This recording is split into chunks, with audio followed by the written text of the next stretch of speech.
gorgeous scene. What a shot from our crew. Well done, everybody. Don't often get to see that view from the backstretch side of this historic racetrack as we get set for the first race coming up 9 minutes away from the opener. Welcome to everybody joining us on FS2. I'm Greg Wolf. I'll bring in my crew here on the desk in just a moment. The first time the three of us got to get to work together this summer. Great card this afternoon. We'll have the Cab Calloway division of the New York Stallion Series coming up later this afternoon. A wide open ninth race on the grass preceding that one as well. Preview that Coaching Club American Oaks in the 3-year-old filly division on Saturday, and a whole lot more ahead on today's program. Here's what we have coming up race-wise. The entire card, races 1 through 10, fast and firm going today. We'll have an early pick 5 right off the bat. Pick 6 begins in the 5th. And that finale on the card, just like yesterday, that New York Stallion Series Cab Calloway division. That's presented by Claiborne Farm. You can play all the action by getting signed up and started with Naira Bets. Bet any track, anywhere, anytime. That's the offer. That $200 deposit match sign-up bonus for new members with that code SPA200 at nairabets.com. I am fired up to be with these guys. Champion jockey Richard Migliore, New York Racing Association handicapper Andy Serling. Another tremendous day here at Saratoga. And absolutely a picture-perfect day. What a glorious afternoon, and I just love the atmosphere. As you're walking in here, the excitement is palpable. I love being in Saratoga. We got to start out with a terrific maiden race for older horses. Got some 2-year-old races today. The 9th race on the card is a sensational allowance race. And, of course, the stake to close it out. Just another fun day in Saratoga. Yeah, I love closing out the day as well with a stakes race. Yeah. There's a favorite in there. It's going to be a little tough. Indeed, there is. Yes. We'll get to that in a little bit. Let's get down to it. This first race, where you hear the call to post just behind us, but quick preview here of that Cab Calloway. And there's the man. If you watch the Blues Brothers, you know who he is. Can you sing it for us? Heidi, Heidi, Heidi, ho. There we go. Andy, yep. I wish we could I am cue not it up. saying the show. I'm annoying enough. I don't need to add that to my resume of annoyance. So, mile over the inner turf, and the one Andy was talking about, Ramblin' Wreck. This horse had a very troubled beginning and rolled right on by 26 black, and it's all coming together last time out. I mean, he got left to the start, was steadied back out of the race. It's not a race that was falling apart, and when Ira Ortiz wheeled him out in the stretch, I mean, he just blows by the field. I think Richie determined hail fits. If you think maybe that was a one-turn race and this is 2 turns, I'm grasping at straws, he shows up with this kind of effort, Richie. He is going to win. Anywhere close to this effort. They came home the last furlong in 11-4, and he made up 2.5 lengths. So he came home in about 11-2, 11-1 to get there after that compromising beginning, and boy, he really turned it on. I have a question for you, Andy. Do you think the firm ground that we had at Belmont played a role in this kind of performance? And not that the course is soft by any means here, but it might not be as firm as this. Except it's been beautiful now for 2. Yeah. Yes, it's not as firm as that. That I will 100% agree with you. It's still pretty firm. Could it have played a role? Sure. I mean, all these things are possibilities. You always have to ask these questions, but I don't have a good answer to it. I just know this horse is good. A little bit tighter. He's going to be in the inner turf that last race. A little bit tighter turns, and we're going to see that Belmont race that he won. Yeah. But he's not going to be that far back, you would think. Well, you know, if he breaks cleaner, you would think he's going to have at least a little better position in that turn. And he came wide that day, too. And there's plenty of pace in here, so it's not as though the race is devoid of speed. And he just seems better in these. He's 7-5 morning line. I honestly think he's going to be 3-5. Maiden special way to kick off our card at 7 furlongs here. And we start with a 1. Stunningly, Joel Rosario rides. This horse is the horse to beat off the last effort, at least of those that have raced. I tried the horse last time. I can't bet it 3-1 versus 10-1. Bill Mott with the first-time starter, Feathering. Yeah, slow, kind of a steady series of works for a half to big invasion, so maybe turf in the future. Very good turf sprinter. The 3 Dark Princess for Linda Rice. This one is not looking good on paper. Actually, a surprising amount of money moving up from a claiming race. Todd Pletcher, first-time starter, the favorite, the 4. Great work, Tab. Todd doesn't work his horses fast. He's been throwing a steady series of bullets. Chad Brown-Klarovich with Revolving Credit. I've heard this one can run a little bit. How much remains to be seen. This might be a tough race. The firsters may all be live. Ms. Solveig for Phil Antonacci. I didn't think she was good enough. She's had her chance against some softer spots. And Portage, Linda Rice on the outside with Jose Lezcano. No, major player, very well posted, going 7 furlongs, have the outside draw, and ran well last time. I like Portage in here. I like the experience. I usually go for experience. I'm betting on this one, but I'm going to use the 5 protectively. But the 4 is a hot firster. Pick 5 to kick off our card. Pool at 481,000 and growing. I want to remind everyone watching the program this afternoon, you can follow along, get to all the stats on the horses, trainers, jockeys, and today's races with free Equibase past performances. Go to NYRA.com/TV schedule. Let's go trackside and check in for the first time today on this Thursday program with Maggie Wolfendale. Hi, Maggie. Hey, Greg, and it's another glorious day here at Saratoga. The humidity isn't striking as it had been that first week here, but the sun is shining and it is glorious for this first race as we'll check in with those first-time starters, beginning with number 2. As you heard Mig say, a feathering is that half-sister to Big Invasion. There's also some dirt sprinters in the pedigree as well, and she is by Empire Maker, so kind of makes sense to debut here on the 7 furlongs. I liked her a lot in the paddock. I like the way she's put together. She looks fit in here. Look, she looks strong from behind. Great coat to her. She didn't quite jump into the bridle as well as I would have liked to have seen in the warm-up initially, but it looks like she just kind of needed to get that gallop into her because she looks much better as she strolls along down the backside than opposed to what I saw from her at first sight. But that's not the case for number 4, Sister Maha. Immediately into stride, moving very well. Bigger, scopier filly. Love the 7 furlongs to start things out with for her. She's incredibly fit, by far the fittest of the first-time starters. The board would reflect that as well. I think they've pegged the right one. Now, number 5, Revolving Credit. She's a daughter of Classic Empire. A little bit more of a sprinting pedigree on the bottom, so the 7 furlongs makes sense. I would have preferred 6, to be fair, in her first start. She's pretty fit. There's a lot of substance to her, which I like to see. You know, she's a bigger boned filly in that she's broad, she's well muscled. She was a little green at first starting off in her warm-up, but is moving well enough out there. I really feel like the public does have the right firster pegged here, at least based on appearances. And then I want to touch on one who has run before. Now, I totally agree with Andy with number 7, Miss Slovig. She's had her chances. I don't think she particularly comes out of strong races. She looks slow on paper, but this is the first time I've truly seen her look fit. And talking with Phil Antonacci when he won his first race of the meet, he has gone 2 for 2 so far. He said that his barn struggled a bit because there were illnesses that ran through, just things weren't clicking, things weren't going right. But it feels like they're starting to, and furthermore, it feels like they're really targeting their horses for here at Saratoga. Like I said, this is by far the most tucked up, fit, and sharp she has appeared prior to a start, Greg, and she is the rank outsider at 14 to 1. All right, Maggie. Thank you. Pick 5 pool, 560,000, and still time to grow from there. A 9 to 5 favorite. This first-time starter by American Pharoah for Todd Pletcher with a Rat Ortiz Jr. This horse is getting bet like it's supposed to be a runner. There's reports this horse can run. There are reports, I think I heard that the 2 could run the firster. I've heard the 5 can run a little bit, and I don't think Stunningly and Portage are any slouches either. This could be a very interesting maiden race. Terrific crowd on hand for this Thursday card as we gear up for, well, every weekend is big at this meet, but early on, huge race in that 3-year-old filly division coming up.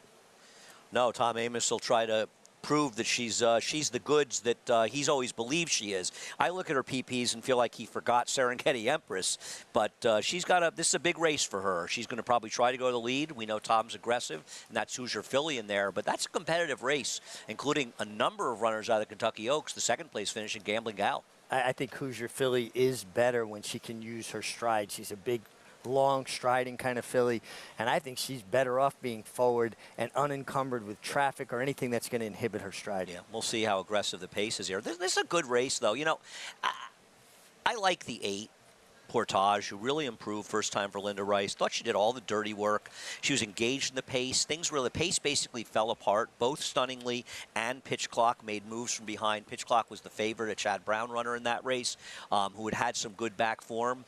I'm going to hope that Portage can get it done, but I think you have to be afraid of barns like this with firsters taking money, particularly Todd Pletcher. Well, and the work tab is just so strong to me. Todd's not a trainer that's looking for horses to throw fast times in the morning. So if you see a horse throwing steady, 5 furlongs in a minute 59 out of the gate, that's because they're talented, not because they're being asked to do that as much.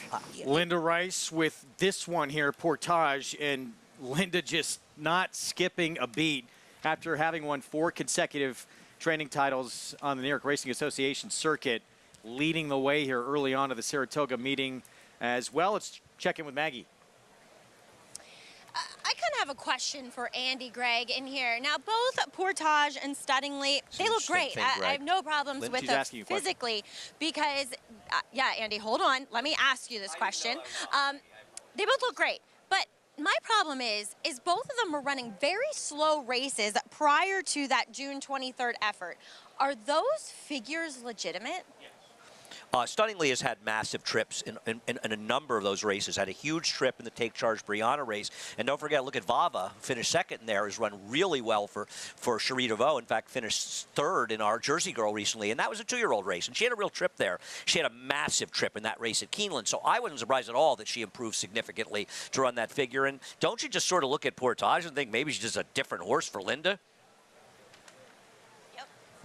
I would agree with you. And I'm not shocked, by the way, that the winner of that race, who recently actually RNA at the Keeneland sale for about $260,000, I'm not surprised that Pitch Clock ran a big fig. So I didn't have a problem with it, but I think it's a fair question you're asking.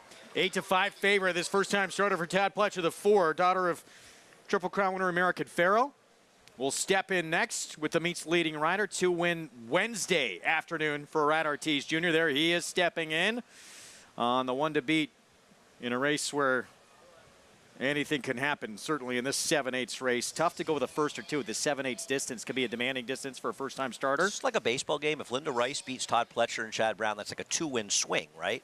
Oof. It's early, but yeah, it matters. Off to a hot start if she's going to have a chance at it. Got the kind of start she wanted. We are set. Let's set it upstairs to kick off this Thursday card. Here's Frank Miramati. Portage to the outside. They're in the gate. And they're off. Miss Solveig, Sister Maha has speed. Here's Dark Princess now coming through, but it is Sister Maha who has sharp debut speed and takes command, opening up almost a length. Portage on the outside is in second, followed at the rail by Dark Princess, third, feathering fourth, 4 lengths off the lead. Then it's Stunningly. Revolving Credit is next, and Miss Solveig, who broke well, is now 7 lengths off the front-running firster, Sister Maha, who's in command into the far turn. Portage on the outside in second. It's another 2 lengths back to the next flight, headed by Feathering, who now takes a clear-cut third, as Portage has taken the lead away from Sister Maha, and now Feathering is on the move, moving up nicely in the green silks, up to take second. Another 2 back to Stunningly in fourth. The half went in 45 and 3/5 seconds with a quarter of a mile to go. Feathering with a sustained bid on the outside of Portage. 3 lengths back to Stunningly in the center of the track. Sister Maha drops back there inside the 8th pole, and now Stunningly catching the eye, trying to get after this front runner, Portage. Portage maintains a 2-length lead and is pulling even further ahead. Portage by 3 coming to the wire under Jose Lezcano, and it will be Portage to take the opener. Stunningly second, then Revolving Credit rallied into third in front of Sister Maha. Another win for Linda Rice, continuing to lead the way here at this meet. Jose Lezcano and Portage. Got a nice trip, was tending the pace and was, good. She put away the favorite, Sister Maha. Didn't change leads, ran through the stretch on the left lead, but was resolute. She not only showed good speed, she was able to hold off the closers, Andy. It was a funny race, right? And I think she ran terrific in here, as you basically pointed out. She stalked the hot firster for Todd Pletcher. That horse came up dead empty around the turn, start of it, probably because this was just better. Then here comes the Bill Mott first-time starter, right? That horse looks like she may just roll on by. Yep. She ends up coming up empty to stretch, and along comes Stunningly. the third horse she's got to deal with, right? Had Sort another of response. the bigger choices, getting it done. And Your meet's leading trainer, Linda Wright, trying to win a 5th straight training title on this circuit. And this is the kind of start you need here at Saratoga if you want to have a chance. She, of course, won it back in 2009 here at Saratoga. right, it's now 6-4 against Chad Brown. If Chad Brown had won, and she had won this race, it'd be 5-5. I know it's early, but it's 6-2 against They're all Todd Pletcher. meaningful. Todd Pletcher wins, it's 5-3. Well, one thing- It's like a baseball. You know, One it's thing like we the shouldn't miss standings. here, though, this was Jose Lezcano's first win of the meet, right? Wow. And Yeah. nice to see him get off Yep. the mark because he's a good rider, and you need opportunities. This horse had run very well, and I think it's also a good example of who did more work last time, right? Because Stunningly had beaten her by 2 lengths last time, but she did more of the dirty work in her last Right. race. It doesn't always work out that way, but she And- ran the better race, I thought. 7 furlongs, tough for first-timers, 2 horses with experience that run 1-2 here. And the one, though, that was taking the least money, the firsters, made a little bit of a run for third, but did she really do that much work, or was she picking up pieces towards the end? 9-2 to kick off this Thursday card. Here at Saratoga, Linda Rice, Jose Lezcano, Robert Evans in a tonalist filly. Breaks her maiden, gets her first win, career start number 4. All the prices for you when we come back.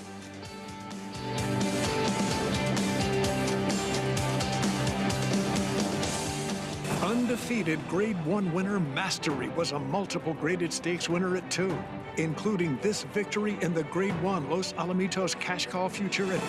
Now his progeny are bringing top dollar in the sales ring. His recent top runners include these star performers. Good Girl, Bad Habits, the Mastery filly. Here surprisingly surging on the outside, surprisingly. Midnight Memories, much the best in the Zenyatta. Mastery, standing at Claiborne Farm.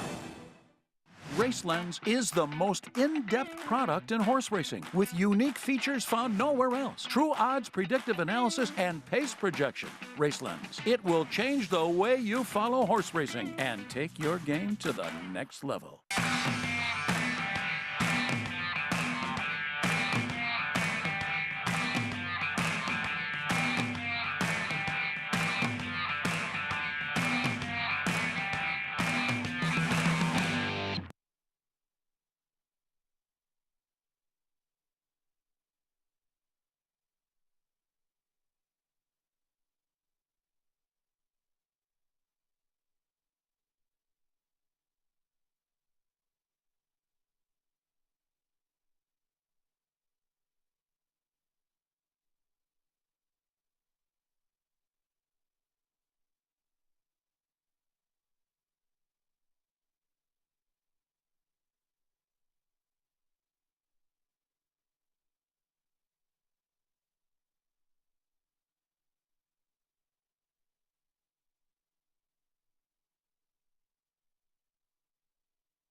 We are back on our Thursday coverage of Saratoga Live on FS2. It's brought to you in part by Claiborne Farm. 100 years of doing the usual unusually well. We're underway on this Thursday program, and Portage, Linda Rice, Jose Lezcano, Robert Evans kicked things off at 9-2 with the 8 in the opener. Well, this was a really nice performance. We talked about it. They sort of came at her with waves. Let's go to Maggie. Here with winning trainer Linda Rice, and talk a little bit about Portage. From the first time you ran her at Belmont, it was much improved effort, and really building upon that today. Showed a lot of stamina and fending off all challengers. Yes, you know, I received this filly from Mr. Evans a couple months ago, and it looked like she was having a gait problem, and she wasn't breaking well. So we worked with her a bit at the gates and got her through that issue. And I told Mr. Evans I really felt that this filly needed to run 1 turn, not 2 turns. And I think she'll stretch out, but right, she's young, and she needs a little racing experience to put it all together. We see her kind of lingering on that inside lead. Is that another kind of inexperienced thing? It's funny, they're all individuals. Some just take longer to put it all together. Absolutely. She struggles to switch leads in the stretch, but I'm much happier. She's breaking well now, and I was thrilled with her effort today. Linda, you train at, oh my gosh, the name is completely escaping me right now, but a really cool area right across Nelson Avenue. Talk a little bit about that being your home base. Sanford Court, right? Yes, I'm stabled in Sanford Court. I have been for quite a few years. I really like that barn area. It's a beautiful barn, and my father made a few adjustments for me, and it turned it into a really nice spot. And it gives you so many options. You have Clare Court, you have the main track here as well. Yes, absolutely. Oh, Linda, keep up the great work, and congrats taking the first here. Thanks, Maggie. Portage graduates here for Linda Rice and Robert Evans, teaming up with Jose Lezcano, guys. Just keeps rolling that barn. At some point, you got to think things have to slow down. It just hasn't happened. And it's also not good for the other big people in the game when she's winning maiden special weights, because you think of her picking up more claiming type runners, you know, and when she wins a race like this and beats both Chad Brown and Todd Pletcher, that's a big win for her. Had a big presence too, claimed a lot of horses at Churchill Downs, and helped get quite a few wins for her as well. Constantly refreshing her stock, and she plays the game extremely well. She runs horses where they can win, so she's going to lose some horses via the claim box, but if you keep replenishing your stock, you have fresh horses to go to, and that's why she's been able to spring together multiple meet titles. Right, she's not focusing on 2-year-olds like Chad Brown and Todd Pletcher are, and they're just playing a very different game, and they're pointing towards the big 3-year-old races, and it's understandable. She's not playing that game. She has a very different stable, and it's interesting to see them all compete. Speaking of 2-year-olds, we have a 2-year-old race coming up next to kick off our early pick 4. One of these restricted races, horse that RNA'd or sold for $50,000 or less at their most recent sale. 5.5 furlong sprint. All trying to get that first win on the resume. Wallstib. Tell us, Andy, tell us the story. What does it mean? What a long, strange trip it's been. Our resident Dead fan. Famous Grateful Dead line, which is used all over the place from trucking. And I actually didn't get it right away. Sarah Obadwi, who works with us, of course, and on the show sometimes, she has this horse in her game of Silks horses. And she said it to me. I missed it first time. And I looked at it for about a half a minute and went, oh, yeah, what a long, strange trip it's been. And I got it. And he's running. And apparently he's supposed to be a runner. Imagine taking some money for Ken McPeak. There's stories that can run. Yeah, we'll talk more through this field coming up in a moment. It's time for our Great Jones Best New York Bred performance, and we're going to look back to the New York Stallion Series Statue of Liberty division from yesterday. And Bill Morey, the inside-outside runners, and Joel Rosario. He kept Rosario on this horse off the claim, and back-to-back wins now for different barns. Yeah, turn out, you talked about it yesterday being a really good claim, and this horse finished extremely well down the outside under Joel Rosario. And when I picked this horse up coming off about the 3/8 pole, I said, wow, this 9 horse is going to be really tough to beat. And the key with him was that he was in the clear. And the other Bill Morey horse, who was the favorite on the rail, he got into a little bit of trouble inside. I don't think he was beating this horse regardless, but he got in a little trouble. This horse was out in the clear. A little wider, but in the clear. Great Jones, the first whiskey distillery in Manhattan since Prohibition. Visit them, 686 Broadway in Manhattan, to learn about their approach to making 100% New York whiskey. Take a look at the stakes schedule ahead. Again, week by week, it just gets bigger and bigger and more important in terms of the stakes. And this weekend, 3-year-old filly division, Coaching Club American Oaks, older fillies and mares Sunday in the Chevy. We're going to see Nest make her long-awaited return in a prep for the personal ensign. Running against Clairiere. So you've got last year's 3-year-old champion running against the absolute current leader of the older filly and mare division, having won 2 Grade 1s, including our Ogden Phipps. That's an excellent matchup. Chad Brown has a couple in the Lake George, too, doesn't he? 5, right? Yeah. 5. What were you saying? Sorry. Clarier's got recency. Ness is coming off the bench. It's a tall task to take on Clarier, who's been in good form. Even if you're in good form, Yeah, she's a tall task. Exactly. Meanwhile, we're going to have that Coaching Club American Oaks for you on Saturday. We'll preview it. Hoosier Philly, Wet Paint, getting reunited after Tom Amos's Philly got the better of the Kentucky Oaks favorite when they met at Ellis.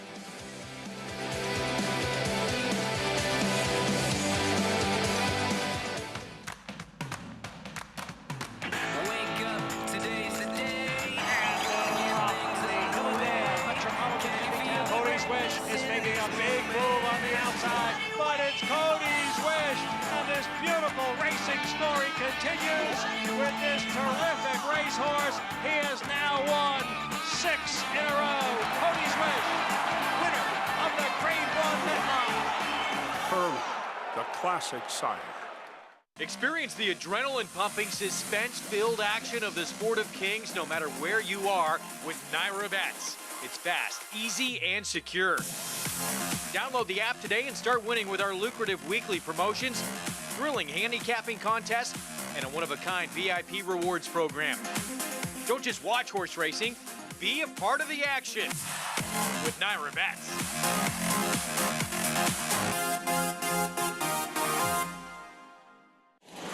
Off into Perryville, all alone as he turns for home. Nashville under no stress whatsoever. What's it going to take to win the Breeders' Cup Sprint, and could this horse have toyed with a group in the Breeders' Cup Sprint? I'm going to say yes. This was sensational. 107.89. Track record. This is one of the most impressive sprint performances that we have seen. This is a horse to get really excited about. Never asked for a thing. Track record. Just minutes from downtown Saratoga Springs, you'll find GMP Farm, a utopia of healing for equines and humans, offering revolutionary, customized equine care using state-of-the-art imaging and therapeutic technologies for horses of all disciplines. Immerse yourself in tranquility in our sacred spa, offering specialized spa treatments and holistic therapies to refresh and rejuvenate among tranquil mountain views. Start your journey to wellness. Visit gmpfarm.net and sacredspaandwellness.com to schedule a treatment today. Back with you on Saratoga Live. Our program brought to you in part by Naira Bets. Bet any track, anywhere, anytime. And if you do well enough, maybe you could get a table in the 1863 Club. A man can dream. Nice spot. I heard they let Richie in once. Just once. Mick can go wherever he wants in these parts. Coming up on Saturday, first of 6 programs we'll have on our Fox Saturdays. Coaching Club American Oaks, Grade 1, 3-year-old filly division worth $500,000. And the rematch, as we teased going to break, between Hoosier Philly for Tom Amos and the Kentucky Oaks favorite Wet Paint for Brad Cox. Several other interesting fillies in this group, though, as well. You have 3 major players from the Kentucky Oaks as well, including second-place finisher. And that would be Gambling Girl for Todd Pletcher. South Lawn, interesting as well. I mean, she was garnering a lot of attention going into that Kentucky Oaks. I think there's an interesting comparison to both Gambling Girl and South Lawn. We'll talk about it. Well, here's that Monomoy girl at Ellis. We've talked about it a lot. Obviously, Speed was doing extremely well this Ellis Park meet, and this filly was able to take advantage. Listen, she looked sensational. I mean, she looked the goods. It didn't come a very fast race, but she's just cruising in front. But there was a huge speed bias this day, and it worked in her favor and against Wet Paint. So I think you have to take that into at least some consideration. Just loved with the ease which she did it. The way she was cruising around the turn, long hold, galloping up under the bridle. I thought this was an impressive effort. I agree, inside speed was good there, but it was a good effort. No, I think both are important. Meanwhile, a performance that a little bit came out of nowhere in the Kentucky Oaks for this Todd Pletcher filly. This was a giant improvement for this filly, and she ran very well. And yes, Pretty Mischievous, who won the race, did all the dirty work, but she gave her quite a scare at the end. She outclosed Wet Paint, who's sort of between horses in the 2-pat trying to close. South Lawn had long ago packed it in at this point. She was a little wider. Now, this horse got a great ride, saved some ground, angled out in the second turn, but she ran really well. Interestingly enough, she didn't work for almost 6 weeks or a month or so after this race. She missed the Acorn, but they always said they were pointing here, and she is here. South Lawn, similar thing. She didn't work after the Oaks as well. For me, I just want a trainer who's had a little more success in the race. I know, he sucks. The guy, He should have won it at least a dozen times. Coaching Club American He probably Oaks had wins some for Todd favorites that Pletcher. got beat and really should have a dozen. You know, he's Well, underachieved. first of all, it's amazing the Malathont's not on that list. That was one of the biggest upsets we have had. Yeah? Yeah. Here at Saratoga, certainly the last decade or so. Yeah. She might be the shortest price of any of them. And he's got a filly here now. Gambling Girl comes out of a runner-up in the Oaks, and Ness did the same thing, didn't she? Is it Runner-up in the possible Oaks. that one of them was so good that you rode her? Did you ride Sweetside? Not in that race. Oh, I won the Sands Point on her. Okay. It was off the turf. You won her off the turf. Yeah. Listen, she's a real question. If she builds on that race, she's the one to beat because she has far and away the best figure in that effort. Well, let's get back to South Lawn. Back-to-back efforts at Fairgrounds for Norm Cassidy where she was just dominant. What went wrong at the Kentucky Oaks? I mean, that's really the question. And she buries pretty mischievous in this race, to put it into perspective. I don't know. It's interesting. Now, Gambling Girl runs really well, and then she misses a little time. She's obviously fine. She's working now. South Lawn runs terribly, inexplicably badly, and she missed time as well. Now, I don't want to make one bigger than the other one, but maybe it's an indication for her something went wrong in the race. Well, I don't know. I look at South Lawn, and her 3 subpar races to me were all at Churchill Downs on the dirt. She did run on the grass there as well, but her 3 dirt performance at Churchill was subpar. And some horses don't handle certain different surfaces. But also missing time, though, after it makes me feel like something went wrong as well. That's the only thing I'm really pointing out. I don't know. I think Southland's very dangerous. A good race. We can't wait for it. Again, that's going to be part of that Fox Saturday. We have 6 of them during this meet on Network Fox. Hope you tune in with us on our Saturday coverage as fans taking in a gorgeous Thursday afternoon here at Saratoga. Coaching Club American Oaks, and we have that big prep for the Travers, the Jim Dandy, Cody's Wish in the Whitney, 4-star. They've got to believe Casa Creed's going to take another run at it, right? Oh, Casa Creed's running the Whitney. Casa Creed, he's running the 4-star Dave. I'm sorry, I'm thinking of Cody's Wish. Alabama. Yes. Oh, he's definitely going there. And, of course, the Travers focal point of this meet. Arcangelo, Mage, where will Javier Castellano wind up? As we take a look, Sarah Elbadwi getting acquainted with her Game of Silks runner. Have some carrots for him, Sarah. Come on. Don't come empty-handed.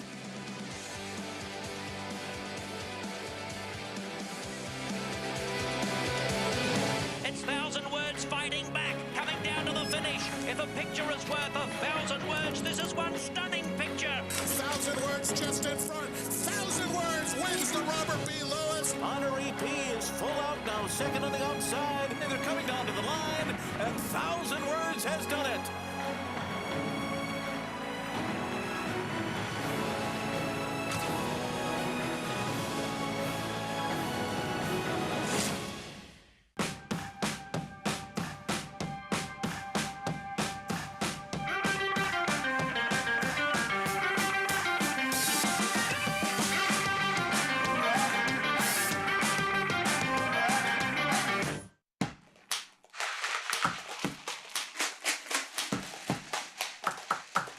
Watch me do my thing. I said, watch me do my shake, shake.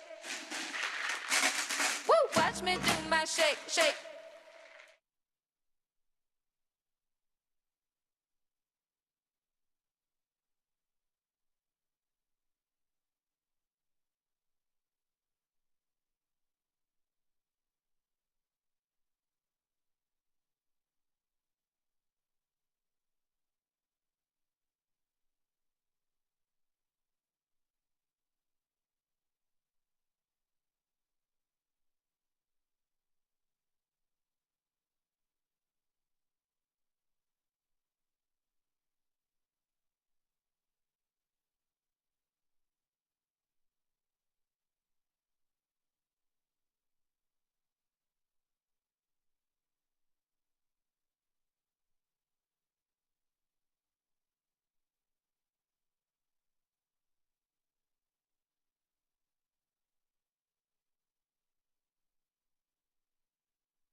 Welcome back to Saratoga Live here on Fox Sports 2. And we are brought to you by Naira Bets. Bet any track, anywhere, anytime. It's all about the babies here in race number 2. This restricted maiden special weight going the 5.5 furlongs. We'll take a look at some first-time starters here who are exiting the paddock, beginning with Wall Stib, son of Unified. He's a good-looking horse. Watching the workout from the gate last time out, broke very quickly. I mean, was easily 6 lengths in front of his workmate by 10 strides out of the wire, and then kind of let him relax, get into the work a little bit, and then he opened up even more when he went around the turn, switching to his inside lead. I thought that was very promising. He's very sharp here, acting a little bit green, but nonetheless, I feel as though there's an ability, and I will keep an eye on how he behaves out on the racetrack. One that's being very, very well behaved and professional is number 5, Honest Out. Don't love Always Dreaming's first time out. He's hitting at 1% with his 2-year-old debuters. But the Damsa Stakes winning dirt/synthetic sprinter, and he looks like he fits nicely with this group. He's well prepared by Grand Motion, incredibly fit, nice athletic frame to him. I like his mental outlook kind of most of all. He's doing everything right with regards to these first-time starters. And then number 6, Katera Vizcaya, sold for $50,000 at the OBS March sale. Really, really strong hind end to him. Looks as though he should be quick, has been bouncing on his toes since he's gotten the tack on him. Look for this guy to show a bit of speed for Wanavilla.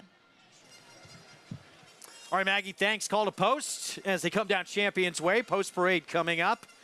And we begin with what a long, strange trip it's been. First-timer for Kenny McPeak. And tough to argue with the money this one's taking. Obviously, the workout reports have been good on this one, and the money is showing. Frank's going to just say Wall Stib, right? Frank's going to sing Truckin'. Here's Astronomico, Ricardo Santana Jr. Ran a fast enough figure, I suppose, to compete at Ellis last time. Depends on the firsters. Grand Motion with a horse who apparently has been working well, Honest Al. Yeah, not taking much money right now. I always respect Grand Motion. There's a little pedigree, too. Katera Vizcaya, first-time starter by Anchor Down. Taking some money. The mare did produce one horse to race and one on debut, lower level. Nice 10 flat work at the 2-year-old sale.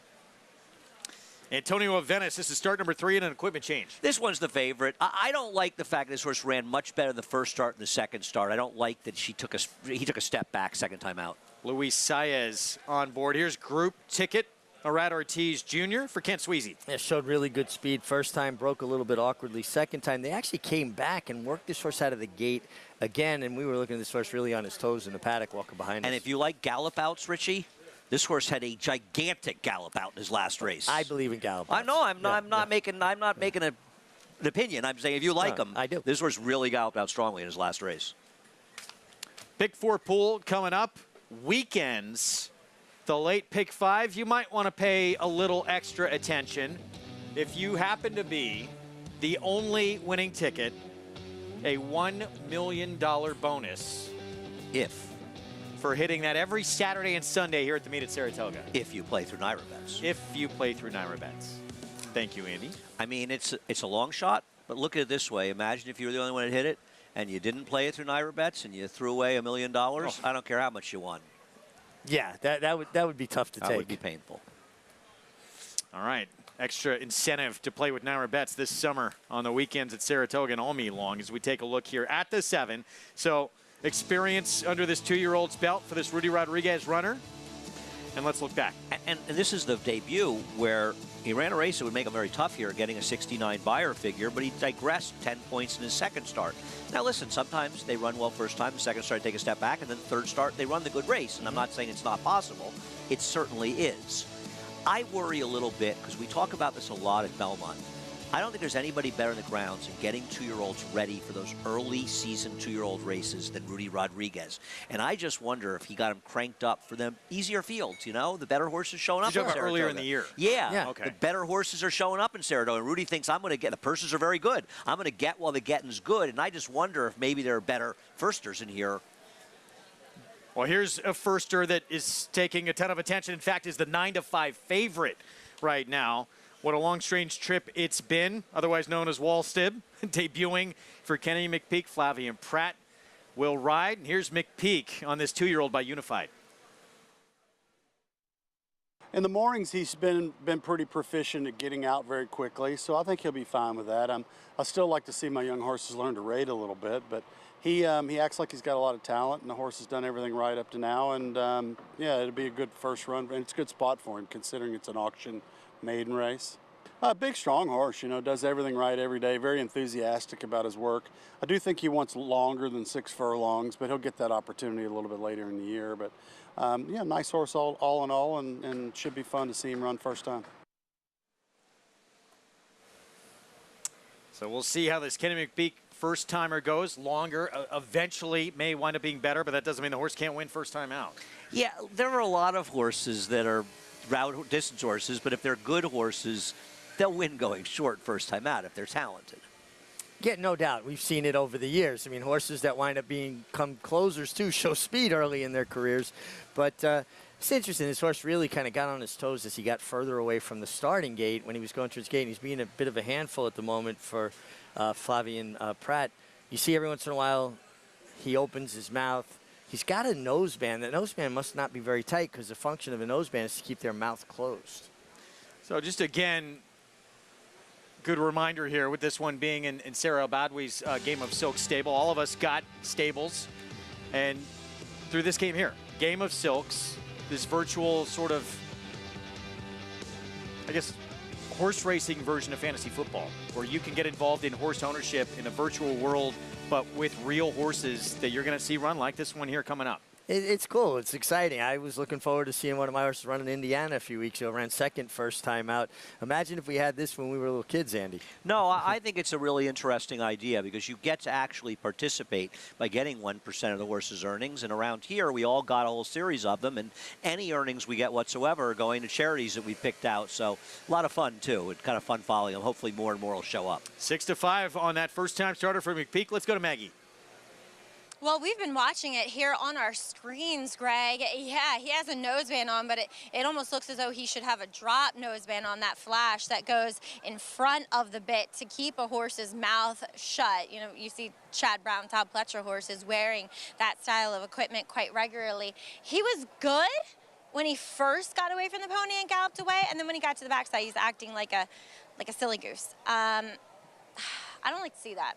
I like him, as Kenny kind of hinted to. There's ability, but it feels like he's going to need this start to put it all together mentally, and maybe he needs more ground. I don't really see that with him. He looks as though there's enough speed and gears, but just mentally he's acting a little bit too green for me at 6-5. Let's talk about that 10 flat workout from the 6, Kater Vizgaya, as he, look at it, like I said, he's quick. If there's a firster that's going to show the most speed, I think it's him.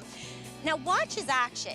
He kind of has really high action where he slaps the ground a little bit. To me, that's a little bit more of like a turf horse. And see, kind of when he switched leads, he had that extra suspension in the air. We'll see how he negotiates. And 2, that's a synthetic surface. And not always, but a lot of times when they work fast over that surface, it usually translates a bit more to the turf. So, and he has a bit of a turf hoof to him. Not that there's an abundance of pedigree to say so, but just wondering if dirt's really going to be his thing. I, too, landed on number 8, Group Ticket. I saw what Andy talked about. He was slow out of the gate, and that wasn't the case first time out. So hopefully we get somewhere in the middle, like Goldilocks effect this time around. He's posted outside. That should suit him well. He's so calm and focused, and he warmed up better than anyone here for Kent Sweezy.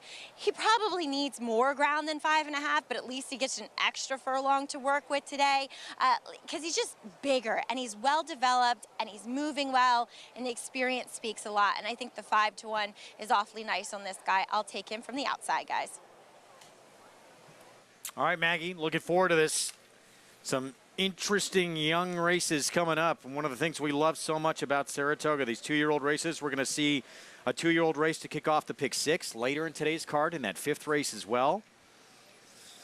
A couple of Catholic boys It's one of the in that great race? things about Saratoga every year, though, right? The unveiling of 2-year-olds, and we're always looking for that next superstar. 100%. There's a loaded-looking 2-year-old race on Saturday's card. That looks like the first really exciting one. You've got 2 Todd Pletcher first-time starters in there. You've got a Steve Asmussen being unveiled. You've got a Chad Brown-Klarovich being unveiled. You've got some horses that work quickly at the sales. Yeah. That race, all first-time starters, looks like it has it all, and that's the kind of race that could easily produce a contender for the hopeful. Meanwhile, now that we're seeing 8-5 here on Wallstead for McPeak, that Bullet Drill, Saratoga Training Track 2-back, I mean, this is meaningful money, isn't it? Yeah, obviously he's been working well, been proficient out of the gate. Last work, 48-1 out of the gate. I didn't really like how worked up he got after he warmed up. I wish he would have just settled in a little bit more. Now, I don't know the horse, so that might not be out of character for this particular horse.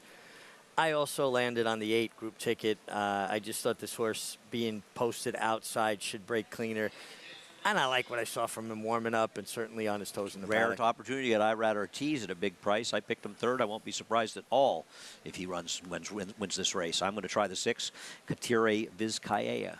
Florent Giroux stepping in on one who's reportedly been working well as also, that's Honest Al for Grand Motion. 10-1 though right now on the 5. Let's go upstairs. Pick 4 starts here to Frank Miramati. Thank you, Greg. We have a couple more left to load. Antonio of Venice. And here is group ticket to complete the line. He's in. We're set. We have a very fractious runner in there, and a rider just came out of the gate. That is the 1, Wallstib. Stand by. We're going to have a delay. Back to you, Greg. All right, Frank, thank you. So, yeah, Wallstib did get out of that gate and ran off a little bit. We'll try and get an update. Let's go to Maggie. Yeah, Greg, you probably saw a little bit more than I did, but he went up, he sat down. We're going to see them check out number 3 in here, Astronomico, because he was right next. Okay, good job, the outrider. I saw him bolting, going the right way, caught Walsley, but we haven't heard yet from Frank upstairs, but I would have to think that now Frank is announcing it. He is a late scratch, so scratch the favorite here is 100% the right call. He went up pretty vigorously up in the gate. So we'll see everybody unloaded here, Greg, and we'll give everybody a chance to kind of get settled down. All right, best news, though, that it looks like jogging all right, and the outrider caught up to the horse. The best news. Yeah, outrider did a good job, caught Waltzib. Now, he reared up and actually turned around on his hind legs. So now he's facing the other direction and got his front legs over the back doors. First of all, for a horse to be athletic enough to do that, he's an athlete. I mean, he wasn't acting properly, but he's an athlete. And we've seen those situations obviously work out in a less positive way, yeah, where he didn't flip or anything happened. So I hopefully he'll be okay. We'll see him soon. Yeah, back to what you're talking about, I've never seen that. Yeah, I mean, I have seen it. It's rare, but, I mean, he got up high enough, and then he turned around.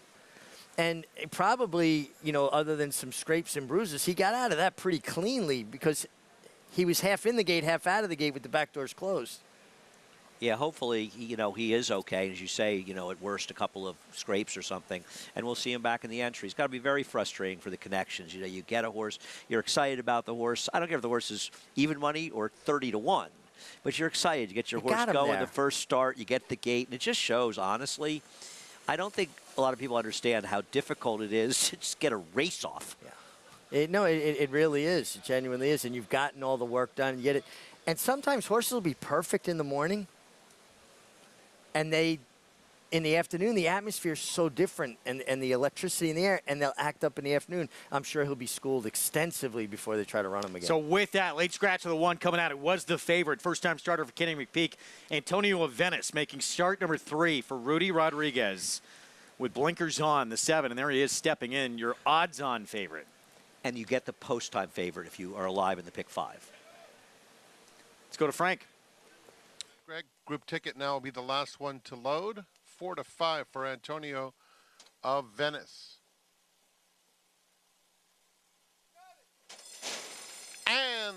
They're off. Katire Vizcaya is out quickly. Astronomico hard-ridden on the inside.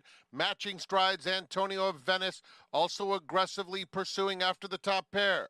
Then it's Group Ticket in fourth, followed on the inside by Honest Al.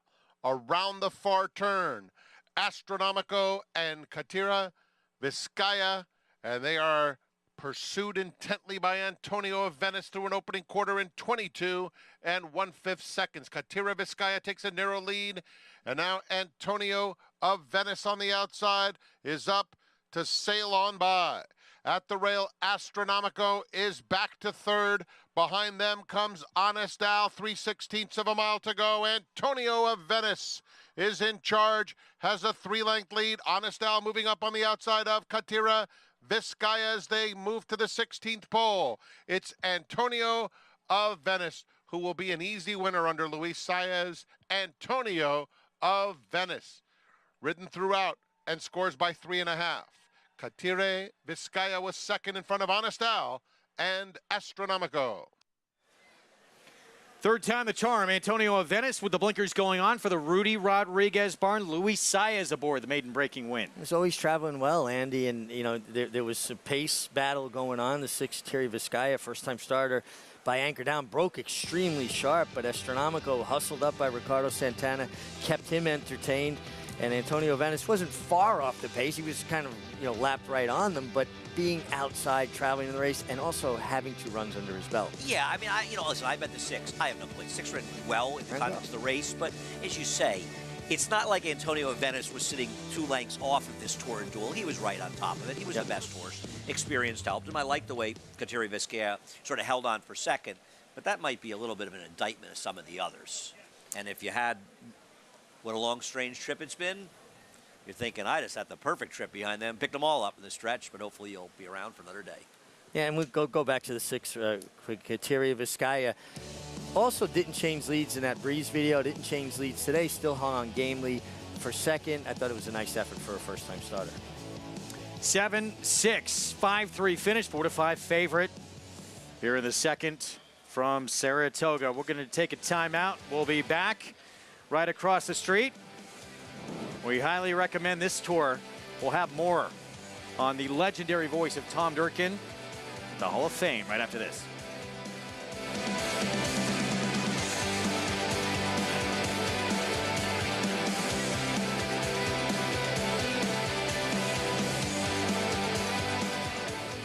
Introducing a stallion, as top class as they come. In 22 career starts, he won or placed in 12 graded stakes, competing in 15 grade ones, earning over $1.7 million.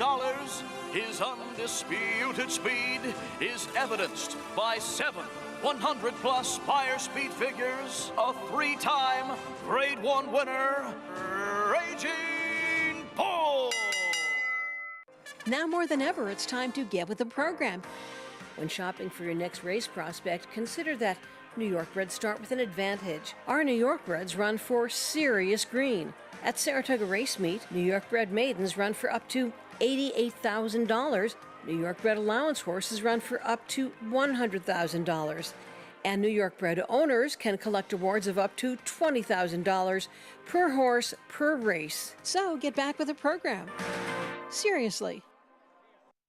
Introducing Gift Box, winner of the Grade 1 Santa Anita Handicap.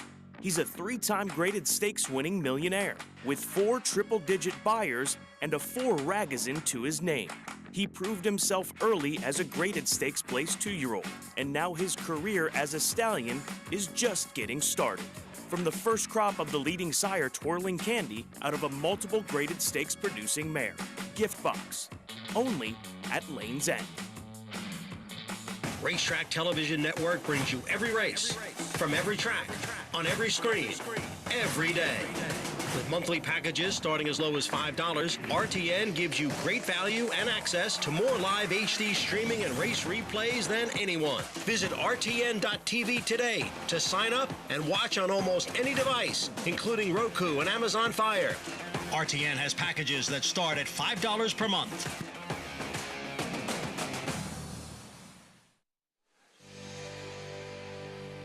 Back on Saratoga Live, we're going to take you quickly through downtown Saratoga. What a tremendous town. Great shopping, food, bars. It's got it all here, in addition to the best racing you'll see anywhere in the sport. We're underway in our pick 4. Antonio Avenis at odds on here wins third time out with a man standing by with Maggie. Rudy, man, there's owners. There's a lot to deal with here. The thing is, if you scratch, and you know we're on air. Horses, they also excluding all the time. So you got to make sure they split the race up. If they don't split the race, you scratch them, then you and they also eligible, and they also eligible, and they also eligible. The problems of being a trainer, as you scratch this guy on Sunday to run in this race. Luckily, as you said, you got some scratches, late ones.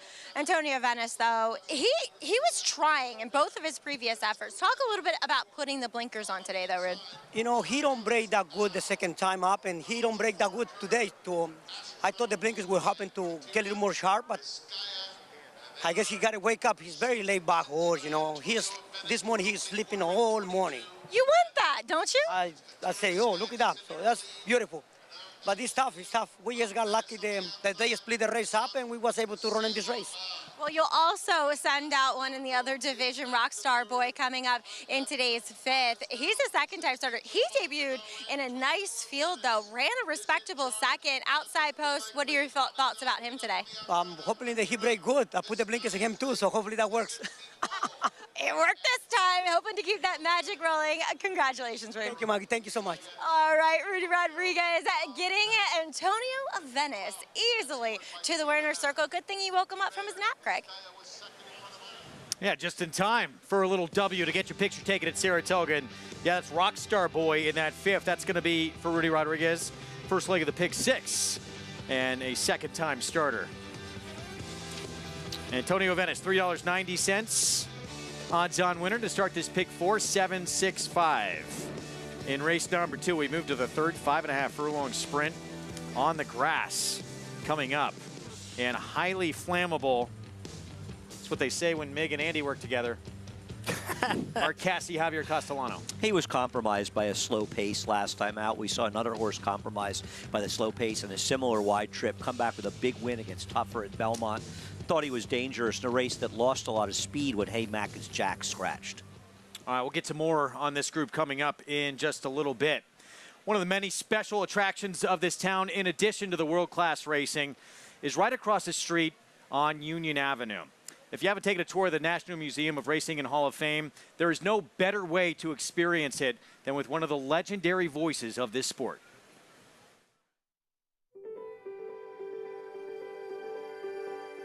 We looked at the Hall of Fame, the whole team here, and it was sleepy. So we needed to have them more interactive and lively. And our goal was to be the best sports Hall of Fame in the country. And we sought out the best people to help us achieve that goal. Well, it's a race day gallery. This is kind of get the people ready for the main event, which is the track and the races. And so this gets the excitement built up before they go in and see the film. So you can explore the different tracks that were in existence and still are in existence.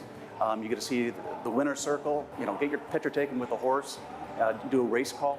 You can explore the plaques. You can go to the interactive jockeys and trainers and see their quotes, see their photos, see their videos. And you really get a feel for who they were, because a lot of these people have passed on. And you see their races come to life. You could spend all day in there. And I think we've accomplished our goal of being the best sports Hall of Fame in the country. And I'm very proud of this team. Now, kudos to the work that the chairman, John Hendrickson, has done to make it a world-class facility.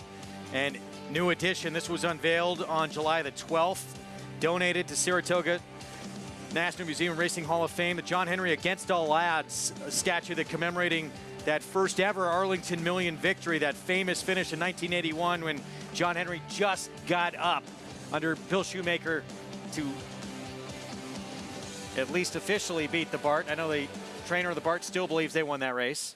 Well, there's crazy people out there that think Songbird still won the Breeders' Cup Distaff, so you never know. But I think he was 50-1 or something, the Bart? Was he crazy? He was a big price, Eddie De La Houssaye, and it looked like he won it, but when you watch the slow-mo, John Henry got all the bob. And John Henry had a nose, excuse the pun, for the wire.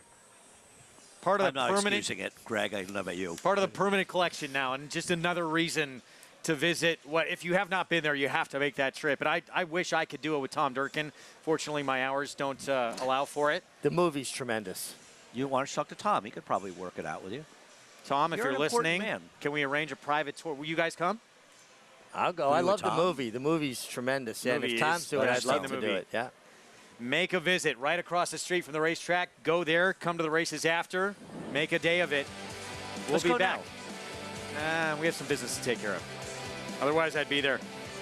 Kendrick Carmouche, you might know the answer to this question. What's his favorite race? I think we know. We'll tell you when we come back.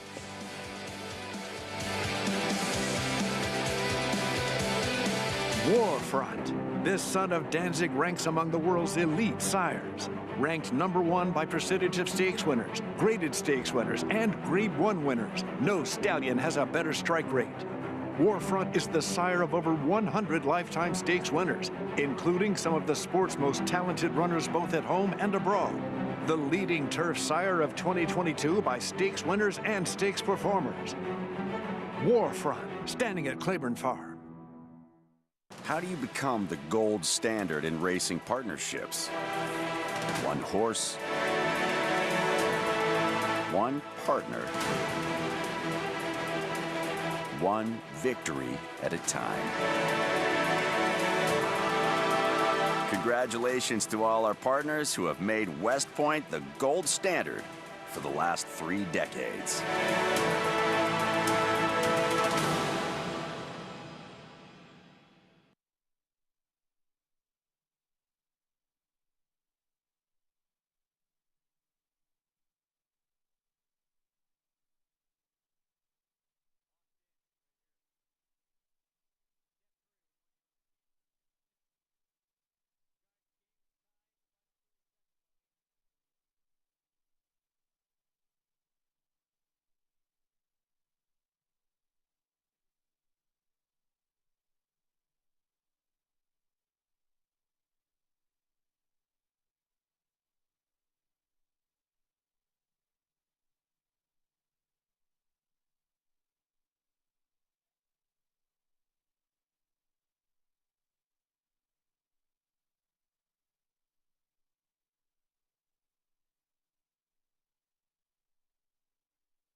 My favorite race is Cigar Mile 2020 True Timber.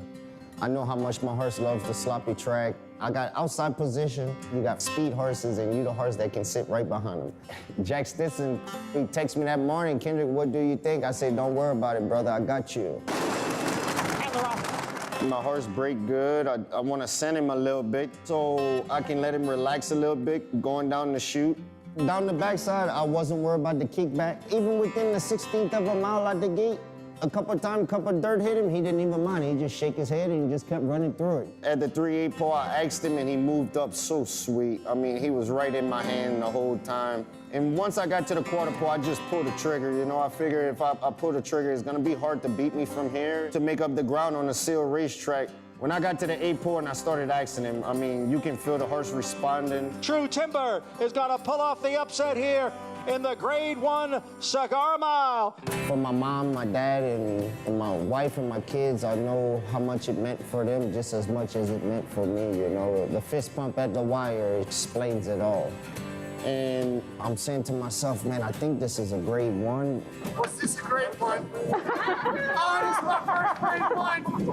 Oh, we got our Grade 1, baby. Coming from Louisiana to win one of these races, the Cigar Mile, and the African-American jockey, for myself, for my family, for the people that's out there that's seeing this and never thought it could be done.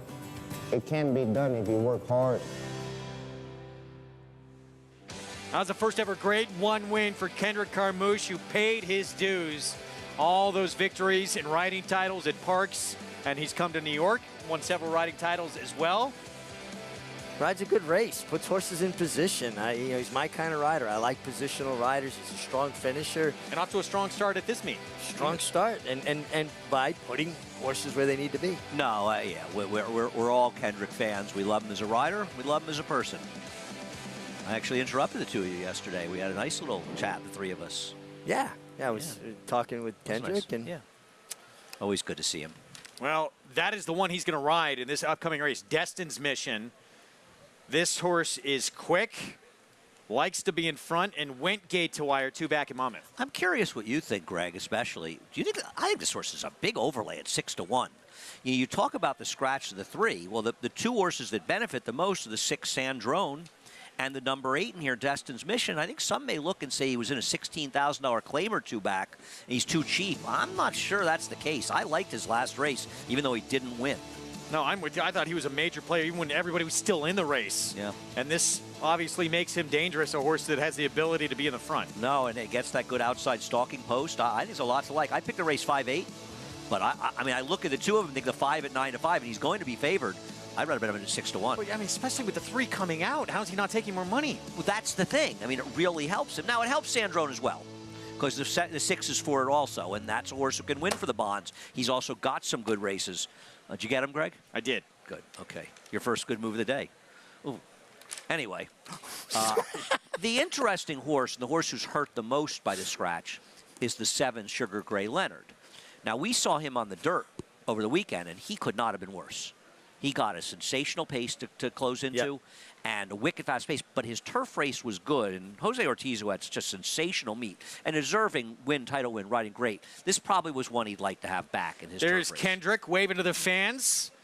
As personable a rider as there is in this sport, he's always got a smile on his face, and he'll be on that speedster from that outside slide. Let's go to Maggie. We'll check in with one of 2 horses that come out of the common race back on June 24th. And there have been 2 horses, only 2 to run back out of the race, both of which were winners, including a well-back King Moon racer who did post a 88 buyer, and as well as My Sea Cottage, who won up here opening week for Mark Casse. But let's take a look at the other one he's trying to win with here, and that's number 5, Highly Flammable.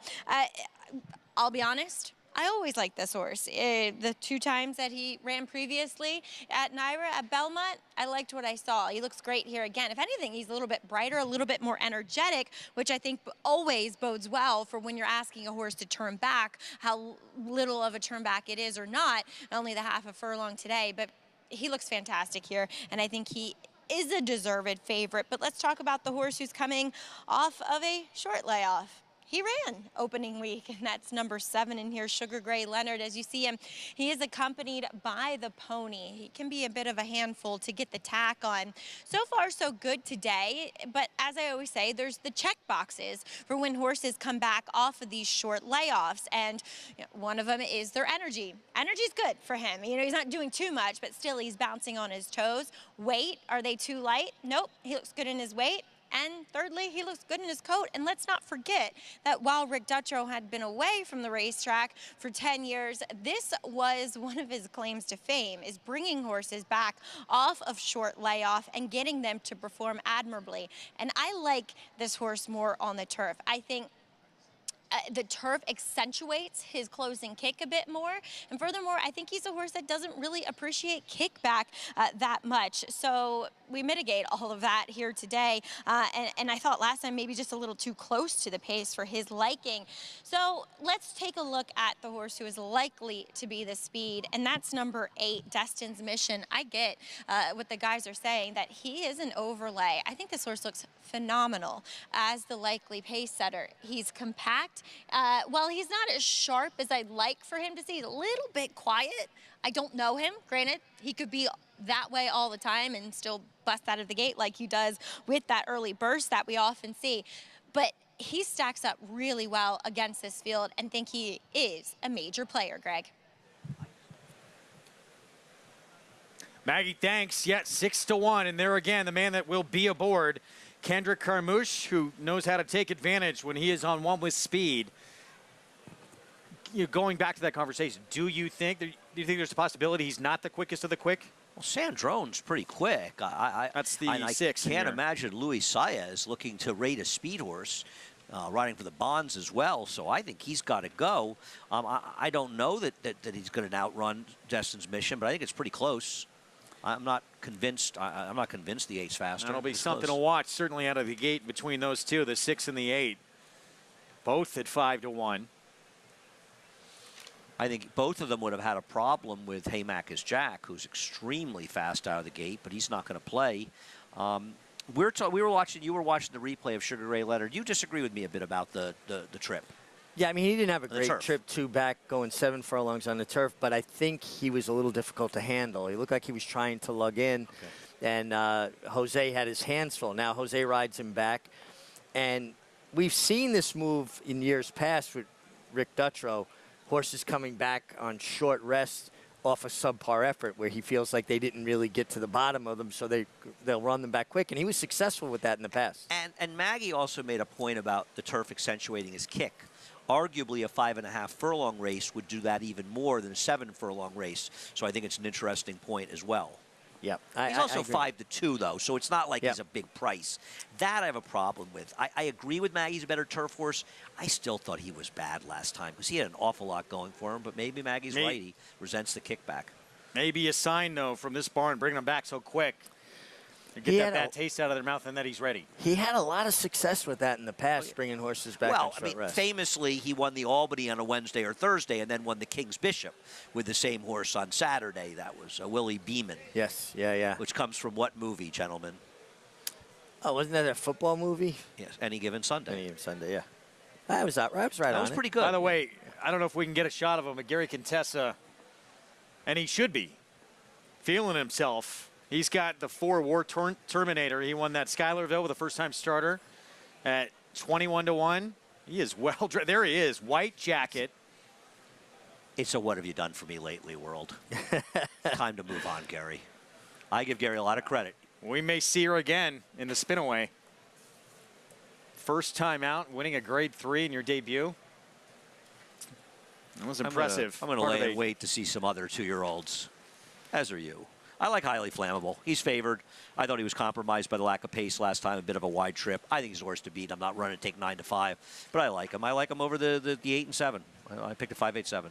There's Saez in those Bond Racing Stable silks on the 6th, those blue and white silks. The other pace to challenge Kendrick with that outside runner, Destin's Mission. You can play this race and all the action. Pick 6. We're 2 races away by getting signed up and started with Naira Bets. $200 deposit match sign-up bonus. That's the code for new members. Spot 200.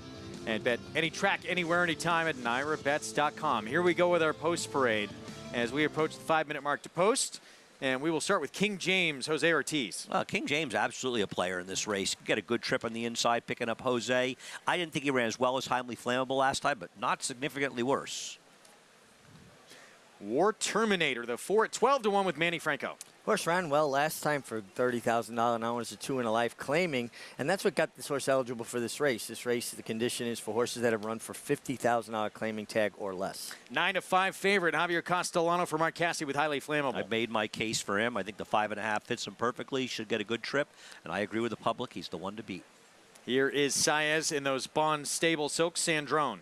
Yeah, last time that Luis Saez was on board this horse in Saratoga, he was beating a nose, and he's certainly a pace player. Got a big figure in 2 turf starts back. Sugar Gray Leonard, 3-1. I would argue that he's more pace dependent and highly flammable. That's why I prefer that one. If they get moving up front, though, it'll help his chances. Best turf race came at Saratoga, going 5.5. Here's Destin's Mission. Kendrick at 5-1 on the speedster. Yeah, horse been quick at Monmouth, going 5.5 furlongs. Both his turf races are good. He's a major player. It just depends what happens with the 6 Sandrone. Do they get hooked up early? Neither of these two you think will back down, so who is going to go on with it? I always felt like riding. If I was on a speed horse and there was speed in the race, it's almost like an intricate game of chicken. Who's going to blink first? If I come out and I make no hesitation about my plan, I am going. Sometimes you can get the other guy to blink, and that's how you make the lead on your own. Don't you also feel that if you were riding the 6, it's more incumbent on you to be aggressive because you're inside of the other speed, where Kendrick can at least try to stalk a little bit? I'm certainly going to use my horse more because I'm inside of that horse. And I'm also not going to angle immediately towards the inside. I'm going to come out forward. And if he really wants to go, he's going to have to outrun me, and I'm going to hold my line. And when he drops over, now I'm laying second in the clear. If I follow him down and he drops over, most of the time you get stuff behind horses. You've got to almost hold your line to guard your position. Take a look at our jockey standings, brought to you by Game of Silk. Sarat Ortiz Jr. leading the way over his younger brother right now after that 2-win day yesterday to pull out of a tie with 9 victories at the meet. Flavian Pratt and Saez, for that matter, off to a great start. You're counting your money, Greg? Andy and I, had a little disagreement. I would say disagree. We have a wager. No, we have a wager. I thought Arad was odds-on to win this riding title. The more I thought about it, I don't think you were wrong. Okay. I think you made the right price. But look, several guys off to great starts. Dylan Davis off to a good start. Kendrick off to a good start. Yeah, and listen, this is an excellent jockey colony. We've got so much talent in there, and young talent. And, you know, when you watch riders, they're young and this gifted. If they stay healthy, they're just going to improve. And there's Javier and John Velasquez, certainly the 2 sort of elder statesmen of the room, and both of them riding in absolute top form as well. As good as it gets. 6-5 on the 5's a little short. I mean, I like this horse, but I never imagined he'd be this short. He's not even the morning line favorite. The morning line favorite is Sugar Gray Leonard. Yeah, it's the 7 who's 3-1 right now. And then, again, that 5-day return. That was on dirt, on turf here coming up for the Rick Dutrow barn with the meet's leading rider. 2 minutes to post coming up here in the 3rd. Let's go back to Maggie. Greg, it's kind of exciting to see. Is Rick Dutrow going to get back to what he used to be really good at? I'm excited to see what Sugar Gray Leonard does here. I've never been his biggest fan as a racehorse because I'm one of those people that does prefer a horse that has speed, that isn't pace dependent, that creates their own kind of magic. And ooh, look at my man doing some dressage moves, Sandrone. Oh, no, easy Louis, as he is wanting to bolt back home down to the Bonds barn, I would say. But for all that, that is what I saw. Lovely warm up from him. And I respect the 8 in here, like I said, back in the paddock. But this guy looks really fit, having that little bit of time off, and just won me over out on the racetrack. And I think he is the best price. As you guys said, I think he is probably the inside speed. You look at the, Timeform US pace figures, and he is quicker, at least on those, than the 8. And he just ticked every box for me. I really feel like we're going to start seeing the Bonds wake things up. I know they haven't won a race here at the meet. It's only the 2nd week, but most of their horses have run very well, like Sandrone here. I liked Highly Flammable Greg back in the paddock, but he was a little lackluster. He lacked some energy out here on the racetrack. That's the 7-5 favorite. Maggie's last comment there, lacking a little energy. And, wow, yeah, back to Sandrone for a minute. He cannot look much better than he does right now, but it's still a problem for him with that other speed. Yeah, potentially. Listen, he's run some races that are fast enough, and I think everybody gives a little extra attention to the Bond barn up in Saratoga. They're stabled up here all year. Listen, everybody's pointing to Saratoga to do well. but they as much as anybody, and they're stabled up here, and so this is really a place where over the years, and not every year, nobody wins it every year, but they've historically had some good meets. And they have a lot of success when they have this man aboard, Luis Saez. Yeah.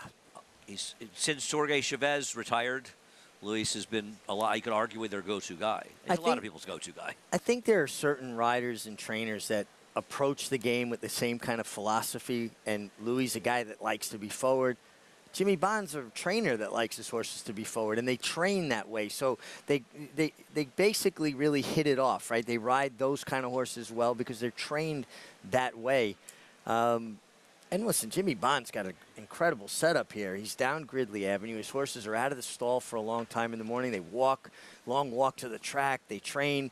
And I think it's just a good atmosphere for them. And they're part of the barn tour, the morning barn tour this year. They've been added to that, which is a really great opportunity for people. Race 3, competitive 5.5 furlong turf sprint. 3-2 favorite. Not winning the beauty pageant for Maggie Wolfendale. And here's the Bond runner, who has looked sensational in that warm-up.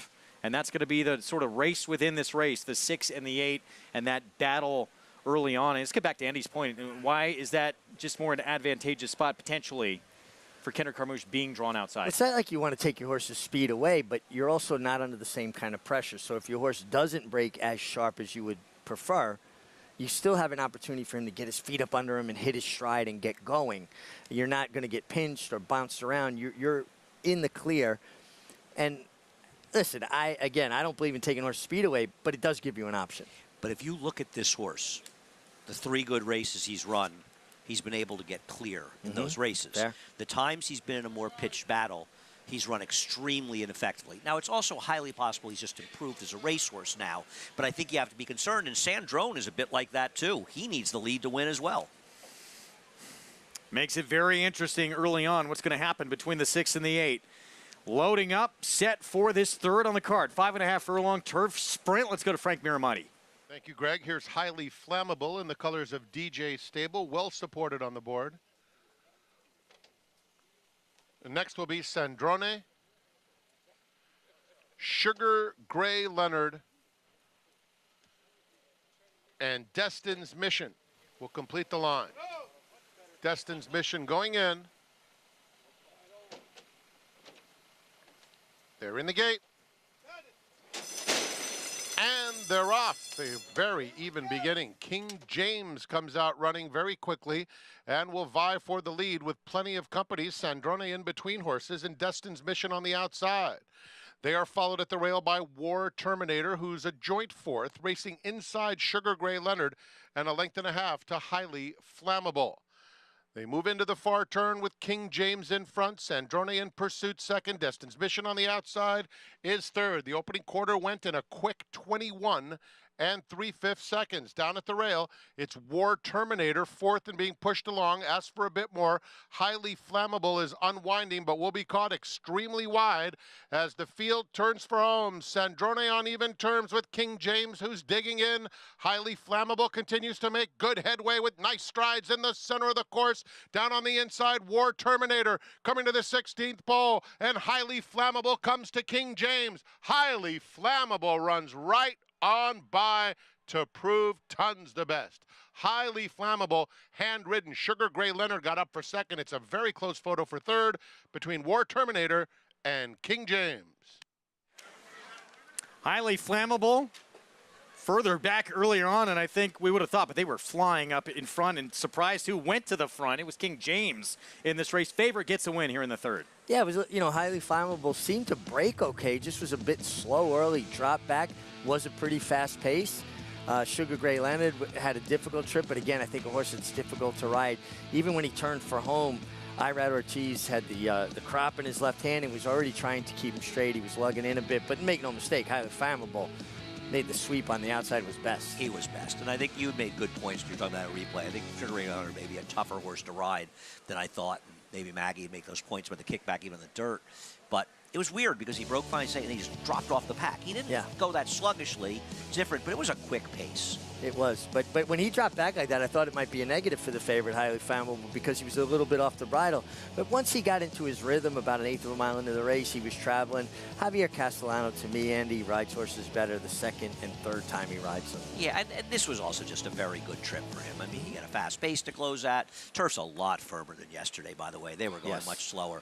But this trip worked out well for him. I mean, the truth is King James actually ran well to be third when you consider he was under the gun in the pace because the other speed just. And for the 6 and the 8, they just are they horses that have to be on the lead to be effective? They are. You have to believe that. Yeah. They ran so badly in here. Yeah, when they got relegated to chase mode, you could see they were kind of in trouble with the 3/8 pole. They were both struggling to maintain position. Mano has a big decision to make regarding this year's Travers.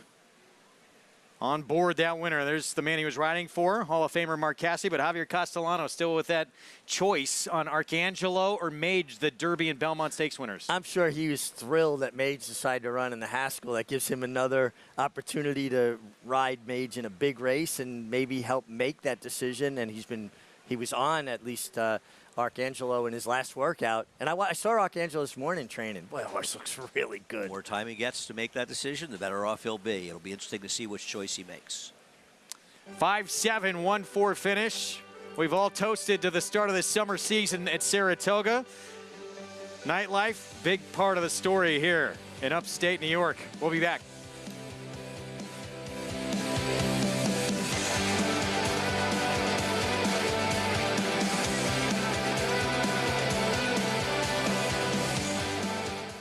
What makes Life is Good so exciting as a stallion prospect is his freakish talent. Really, really fast horse. And Life is Good set right out for the early lead. He had so many different gears. Life is Good is the winner. Not only had the speed, but he's also able to carry that out. You know, win in races like the Whitney and the Pegasus World Cup at 1 1/8. Life is Good! They ran him off their feet in the Pegasus! To carry that speed over that type of distance is super impressive. When it comes to horse racing, you can never have too much information.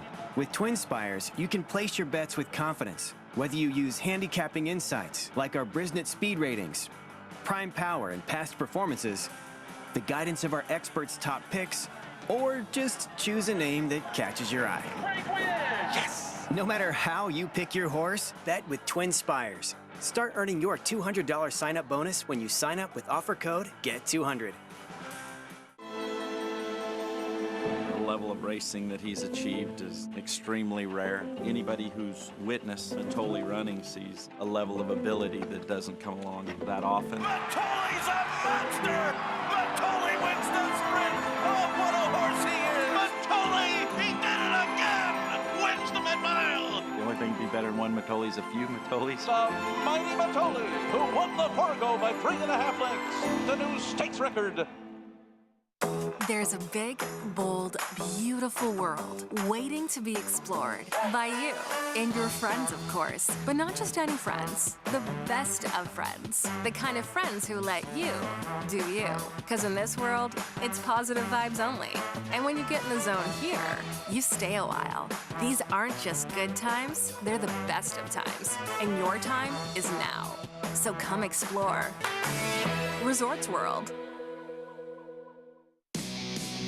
This summer, the thrill of horse racing comes to your home on Fox.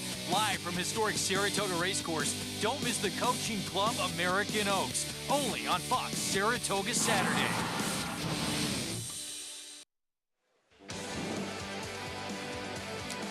Back with you on Saratoga Live on our FS2 coverage. It's brought to you in part where you could play it all. Naira Bets. Go to nairabets.com. Bet any track, anywhere, anytime. Play with us all summer long and beyond at the Summer Place to be highly flammable. Javier Castellano, Mark Casse team up for DJ Stable. Let's go to Maggie. Here with winning trainer, Hall of Famer Mark Casse. Highly flammable, Mark. First time he's ever run at 5.5 furlongs. Seemed to suit him quite well. A little bit longer at Belmont, just not quite able to see the job through. Right. You know, that's why I don't give instructions. I kind of thought we'd be up on the lead, but I never tell them. And You know, Javi said he broke just a touch slow and they were flying, and he let them fly and ran them down. He was just much the best, tipping wide too. I agree, much the best. Now, Mark, you have 2 more in today. I was looking through, you know, before I do these interviews, I always check, like, maybe, let me make sure if there's somebody I should be talking about. I had to scroll and scroll and scroll. You have so many horses running throughout this country, Canada. How do you keep track of everything, of every horse? Well, I have a big crew and they keep me posted. I get a calendar every day. I watch I think we have maybe 8 or 10 running today. We just finished second at Colonial, and lots of excitement. Ever been to Colonial?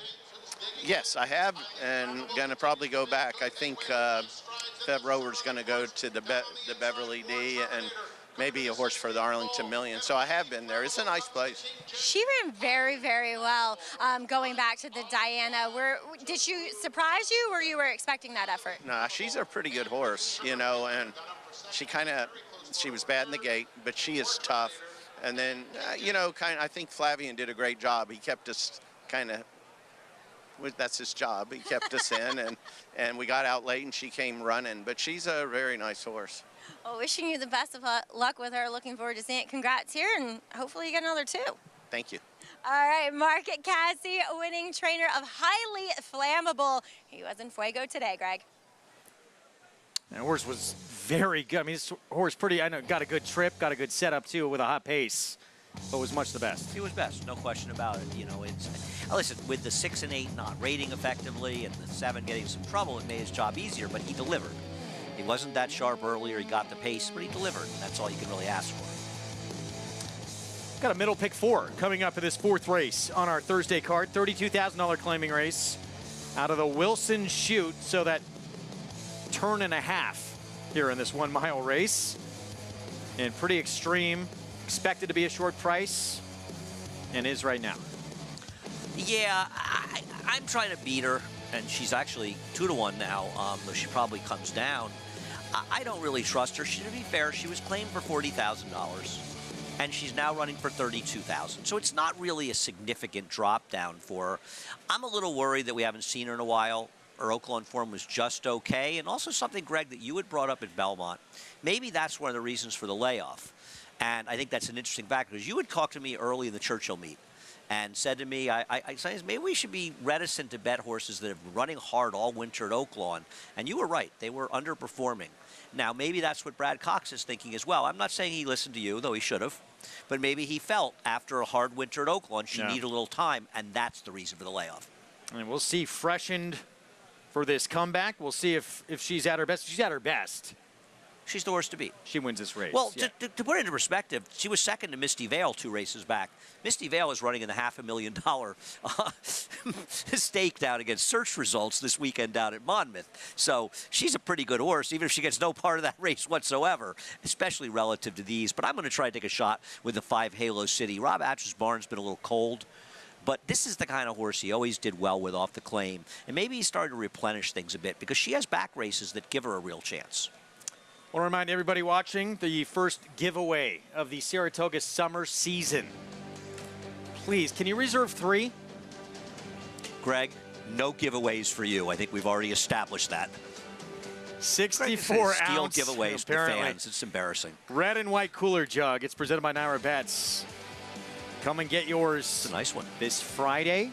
We got a dry fit T-shirt August 11th. A bucket hat. That's me. Does that have a straw? I'm wearing the bucket. I don't know what it is, Richie, but, you know, you strike me as a guy that probably has a closet full of bucket hats. I got several. one different color for every day. It's not if Carmella can't throw them out first, but they look pretty nice. They're going to be popular. Tote bag September 1st as well. Lake George, Chad Brown will send out half of the 10-horse field that is going to line up in this race. And if you've not been to Lake George, you have got to make the trip. Minnehaha. It's so beautiful. Really just takes your breath away. It's one of the most beautiful lakes, and it's huge. It is, no question about it. Haven't been in years.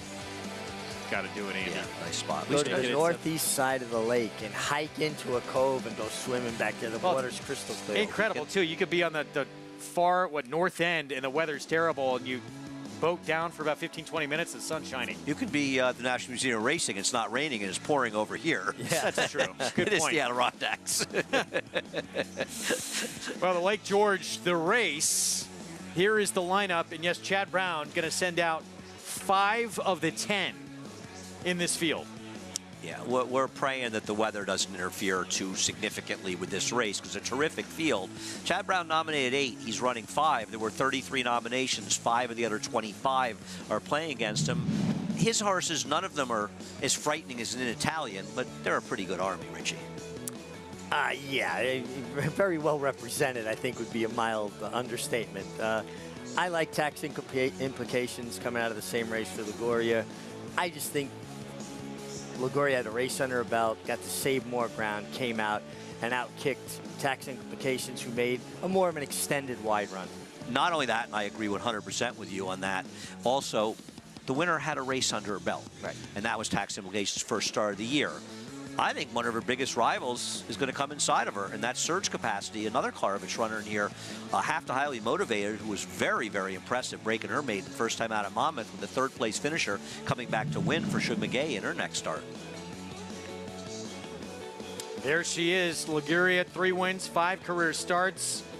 And, you know, I brought this up in the air yesterday, too. You just never know who's on the improve in this barn because they're always dangerous from Chad Brown. The last 2 years in the Diana, he sent out 4 runners, and it's been the biggest price of those 4 that have won the race.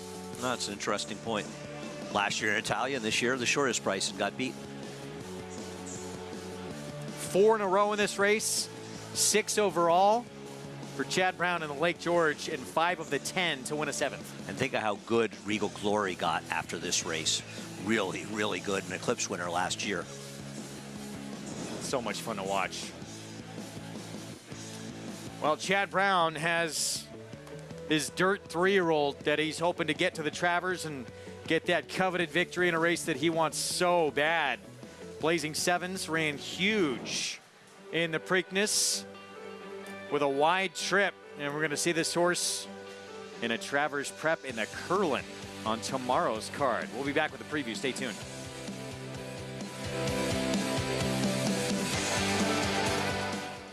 Good Magic's gonna win his first race, and he's gonna do it in the Breeders' Cup Juvenile. Here's Mage coming strongly down the outside. Angel of Empire is putting in his run, and there's 1 furlong to run. 2 Bills on the inside. Right a hole of Mage. Mage has taken the lead here as they come into the final 16, and it is going to be Mage to win the Kentucky Derby. The classic sire. Here comes Gem Mint 10, and now Dylan Davis, and they get ready to swarm these leaders. Gem Mint 10 is in front. Gem Mint 10 wins the finale. Welcome to Adelphi Racing Club's unparalleled partnership experience. Exclusive access to the backstretch at Belmont and Saratoga, premier accommodations on race day, and of course, experience excitement like no other. Contact us today to get a taste of the Adelphi difference.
Back at Saratoga Live. And the Curlin, traditionally, horse who wins this race moves on to the Travers. Compact field, but talent top to bottom, including Blazing Sevens, who was odds on in here for Chad Brown. And V.E. Day came back to win the Travers as an upset for Jimmy Jerkins after winning it. I want to talk to you about this, Richie. Listen, he ran well in here as a mile and 3/16. Yes. He probably ran the best race of anyone in here. I'm still not convinced he's a true distance horse. I think a mile may be his best distance. I agree with you. I think mile might be his absolute wheelhouse. Still could win. But he ran a big race. I just question the wisdom of going down and engaging the Bob Baffert runner here and leaning on him and making him game. He lost this race, and I don't disagree with that. And I would never, you know, I mean, obviously you have a better expertise on that. He also lost the race when there was another horse that sort of rode shotgun in the first turn, carried him out wide, and kind of took him out of position, so he wasn't able to go right after National Treasure in that slow pace. That's a great job by Velasquez, too, who got the lead and floated out wide to make everyone else's trip outside of him But he more had difficult. another horse in there that got in the way of Blazing But Sevens. all good race riding, that. Like, when we talk about race riding, yeah. that's the art of it, right? Johnny used his advantage to as much as possible. Fourth race coming up out of the Wilson Chute, 1 mile here in this $32,000 claiming race. We'll have the post parade when we come back.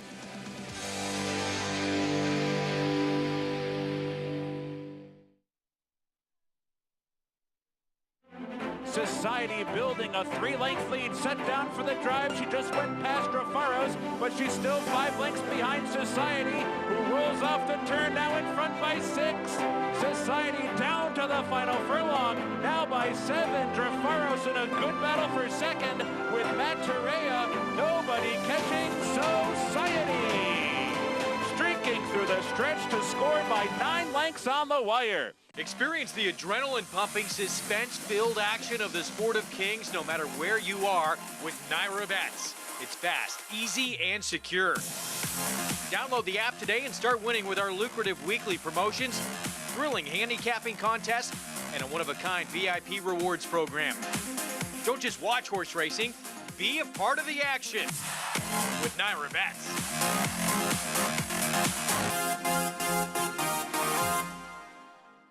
Fasig-Tipton New York bred yearlings. Selected on pedigree and conformation, this sale offers New York's finest. Recent graduates include graded stakes winners Robin Sparkles and Therapist, plus New York bred champions American Revolution. And what do you think now? In 2023, over $60 million will be distributed in purse money, incentives, and awards for New York breds. Fasig-Tipton New York bred yearlings, August 13th and 14th in Saratoga Springs, New York. Where will you be? Racetrack Television Network brings you every race, from every track, on every screen, every day. With monthly packages starting as low as $5, RTN gives you great value and access to more live HD streaming and race replays than anyone. Visit RTN.tv today to sign up and watch on almost any device, including Roku and Amazon Fire. RTN has packages that start at $5 per month.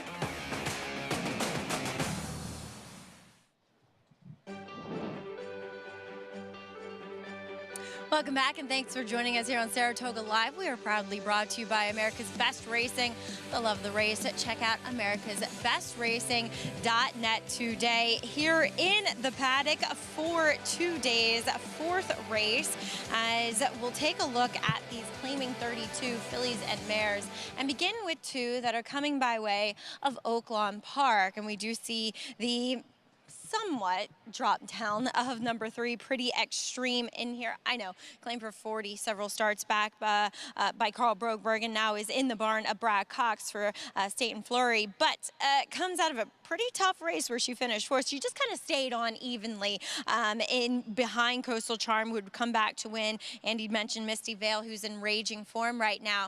Now, she looks good, but the one thing I will say, she kind of went up, and it was a very slow motion action, but when they were were putting the overgirth on her, she kind of went back and fell back into the saddling stalls. The vets took a look at her. She looks A-okay, but I would be remiss not to mention it, especially when we're dealing with the heavy favorite in here. So keep an eye on her out on the racetrack. She looks incredibly fit, though, coming back here off the bit of a bench. Now, I talked to trainer Ron Moquette. I love talking to Ron. He has great insights. He's so open and accommodating to anything you want to know. And I asked him about the horses shipping from Oaklawn to Churchill and the poor results and performances we were seeing. He said that, and because I'd been out there too at Oaklawn, the track's very tight. Pretty hard too, and they actually had the track at Churchill a little bit deeper or a lot deeper, and so therefore the horses really weren't acclimated to it, and they were struggling over it and finding it just tough to be fit enough to complete their races. So we do have deep heat tracks here at Saratoga and on the NYRA circuit. So food for thought with these fillies coming off layoffs, going back to Oaklawn. They have been working regularly though. Good Penny, I like her getting back to this distance and this configuration. I think a little less ground's probably optimal for her, though she could look just a touch more tucked up. Number 5, Halo City for Rob Atras. I've always liked her. Tally Lynch, you had her before, did an excellent job, but I agree with Andy. I think she's dangerous here. Andy, we're still trying to wake Rob Atras up, though, as he's been quiet this spring and summer.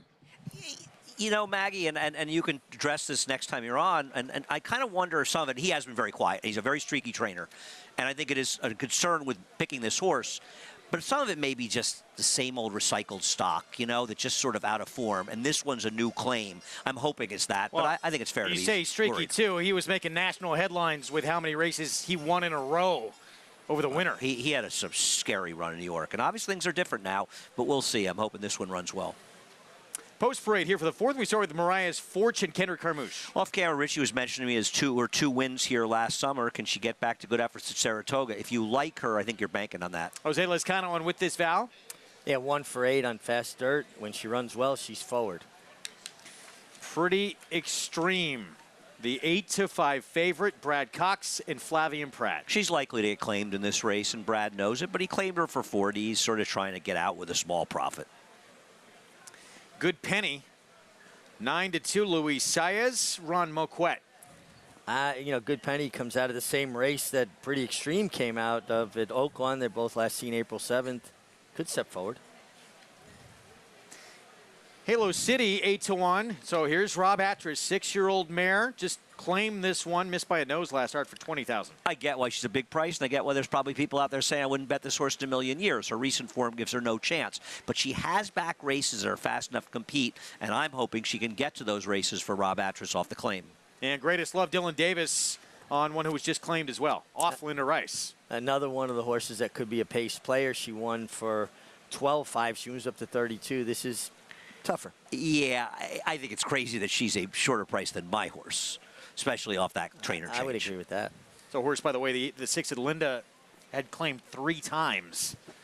As we get a look here at Mariah's Fortune. I don't think number 4 is going to be for $32,000. I want to remind everybody, NYRA Bets Saratoga Saturday contests. They are here. Live money handicapping contests nearly every week. Register now to win great cash prizes and seats into the following week's $300 contest. Registration ends at 5 p.m. Eastern on Friday. Go to NYRA.com/contests, to learn more. So the favorite, 9-5, that is pretty extreme, but we've talked significantly about and off since this spring. There she is at Oaklawn early April. Yeah, you know, she comes out of an effort where she was third. She's warming up aggressively. That's not Oaklawn, by the way. No, but she's warming up aggressively. I was going to segue into that. No, I was thinking with you. I was joking. She beat Good Penny in the race. Good Penny finished 4th, and we mentioned that Misty Vale is running in the Molly Pitcher, the horse who finished ahead of them, just to give people the understanding of the class situation they were in. So finishing 2nd, really not a bad performance by her. A little bit ahead of Good Penny. She's a little lukewarm on the board, huh? I mean, for the morning line maker to make her even money, he was pretty confident that she'd be a short price. You don't miss on those that often. And in this case, she's a little chilly. Now, maybe she just goes to 7-5 right away. Maybe she ends up down there. I don't know. Does anybody here feel we should be worried a little bit that she's a little chilly on the board? I am, and also I still have a hard time, honestly, and I love the explanation that Maggie was able to get from Ron Marquette, trusting that Oaklawn form in other jurisdictions. I am with you, my friend. That's one of the reasons I didn't mind picking against the 3. Well, here's good Penny. So you had no match when she met Pretty Extreme last time out, but before that she had met and was only a length and a half behind her. Right, and she's a 5-1 in this race, and she also has the wins since then. Now, those were for Contreras. Now she's with Ron Marquette. If you want some numbers on Ron Marquette, on the dirt in Saratoga the last 5 years, he's 5 for 42 with a positive ROI because he had a big price in there. Overall, not huge win percentages, but he's won some races. It's not easy to win here. Of course, trainer of the great Whitmore, who we saw have great success here at Saratoga. And, of course, that Breeders' Cup Sprint victory. Meanwhile, Halo City, the 5, at 8-1, and you just don't feel has the races on the resume? Or I do feel she does. If you go a little further back. Well, I mean, you go back to Saratoga last year. She was running by her figures in the mid-70s. Doesn't that make her competitive with the recent form of the others? No, the recent form's a joke. She's not winning off her. I mean, she got beat a nose last race in an inferior field. The drop down helped her. The feeling with claiming trainers that are successful is that they are able to get horses back to their good form they once had. Yeah. And like Maggie said, Natalia Lynch did a great job with Halo City, but sometimes horses, especially older horses, this is a 6-year-old mare. You get into different surroundings, a little different way of doing things. It almost takes them out of a rut, if you will. Yeah, it's not a knock on Tally Lynch. Yeah, she ran those races, those good races for Tally Lynch. Maybe Rob can find a way. Yeah, change of barn, change of scenery sometimes works. And she's a big enough price. Let's go to Maggie for more. It's so true. I mean, even, think about it in other equestrian disciplines. Oh, you've been trying to jump this horse, and he doesn't really jump well with the bit. Then you change the bridle, and boom, he has so much scope, and he's rocking back on his haunches because you just changed the bit. It's kind of the same thing. And two, I did catch up with Rob Atras, and he did admit, I've been trying to enter her for 20 or 25. The races aren't going. But so many times I've heard trainers say that, and they jump up and run a really good race. Ooh, sorry, Andy. Didn't mean to jump on your bandwagon with her, but she just looks great. And I kind of have really gotten behind that theory. Now, I do want to talk about number 1, Mariah's Fortune, who gets back to the main track. I think a better surface for her, as when she first tried it, I wrote in big letters, does not have a turf hoof. Though 2 back, she ran fine over it. So excited to see her back on this surface. She warmed up really well for Pat Reynolds, who has already gotten a winner this meet and just seems energetic and moving very fluidly. I think this is the right spot for her to be effective as well with Kendrick Carmouche aboard, guys. Maggie, thanks. And it's a horse who, by the way, and there is the one with Kendrick Carmouche, who Maggie was just talking about, 2 for 2 here at Saratoga, getting back to her preferred surface. Like we've seen it over the years, and I'm not saying that Mariah's Fortune is this kind of horse, but horses that really have an affinity for Saratoga. We can go back to Quick Call, and there's been others. I go back to Startahemp in the 70s when I first got here. I mean, there have been quite a few over the years. I think it was a little different in the old days.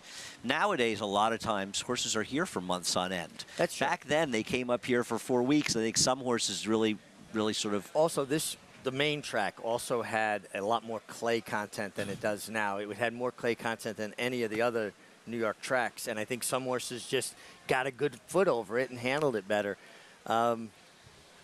Man, you go back to a name I don't even know. Startahemp was a Sky Schulofer horse. And he what was a long, strange trip it's been. He's a very big Saratoga runner. I think he's run like 3 or 4 times back in the old days when I first started coming in the mid-70s. There's Kendrick Carmouche in those pink silks, 2B and 1C stable. You got a quick look from the front of that Wilson chute, and they have that temporary rail up in front, as they tend to do here when they break out of the gate, to make it a little more easier easing into that, essentially a middle of a turn. More of a gradual angle towards the actual rail, and they've done a fantastic job with this. And there's a very little run-up, the distance between the gate and the starting the timing. So the first quarters hitting the turn are very slow, and those second quarters have been almost 2 seconds faster than the first quarters. We're looking into it, but it seems like it's accurate. 7-5 favorite, Pretty Extreme. First start since early April for trainer Brad Cox with Flavian Pratt. Let's go upstairs. Frank Miramonte, the call, race 4. All right, Greg, here we go. Halo City coming forward. Good Penny has taken up her spot. And Greatest Love to the outside. Walking in.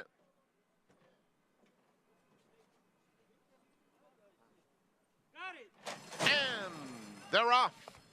Mariah's Fortune is hustled hard from the inside post to take the early lead. And so it's Mariah's Fortune. And with this Vow hooking up in the opening furlong, Pretty Extreme gets a good spot just behind them in third. Good Penny fourth, Halo City next, and then Greatest Love at the back of the field. They swing on to the backstretch behind Mariah's Fortune, who leads it by a length. With this Vow worked upon to stay close in second, and then Pretty Extreme to their outside in third. Down at the rail, Good Penny and Halo City, 24-2 was the opening quarter. It's a big gap back to Greatest Love, who is by herself at the back of the field. Mariah's Fortune narrowly. With this Vow in between, just a half length back second, a 3 wide. Pretty Extreme is next. It's another couple back to Halo City, who's a clear-cut fourth now. Good Penny loses a little bit of ground, a distance to Greatest Love. 47-4 for the half mile. They're heading toward the quarter pole, and Pretty Extreme makes her move now, and the favorite is up to get the lead very easily. Away from Mariah's Fortune in second, followed by With This Vow and Halo City. Pretty Extreme turns for home and is building up a 5-length lead. Halo City on the outside trying to get into second, and then it's Mariah's Fortune. It's lights out. Pretty Extreme and Flavian Pratt winning for fun. 8 lengths past the 16th pole. It's all Pretty Extreme. Halo City was second. Greatest Love from way out of it to get third. Mariah's Fortune fourth. Pretty Extreme, too good for this group, winning for Brad Cox, and a man we've featured on this program quite a bit, Staten Fleury, and Flavian Pratt aboard for the win. He had 2 armfuls of horse going down the backstretch. She was just towing him into the race. And I'll tell you something. Did she get a good trip? Yeah, but she was right on top of what was a pretty quick pace. 24:55. We look at those 3 races yesterday, may have been the faster than any of them. They went faster, 23.5 seconds about the second quarter, and she was right on top of it, and the other speeds just totally collapsed.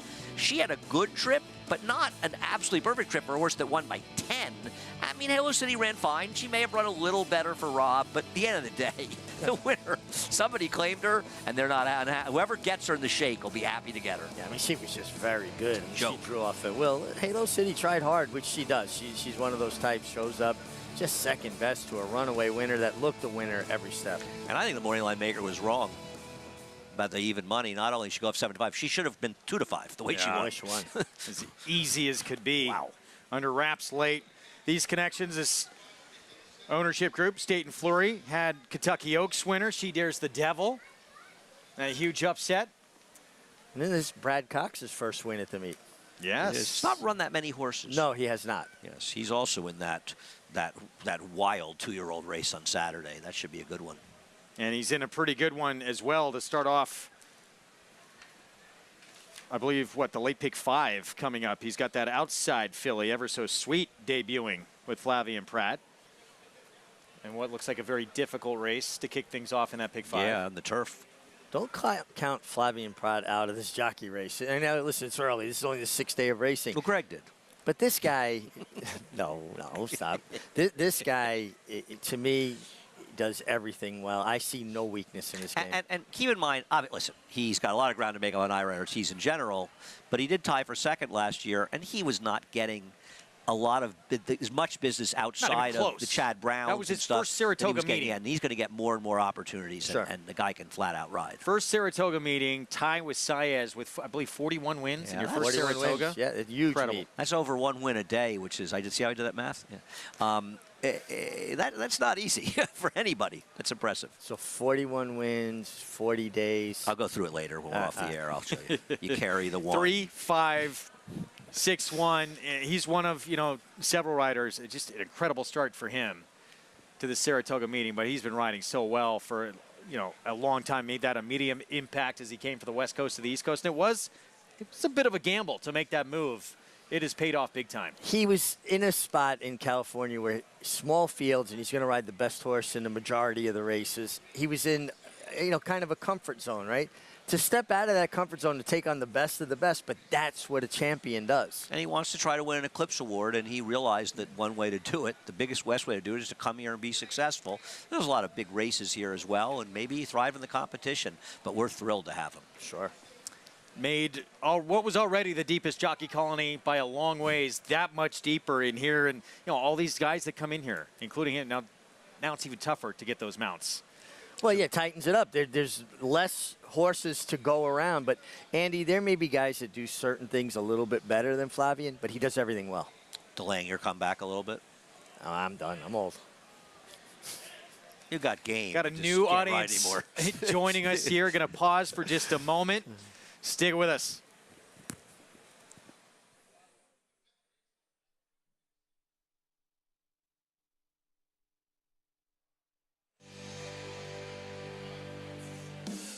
Welcome to those just joining us on Saratoga Live, watching on Valley SoCal San Diego. Those already with us on FS2.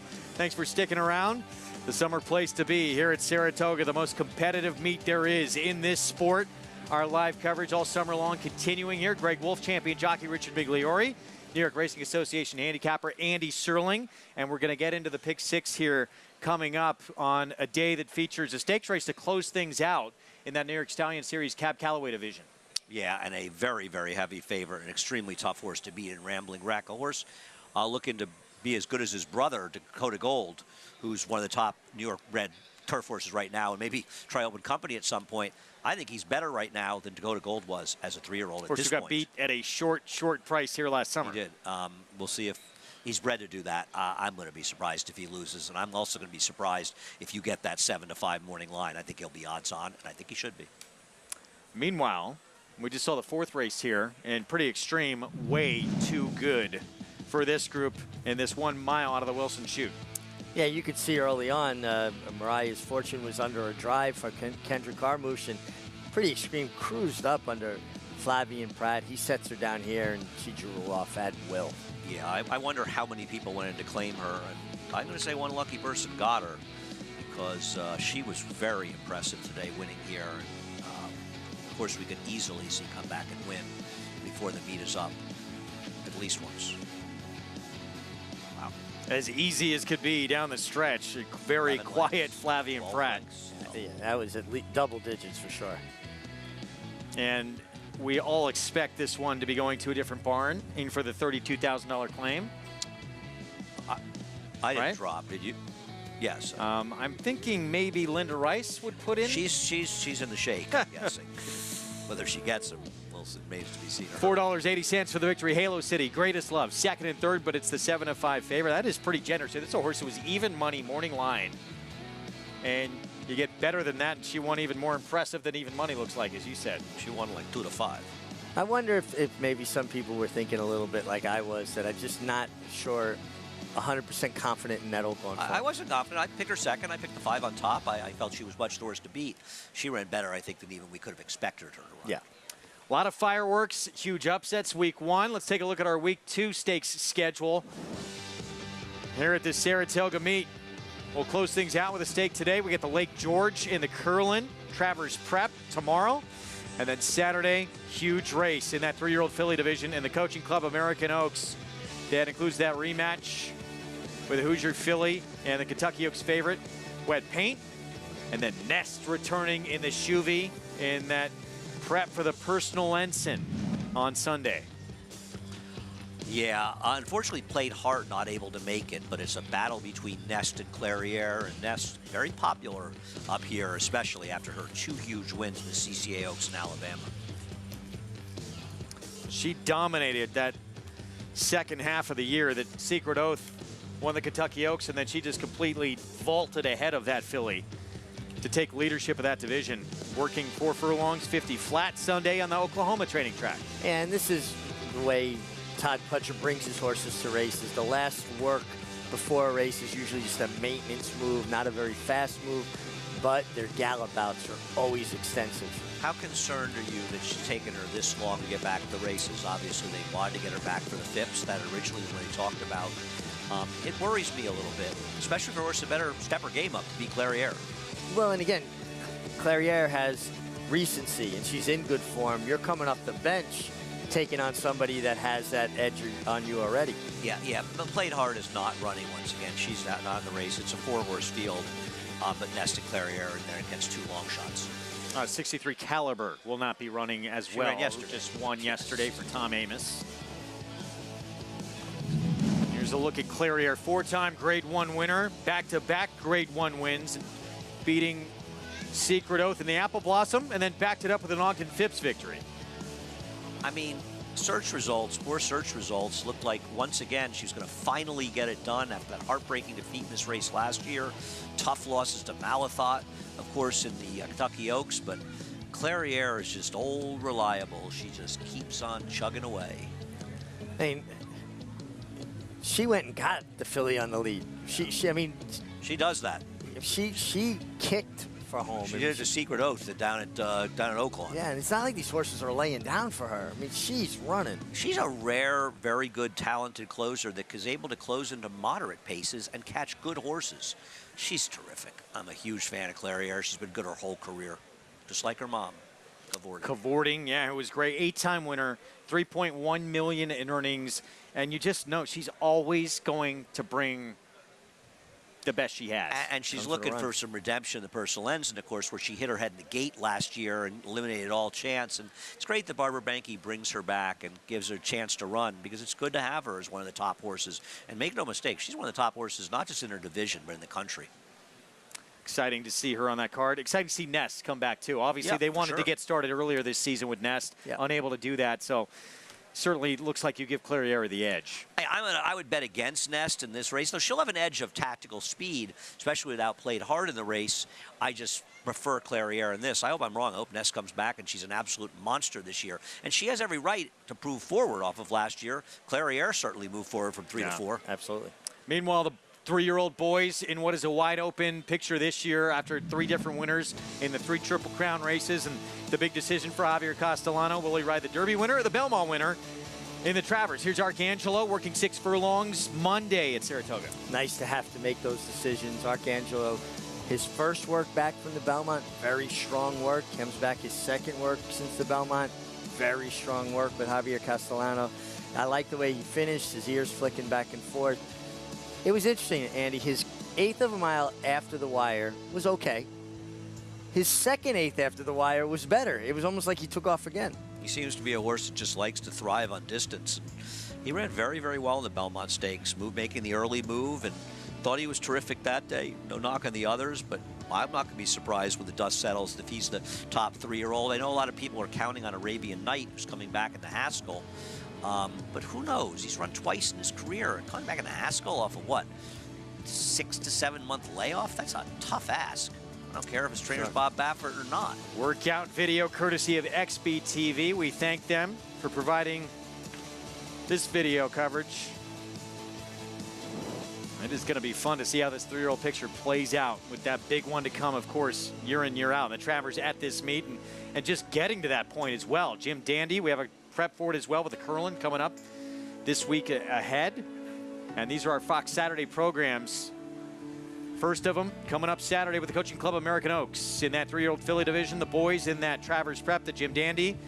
The Whitney with Cody's Wish, maybe the most anticipated race of this entire meeting. I would agree with that. I mean, listen, the Travers, the 3-year-olds are always going to take that, but I agree. I mean, especially Cody's Wish is right now definitively the best older horse in the country. I don't think either one of us are. I say up to the mark, the turf horse. He's putting in a claim to be one of those players, a turf horse as well. We don't know if we'll see him at all at this meet, but this is a very, very good horse, Cody's Wish. He lost at 1 1/8 up here in his second start, but that was before he figured it out. He didn't break. Joel rushed him up on the backstretch. He was also facing some very good horses in there, including Pipeline and a Todd Pletcher runner named Vindictive as well. It's not like he even ran a bad figure. Cody's Wish had not won his first 3 starts, but he had run well in all those races. He started figuring it out and breaking better. But because of his running style, he's a better one-turn horse. because he gets faster paces in those races to close into. And the concern with him around 2 turns, it's similar to the Breeders' Cup Dirt Mile, where he ran, I thought, very well, but he didn't have the same kick around 2 turns that gets accentuated around 1 turn. Is that fair? But the difference now between Cody's Wish and even last year, and he was getting better at it, was he would brake a little slow. He'd try to run off, and the riders weren't rushing him up as much as he was locking on the bit and taking off with them. So cutting him back to 1-turn races, he would get real pace. So even if he got a little keen, they can get him to settle again. Talking with Junior Alvarado about it, he said he's matured so much over the last 3 or 4 starts that he doesn't get that anxious and run away, and that's why he thinks he'll be okay going a mile and 1/8 now. I'm not sure his competition there, and I do believe he's the best horse, but what if a horse like West Hills Power, the horse who won the Foster, what if he gets loose on the lead? He could be a very big threat. Yeah. West Will Power, thanks. Pletcher, of course, going to show up.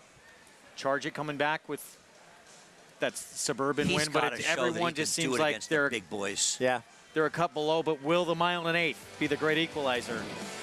That's why it's so intriguing. We're going to take a timeout. We will be back. Ramblin' Wreck going to be a big favorite in the finale on this card in that Cab Calloway division to close out this Thursday card. We'll be back.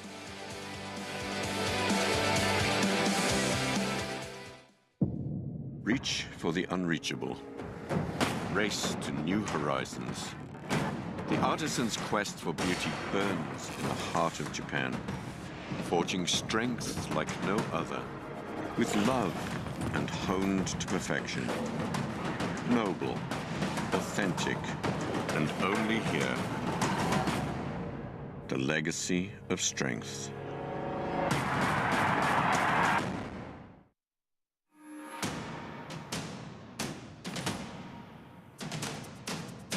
Drain the Clock will win and win by as much as he wants. He'll win by 6 in the end. It is Drain the Clock who will bound home the winner in the Bayshore. Drain the Clock, Jackie's Warrior, a terrific finish in the Woody Stevens that goes to Drain the Clock by a head.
And they're into the stretch, and it's Catholic Boy.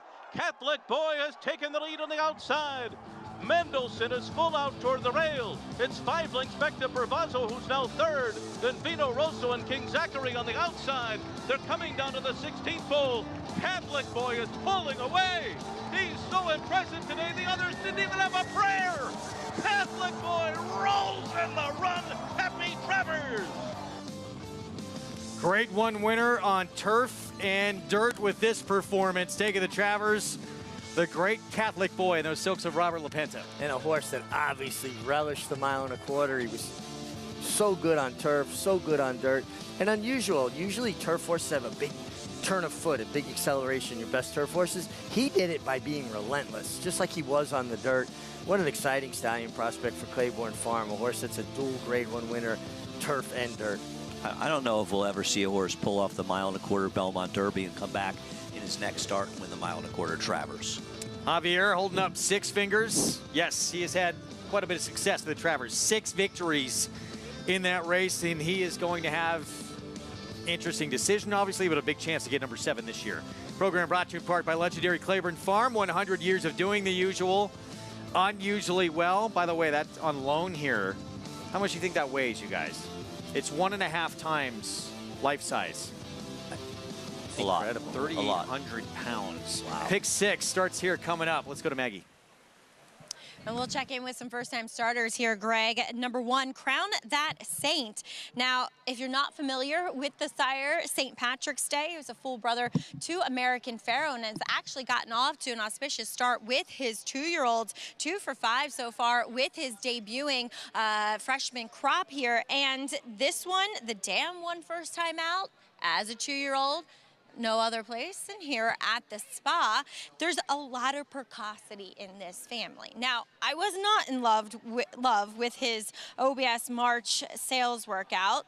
Could have led to the $22,000 price tag. It just wasn't that fluid. But what I can say about him here today is that he is sharp, he is on the muscle, and he just looks precocious. Now, the thing is, fitness I call into question, and he's one I want to watch warm up out on the racetrack, as we are seeing a shoe repair, just so everyone knows, on number 4, that is Balance Sheet. We're going to have a little bit of a delay in here as we get the shoe tacked back on. Number 4, Balance Sheet. Moving on to another first-time starter, 3 White Soldiers. This one sold for $28,000. Hey, it's a restricted maiden special weight race. They're not going to sell for that much.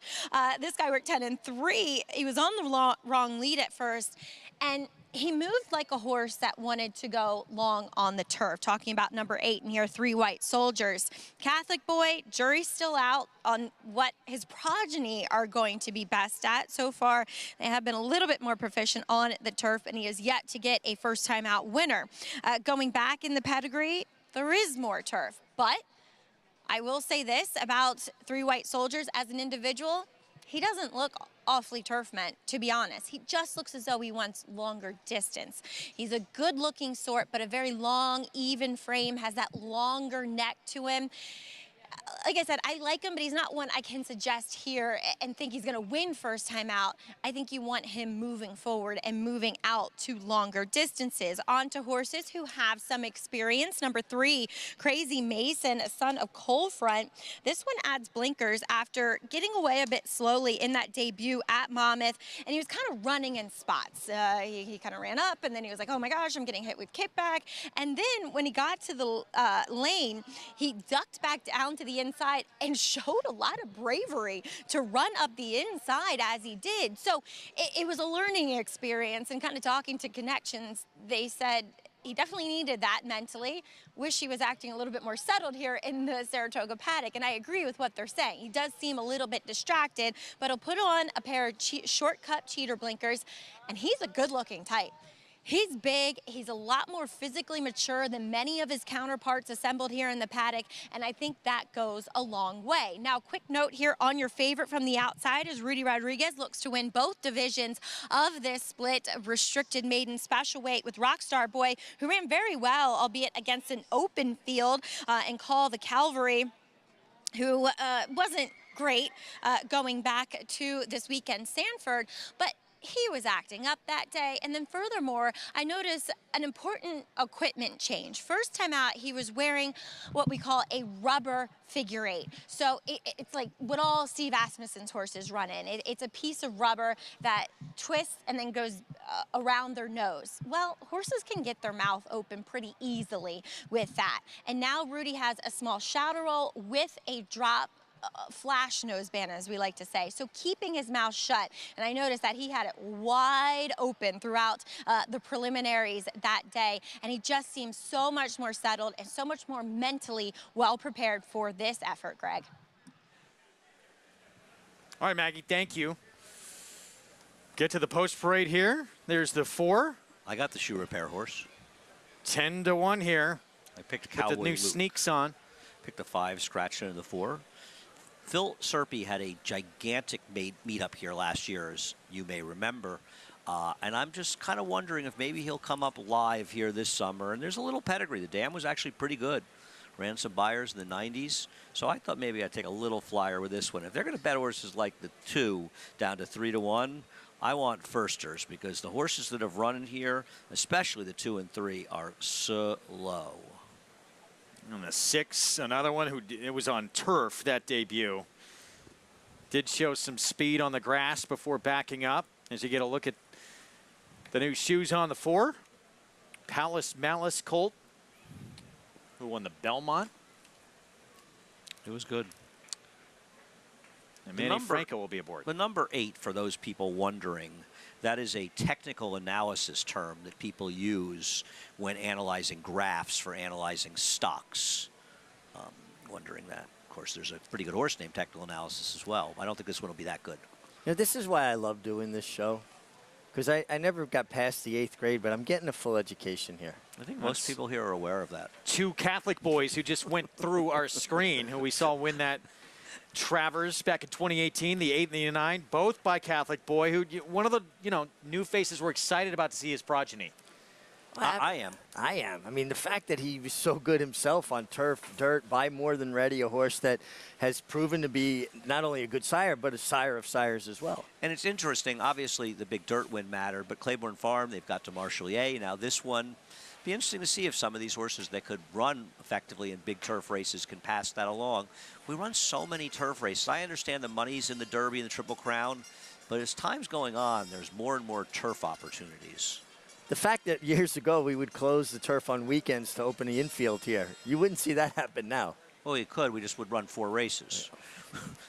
Times have changed. 5 minutes from the start of the Pick 6 coming up. We start with Crown That Saint, one of Arad Ortiz Jr.'s mounts at 9-2 for the Notas. After a couple horses that could run, including the Warriors Crown, I didn't love the sales work.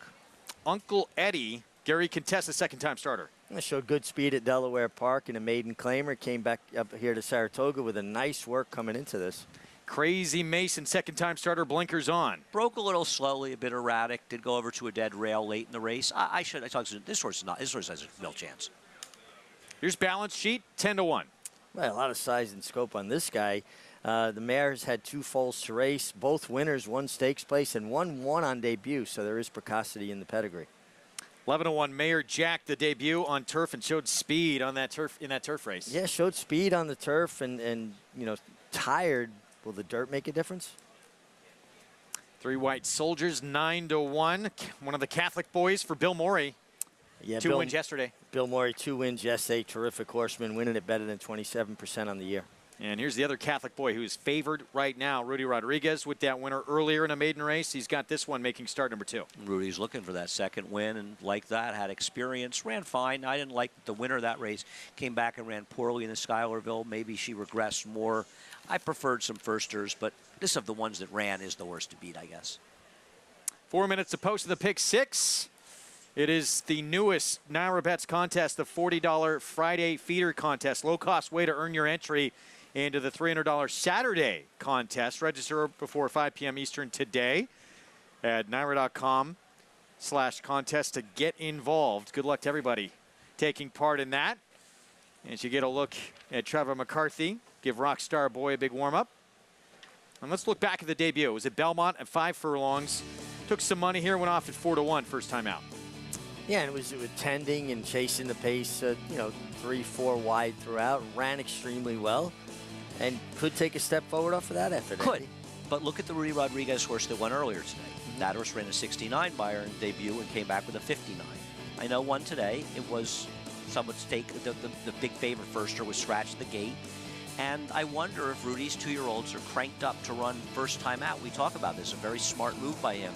Good purses. The competition's nowhere near as tough as it up here. Now, I don't know how tough this race ultimately is going to prove. The firsters will have a lot to say about that. But I wonder if you can expect this horse. I think he's more likely to take a step back than a step forward. what I liked about that first race was how game he was for second. He fought for second. It looked like he was beaten for second, and he kind of, put his head out and down and didn't allow that horse to pass him. He's been a handful in the post parade for Trevor McCarthy. He really pulled. I won't be surprised if he wins the race, but I'm going to gamble against him. I picked him second. I picked the race 4-9-8. That's an interesting point you bring up, having him more ready to go for the debut. And we'll see if this one does go back. They don't always go forward, start number 2, even though we talk about it. A lot of times you get that experience. You are going to move forward. Doesn't always happen. I want the firsters that don't do that much running first time out, that clearly needed a race. Maybe you see a little something in the middle of the race, somewhere during the race, to show the horse has a hint of ability, especially worked in the old days would so often. And I kind of want those horses. They're more likely to improve the ones that ran lousy. And that's where you're going to find your value. Well, and don't you feel like when you watch replays of a horse that's made one start, if you see that they had run in some part of the race, that points out that they have ability. Now, other things may have gone awry, but they need to show that someplace there was run on their mind. I 100% agree with that. And those are the kind of horses, as Greg's alluding to, where you can find yourself with some price, a live horse that's sort of hidden, buried. There's nothing buried about the 9. The whole world knows this horse ran the fastest race any of these first time out. Let's go to Maggie. I'm actually going to go a little bit off topic here, guys. Talk really quickly about the one who I said I wanted to watch warm up a bit. He is warming up better than what I saw from that breeze. So maybe it was just more or less a synthetic. He wasn't getting over that well, and he's been very aggressive. So look for him to, like I said, because he's so sharp, show a bit of early speed. But let's talk about the horse who had the shoe repair, number 4, Balance Sheet. He was a little green when he walked in, but let me tell you, he handled himself beautifully with everything that went on. It was kind of like once he pulled his shoe a bit, he was like, oh, I guess I better behave now. He's done nothing wrong since. He's a really nicely put together horse. We'll see. Can Magic strike twice here with the Phil Serpy horses and get them home? Now, number 6, we see for Mel Giddings, Mayor Jack. I thought really well-deserved. In race number 5, the Backstretch Employee Service Team hands out a best turned out award to the groom of horses in the 5th race. And the groom for Melanie Giddings deserved it wholeheartedly. This horse had a checkerboard on his hind end. He was completely braided. Now, I don't know if there's much ability with this horse, but I can say he doesn't look like a turf horse. He's a dirt horse, so we'll see how he stacks up here. He is the longest price on the board. I think rightfully so, given the way he physically matches up with the rest of the team here. But I like when grooms take pride in their horses, and his groom certainly did. Good information there, Maggie, and yeah, well-deserved. Absolutely. I wound up going with the 1 because of the warm-up. Horse take a lot of money. Went 9-2, 7-2, I believe, in the last flash. And also, to be fair, Andy, we were talking about it off camera. The Grand Dam, Brandy's Rose, won her first 3 starts very impressively. I had the pleasure to pilot her. Imagine how good she was. Well, and the fact that she had that kind of precocity. And the fact she could win 3 in a row with me. Well, the right, Dams produced 2 runners out of the 5 she produced are legitimate runners. Yep. I mean, there is some production, including Warriors Crown. I didn't like the 2-year-old sales work, but that could well mean nothing. Fast work doesn't necessarily transfer to good performance, and she's a different horse maybe since then, or he is. I wasn't bad as I picked 4th. I went 9, 4, 9, 8, 1, but that's a distant 4th in here. I bet a few dollars on Balance Sheet. I'm hoping this one could be live. Has some pedigree, but it's a bit of a guess, to say the least. 1's taking money, too. 7-2 now. Brad Ortiz Jr. on. Could Usually be it's going money. to be the case, but I mean, this horse did make a great appearance.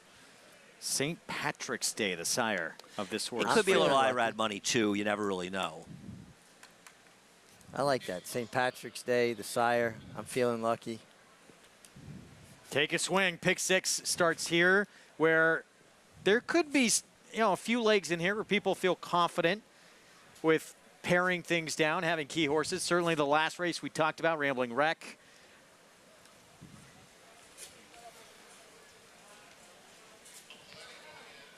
Going to be, looks like very tough to beat in that race. And then Spirit of St. Louis.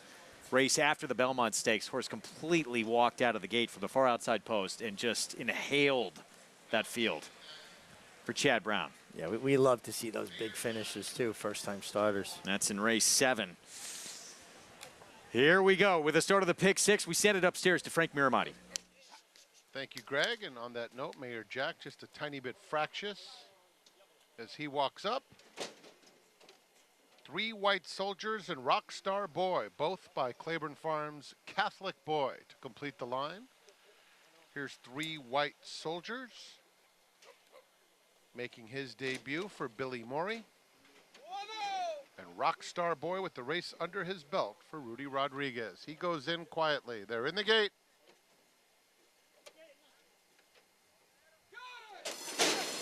And they're off, and Uncle Eddie blasts off right out of the gate, opens up a lane. Crown That Saint has sharp speed, trying to protect the rail. On the far outside, Rockstar Boy is moving into contention, and in between them, Crazy Mason is in the mix too. So it's Crazy Mason and Uncle Eddie duking it out into the far turn. Rockstar Boy a length and a half back in third. Crown That Saint on the rail in fourth. Balance Sheet is fifth as they round the turn, 5 lengths off the lead. It's another length back to Mayor Jack. And at the back of the field, 3 White Soldiers. 22-4 for the opening quarter. Crazy Mason takes the lead. On the outside, Rockstar Boy moves to challenge in second. Now Uncle Eddie is back to third along the inside. At the top of the stretch, Crazy Mason has opened up. Crown That Saint, splitting rivals, trying to get into second. But Crazy Mason has given them the slip. He is long gone. Crazy Mason, all by himself, romping home at the spa. Crazy Mason reports home 8 lengths or more in front. Crown That Saint was second. Uncle Eddie third. 3 White Soldiers was fourth. Crazy Mason for trainer Gregory Sacco had a pretty good two-year-old here a few years ago. They got a grade 1 win for him.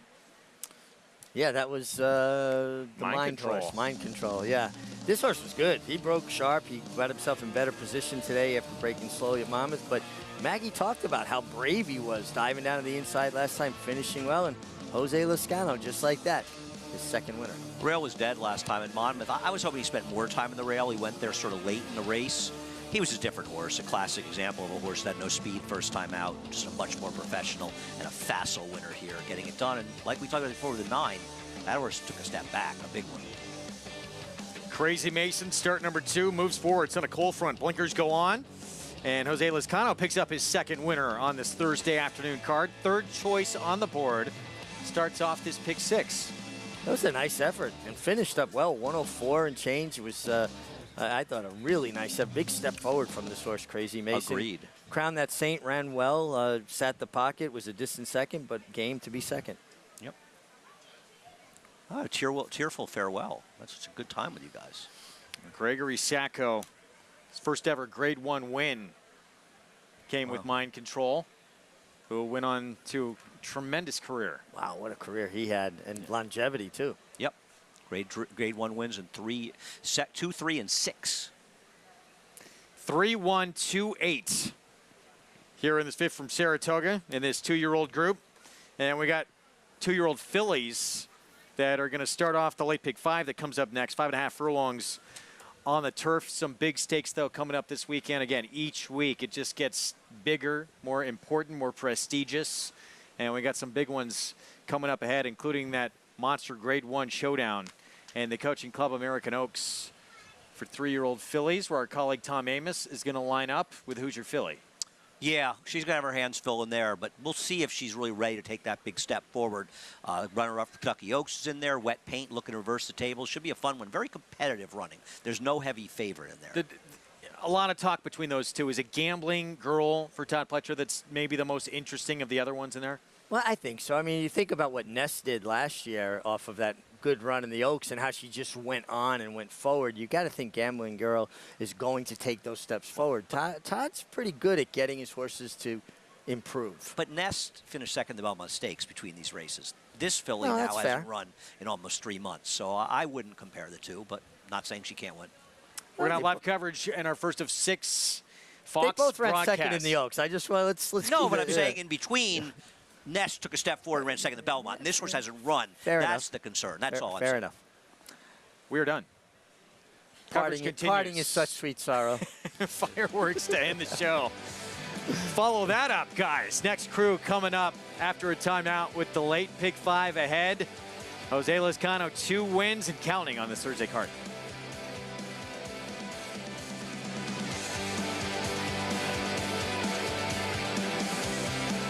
Grade 1 winner and track record setter Lee. Like their sire, his runners have excelled on both dirt and turf, including these standout performers. Poppy Flowers putting in a late burst here. They come for the finish. Here is Nagarok, who takes off. Nagarok will roll. Nagarok. Out of a Galileo mare, this dual surface star has sired juvenile stakes winners on both dirt and turf. Lee, standing at Claiborne Farm. On a perfect day, there is no finer place in all of sports. Nerves, excitement, and anticipation. Than beautiful, truly stunning.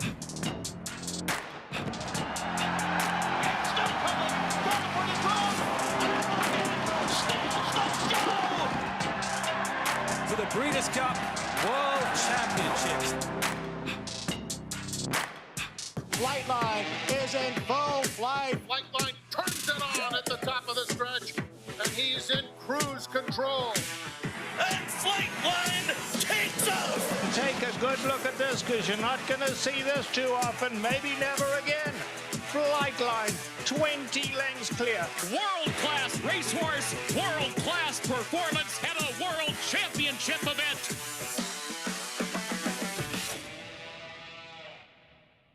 The Cross Country Pick 5 combines the best racing from New York with top races from around the country in one bet. Find it in your track menu and play this weekend. Races and free PPs posted at NYRA.com/crosscountry. RaceLens is the most in-depth product in horse racing with unique features found nowhere else. True odds, predictive analysis, and pace projection. RaceLens. It will change the way you follow horse racing and take your game to the next level. This summer, the thrill of horse racing comes to your home on Fox. Live from historic Saratoga Racecourse, don't miss the Coaching Club American Oaks. Only on Fox Saratoga Saturday.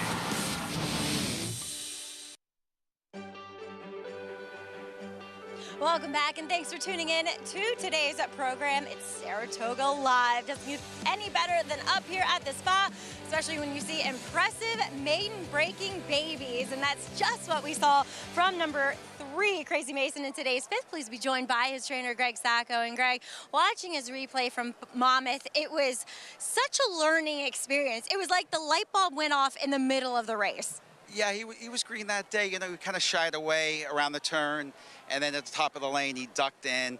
But what we loved about the race is he came up the rail, and he galloped out strong that day. And it was a nice dress rehearsal.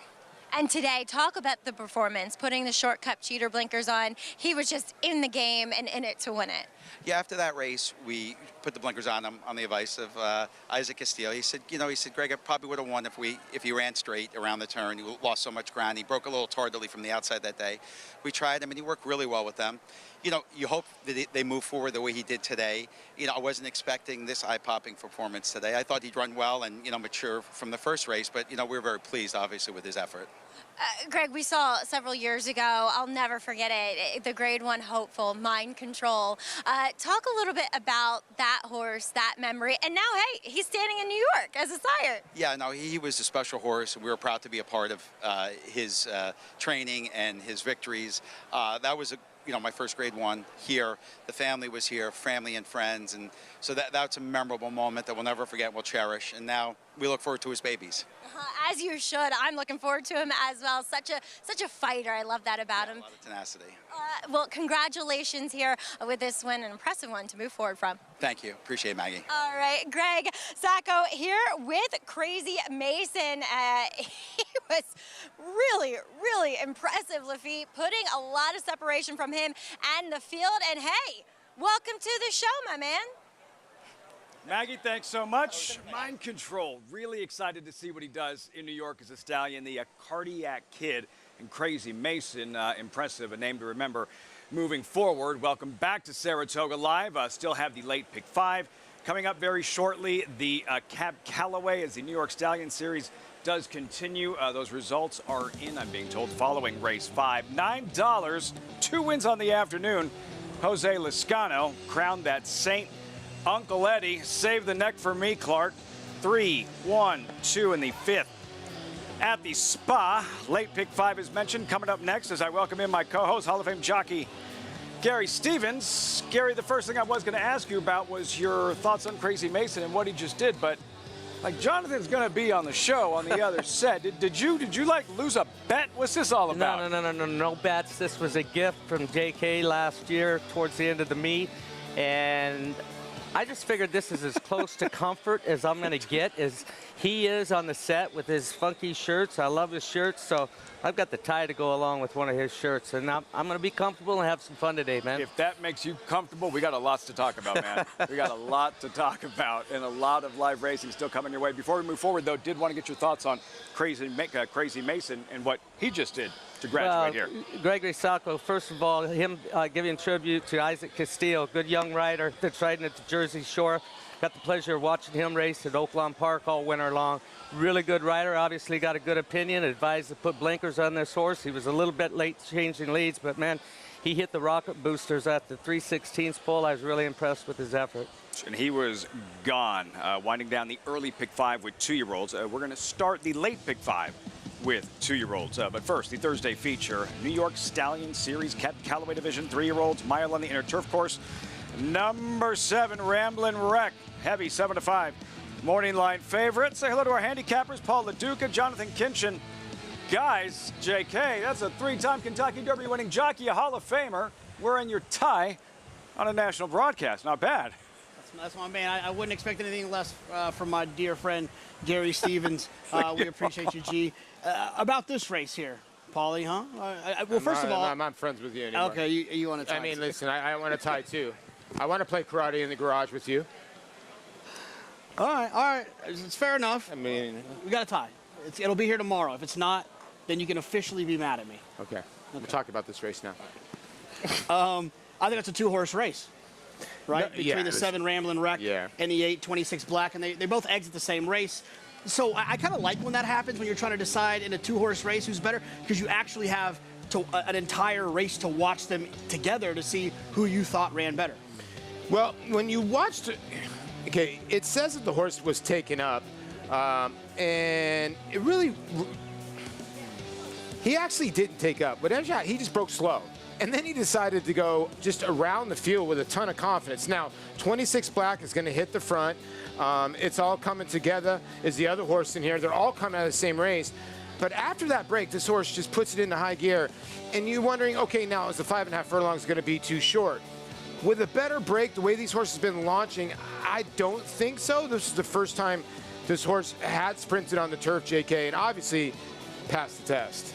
Yeah, I mean, it's one of those tough situations, right, where you see the 7 Ramblin' Wreck, 6 in that race, 7 today, break slowly like that and come running and kind of gallop by the 8 26 Black. But then you have to ask yourself, what happens if Ramblin' Wreck breaks a little bit slow here?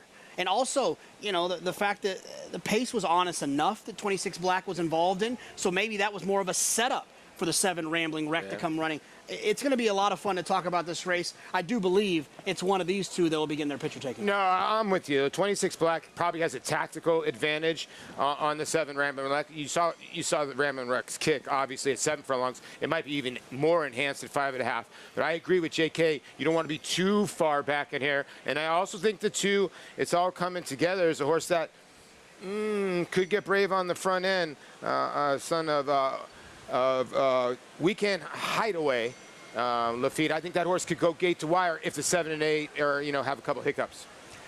Hey Paul, man, I don't know how to break it to you, but he gave me a tie. Wow. Well. Like I'm not gonna wear it, but I mean he gave me a tie. Wow. He's lying. I never gave Lafitte a tie. Wow. Never. I have it here, man. I'll have it brought to the track. Prove it. Prove it. We're on for 7 hours. We got time. We'll have it brought to the track. Really exciting edition as the New York Stallion Series does continue. The Cab Calloway, the 10th and final this afternoon. All this great racing. Don't miss out. Get involved.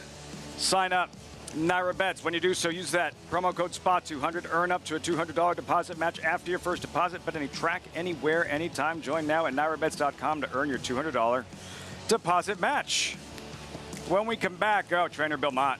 Success at the highest level for decades, and the stars in his stable now as imposing as ever. Real good news for jockey Junior Alvarado, pilots Cody's Wish, among others. Among those others, San Pantaleo. Next, more 2-year-olds at Saratoga.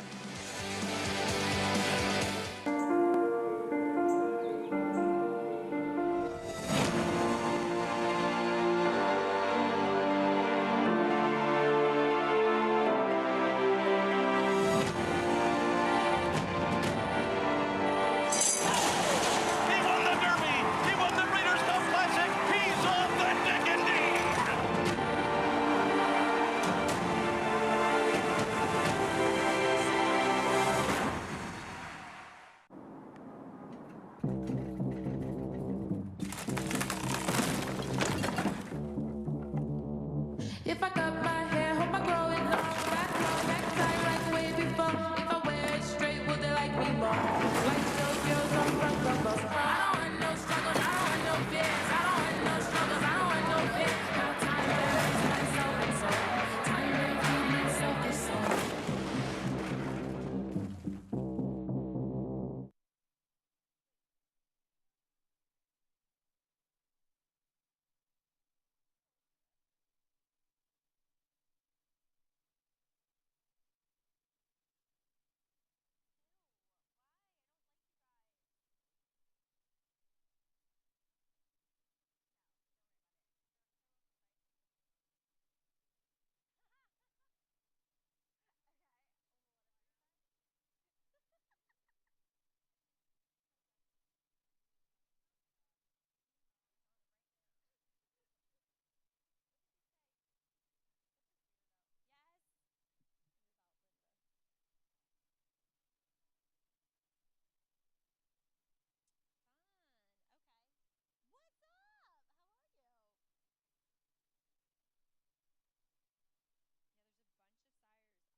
Surrounded by benches and flower pots, it weighs 300 pounds, is constructed from yellow pine, and has a ball at its apex covered with gold leaf. It is the Man o' War pole and greets all who enter Saratoga's main gate. John P. Greer never left Man o' War's flank after the champion set grueling fractions in the Dwyer Stakes at Aqueduct. John P. Greer briefly headed Man o' War at the 8th pole. The Chestnut shrugged off the challenge to stop the clock in world record time. In 1959, Naira dedicated a white and gold pole shortly before the facility's grand reopening after a 3-year, $34.5 million renovation. It was the pole where Man o' War surged past John P. Greer. The Man o' War pole stood in Aqueduct's backyard until video lottery terminals were installed. It was restored and relocated to Saratoga in 2010. After all, it is at Clare Court, where Man o' War learned to accept a saddle and rider. Saratoga is also where the Chestnut captured 5 stakes during his legendary career. Grand Central Station has the clock, Old Yankee Stadium has the bat, Saratoga has the pole.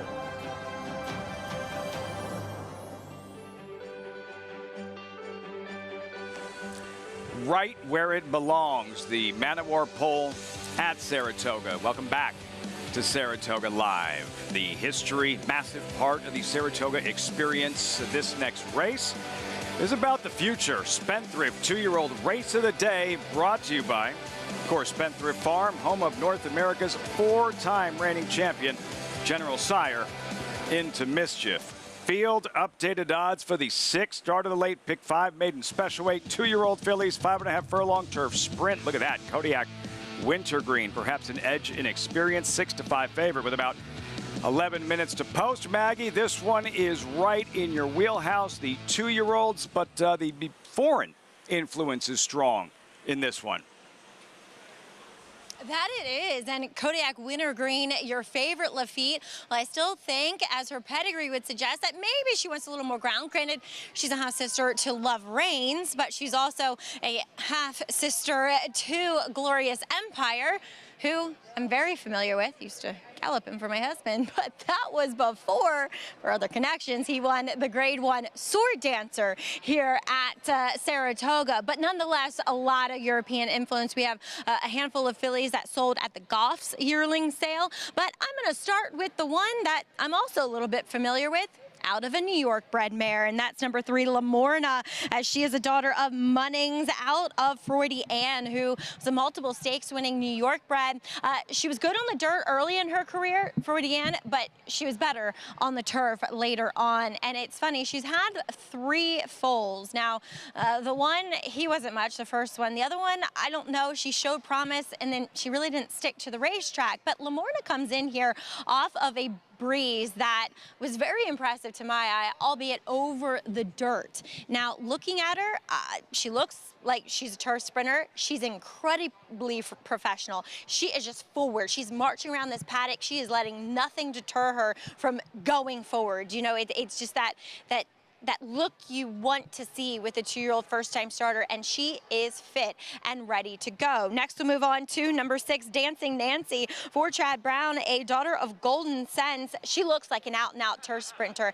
There's a lot of substance to her, and I know this isn't necessarily Chad's MO to debut them going shorter on the turf, but I think this is the right spot for this daughter of Golden Sense.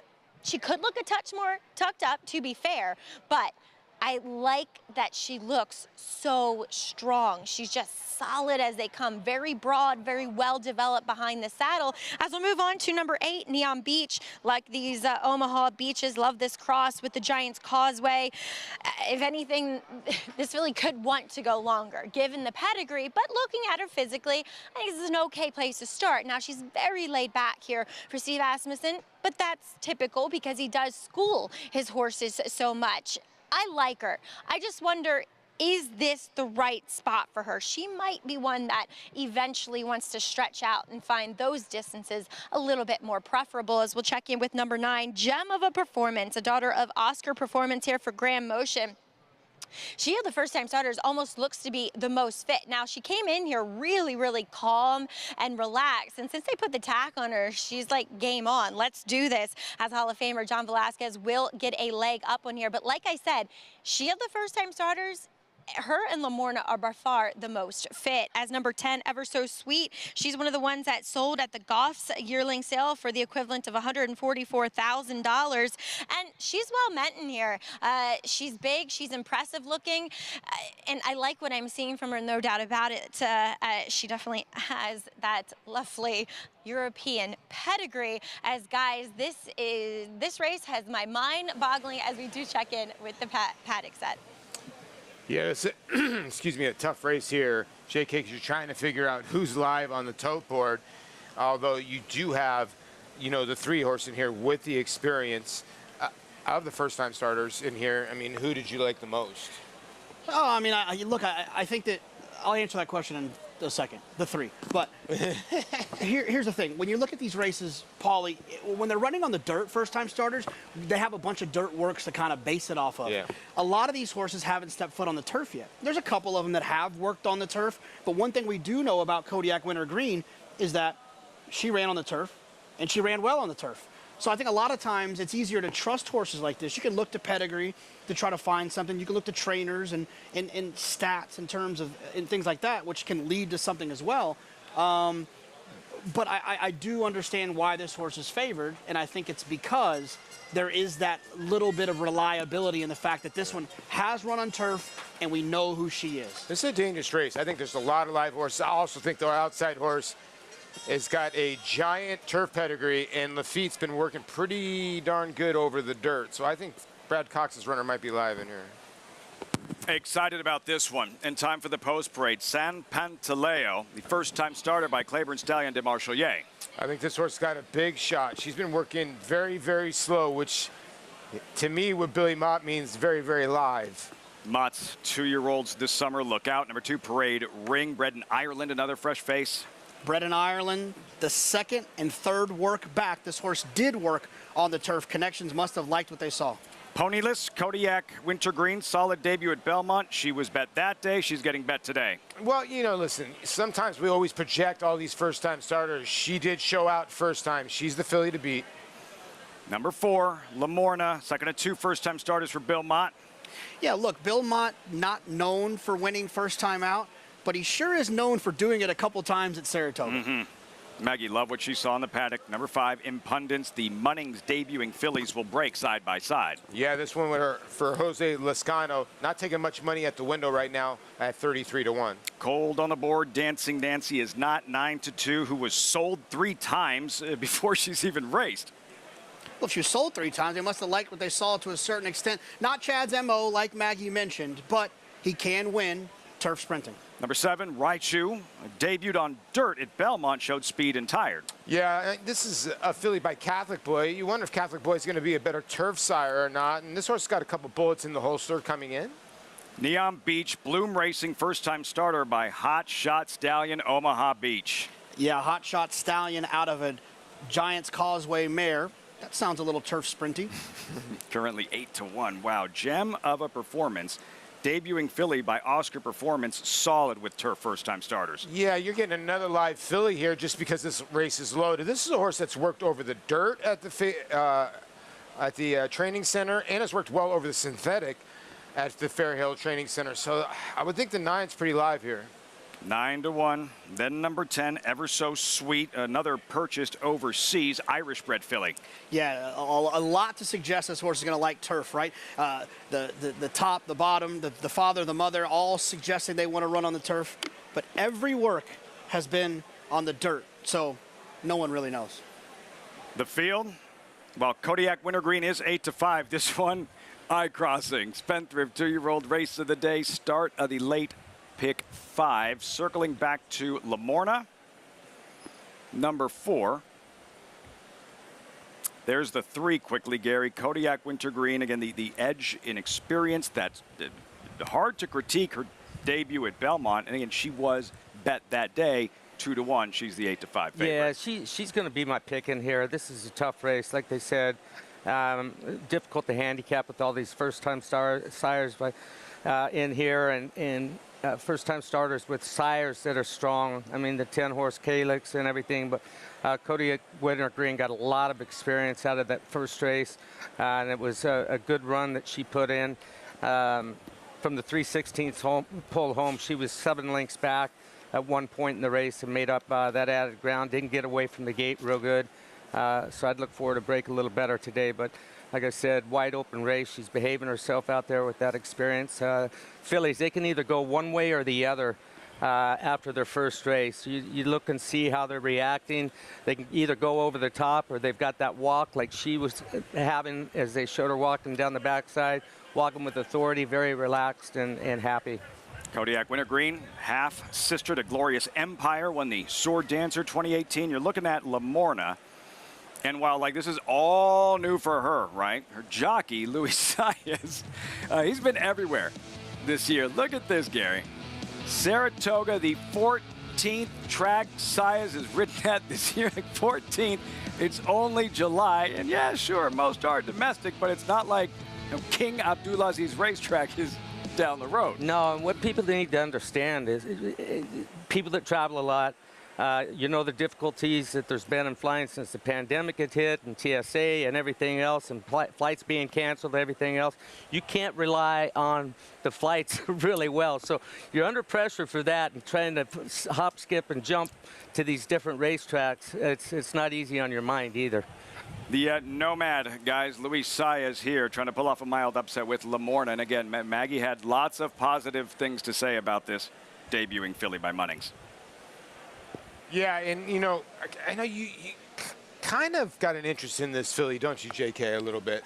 Yeah, look, I mean, if Bilmont, he's hard to figure out here at Saratoga because, you know, like you said, in his career, he's only 9% with first-time starters, right? I mean, that's no Chad Brown, that's no Todd Pletcher, that's no Brad Cox in terms of first-time starters.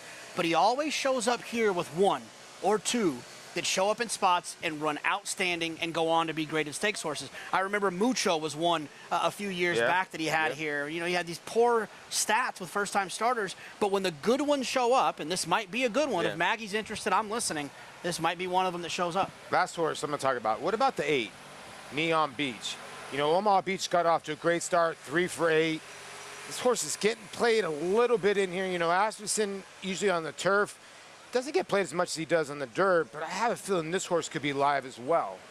Yeah, and it's interesting, too, because the horse has, you know, you can look at it from a timing standpoint. You can look at it from a workout report standpoint. You can look at it by checking out our friends at XBTV and watching the works. But when horses are working well, or at least okay on the dirt, and then a Hall of Fame trainer like Steve Asmussen runs them on the turf, you got to think that whatever they were doing on the dirt, they're probably going to do it better on the grass. Because why wouldn't he just run her on the dirt? So I think he thinks that she's going to take a step forward on the grass. Yeah, I think it's a tough race, guys. And I think the other part about, we're going to get to Maggie first. Maggie? I'm sorry, Paul. I didn't mean to cut you off mid-sentence there. But let's talk about Kodiak Wintergreen, your favorite. She was so quiet back in the paddock at Belmont. I had written so classy, will likely want more ground. I was thinking about a 16th as the more ground kind of thing. Now she is going 5.5, and she is very sharp. You saw her, she broke post brace, she want to go with the pony. She'll probably win here, and I still like her. I think she's very talented, but I can't get over Lamorna. Look, as I said, I'm very familiar with the dam. And she's been bred to Munnings all 3 times. The first one, he was a big, kind of goofy colt. The second one, she's a little bit more of a slighter filly. As I said, showed promise, but hasn't been seen on the racetrack since. I think that was Brad Cox and then Danny Gargan, respectively. This is the first one that looks and is acting mostly like 40 Ann. She might want to go further than this, but I like her a lot here. Love the way that number 6, Dancing Nancy, warmed up. Like I said, she's a massive filly. There's so much substance to her. Love to see that. The one that I liked in the paddock and kind of downscaled slightly out in the racetrack was number 10, Ever So Sweet. Again, she's a decent price, so a 6-1 for very dangerous connections, Lafitte. Got that right. Flavian Pratt, Brad Cox teaming up, Ever So Sweet. One final thought, Neon Beach, the first-time starters, number 8 at 9-1. And Gary, Omaha Beach, who has already sired 4 winners. The impressive debut runner at Saratoga on Saturday, Pirate by Omaha Beach, and as versatile as he was, has already sired winners on both surfaces. Yeah, his horses have come out running, and Omaha Beach, he looked like a horse that was really going to enjoy turf later on in his career, and obviously went to stud, but yeah, his babies are coming out running. Would have been the favorite in the Derby, defected a day or so before. This is exciting. Spendthrift 2-year-old, race of the day, freshman filly sprinting 5.5 furlongs on grass. Frank Miramati standing by with the call. Race 6 started a late pick 5 from Saratoga. We're just waiting on Ever So Sweet. And Flavian Pratt for Brad Cox to the outside. Going in.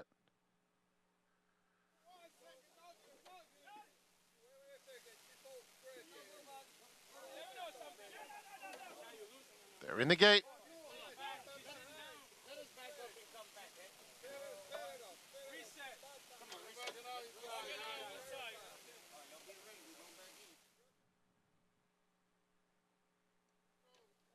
That was Parade Ring getting a final push.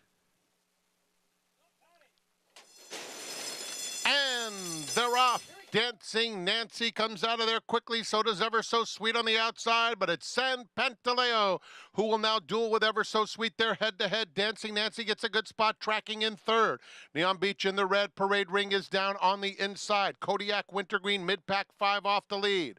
Raichu is just outside of her in the blue colors. It's then another 3 to the next flight, headed by Gem of a Performance, who's third last as they round the far turn in 22 seconds flat. At the back of the field are La Morna and Impedance Trails. They have a quarter of a mile to go. Ever So Sweet is in hand. Neon Beach on the outside moves to challenge. La Morna circling the field about 7 wide, starting to make some headway with a furlong left to go. Down at the rail, San Pantaleo is running on willingly. So too Parade Ring in the white. Final furlong for Ever So Sweet, who's being nursed along, maintaining a 3-length lead. Kodiak Wintergreen coming with a smart late rally, and here she comes. Kodiak Wintergreen runs them all down. Ever So Sweet was second. Then it was Parade Ring and La Morna. A mad scramble with about 200 yards left to run. And then, like she was shot out of a cannon, Gary Stevens, Kodiak Wintergreen turns it on, and she's gone. Yeah, you can see her back there in the yellow silks just moving out. She really kicks in the overdrive in the last 16th of a mile. Listen, she ran pretty much the same style. She's got a nice pace up in front of her. Same style as she ran in her first race, but she had that experience going for her today, and she put it to good use.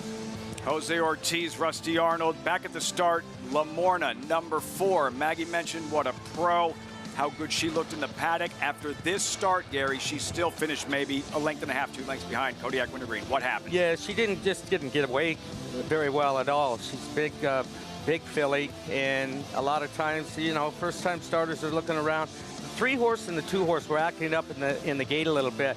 And all 3 of those horses, 2, 3, and 4, they were eyeballing each other, looking around, and she just didn't get away good. But, out the back. Man, she made a huge eye-catching move around the turn, out in the middle of the racetrack, was circling them, and then she had to flatten out a little bit, which she did, but she still was impressive with that race, losing all the ground, the bad break and everything, so keep an eye out for her next time she starts. A few of them in here. There's a couple of runners coming out of this race. 3:10.24, guys. Kodiak Wintergreen, as good as she was, La Morna goes right on the proverbial horses to watch list. Yeah, she does. She does. I mean, she didn't break well, but you got to give Kodiak Wintergreen a lot of credit because, listen, JK, with an 8th to go, she looks like she was the winner, no? Oh, yeah. No, look, I think if you had the 3 on picks or you didn't have the 10 or the 2, you were thinking you were beat. There was a lot going on in this race, I'll tell you that much. And I think my eyes kept getting shifted to colors flashing from horses kind of blowing the turn a little bit, horses kind of getting in behind horses. And it looks like the inquiry sign is going to pop up. So let me gracefully bow out here and talk to a man who I'm sure who's been involved in some inquiries. Yeah, you got any inclination what this might be about? Inside the 16th pole, like in the last 50 yards, when all eyes were on Kodiak Wintergreen, the 2-horse came over and bumped with, I believe it was the 8-horse. I'm not really sure what number it was, but there was hard contact inside the last 16th of a mile. You can actually see it on the pan, guys, too, if you can get that up, either one, the pan or the head-on. But there was solid contact and knocked the horse off stride to her inside. It happened pretty suddenly. Here's the head-on, Gary. It's late in the stretch. It's probably, I want to say, 75 yards from the finish. Yeah, that's the 8-horse inside. That's the 2 in the light blue silks. Red cap here. You're going to see, I don't know if the jock goes left-handed, Kinder Carmouche. Yep, he's going to go back right-handed. There's a bump there, and that might have been 50-50. The 8-horse drifted out a little bit. The 2-horse came in. There was solid contact, and when they're in midair like that, when they make that contact, it amplifies things. It even looks like the contact is harder when they've got their all 4 feet off of the ground, and that's exactly what that looked like there. Just to clarify, has nothing to do with the winner. Kodiak Wintergreen, another look. White colors, white cap, light blue, red colors. They're about to come together, Parade Ring and Neon Beach. Yeah, that was more the 2 coming over, so there was solid contact. They're going to look and see, was the 8 going to beat the third or fourth, it was solid contact. So it's tough to, when that happens and they're using that as a guide, would have they beat the horse in front of them? One of the other placings, it looked like he wound up about 5th, that 8 horse. So when there's solid contact like that, I think that you're doing a lot of guesswork if you're trying to say that it did not cost them something. When they say it didn't, that's a difficult call. Numbers flashing regarding the third place finish, Parade Ring. We have to step aside. When we come back, hopefully a decision from the stewards following the 6th race at Saratoga. Plus, first Grade 1 dirt race of the meet, Coaching Club American Oaks. Hoosier filly will be there. So will the filly she just beat, Wet Paint. They meet again. The CCA Oaks, Saturday on Fox.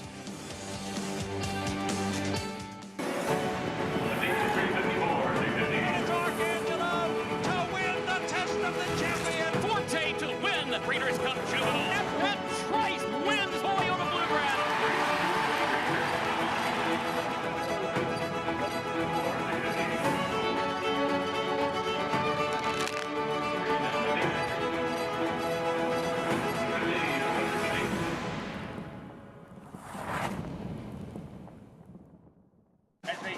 When it comes to horse racing, you can never have too much information. With Twin Spires, you can place your bets with confidence. Whether you use handicapping insights, like our Brisnet speed ratings, prime power and past performances, the guidance of our experts' top picks, or just choose a name that catches your eye. Yes! No matter how you pick your horse, bet with Twin Spires. Start earning your $200 sign-up bonus when you sign up with offer code GET200.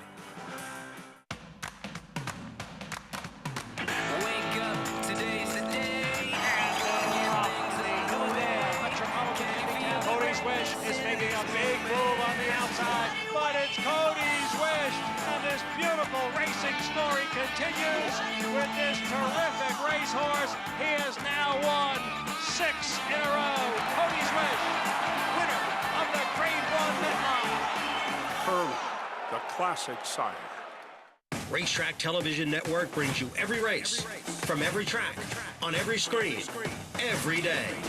With monthly packages starting as low as $5, RTN gives you great value and access to more live HD streaming and race replays than anyone. Visit RTN.tv today to sign up and watch on almost any device, including Roku and Amazon Fire. RTN has packages that start at $5 per month.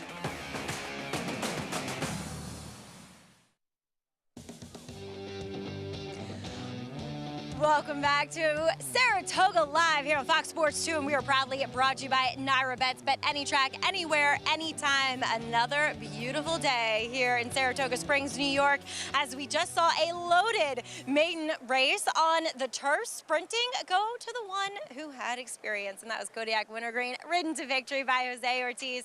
And Jose, she made up so much ground late in that debut. You had to feel pretty confident coming into this one, though the break was a little bit hairy at first. No, I think she broke pretty good. I knew she had no speed last time. She kind of broke a little slow. I was just all about the education, but... I should say, was she acting up in the gate? No, it was a horse next to me, the two. Yeah, the two. I broke pretty clean today. I had a good trip. I followed the two, actually, from the quarter pole, and I worked my way out, and I had a very good trip today. I'm very happy. Well, Jose, you were just filling me in on some work you're doing in the morning. You do not slow down, and you travel. You were in Finger Lakes on the dark days. You worked Drew's Gold, who's a horse, a very nice 3-year-old for Jimmy Chapman, who is pointing to the Amsterdam. Yeah, he worked this morning, worked very, very good. Yeah, I'm excited to be on him on next Friday. I think the race next Friday. He worked today. He worked 47 on 4 very nicely. He's very fast, so we were very happy with the work. It was like a test drive for me today. I've never been on him before. Did you like what you felt? You gonna buy him? I like him a lot, so I'm very excited about him. Always helps to get a little bit of familiarity with a horse in the mornings. Jose, congratulations here, though. Thank you, Maggie. All right, Kodiak Wintergreen, a maiden no longer for Rusty Arnold, as she lives up to that lovely pedigree she has, Lafitte. Yeah, she did. And for Rusty Arnold, horses really do improve with experience. Spendthrift 2-year-old race of the day. Kodiak Wintergreen, good to be Jose Ortiz. The beat goes on. Good to be Alex Bregman, Houston Astro third baseman, the winning owner. Had 4 hits in the game a few nights ago and a home run, and now a win at Saratoga with a filly with a very promising future, Gary. Kodiak Wintergreen taking a step back. Based on what you saw today, looking at her pedigree, what do you think the future holds for this filly? I think the sky's the limit for this filly. She's, you know, she's got a very relaxed demeanor about her. She's able to come from off the pace, has a heck of a turn of foot. We saw that just exposed just now in the last 16th of a mile when the afterburners kicked in, but I think she wants further. I don't think they can wait long enough to stretch her out, go 2 turns. So look forward to seeing more of her when they stretch out going longer. That was explosive. Can't wait to see how productive this race is. 2-year-old fillies, and can't wait to see what the 3-year-old fillies do on Saturday in the Grade 1 Coaching Club American Oaks. Let's go by the numbers. First number is 1917 inaugural running, named in honor of the Coaching Club of America. Who was fastest? She was crazy fast. It's tricky, literally, as crazy as she was fast. Most wins by a trainer, no surprise. Todd Fletcher, 8-time winner, struck last year with Nest. Most wins by a jockey, 2 of the best in the business. John Velasquez, Mike Smith, 5 wins apiece. Most wins by an owner, legendary Calumet Farm, 6-time winners. Wow, Devonadale, 1979. That's next level. CCA Oaks, Breeders' Cup Distaff the same year. Only 3, Monomoy Girl most recent, 2018. And the champions, 3-year-old fillies. 18 of them have won the Coaching Club American Oaks and been crowned 3-year-old filly champion. The CCA Oaks by the numbers, and we'll do it all over again on Saturday. Field, 107th running. CCA Oaks, Grade 1, 3-year-old fillies, mile and an eighth, wet paint, 2-to-1 morning line favorite. That's not her. That's South Lawn, Fairgrounds Oaks winner.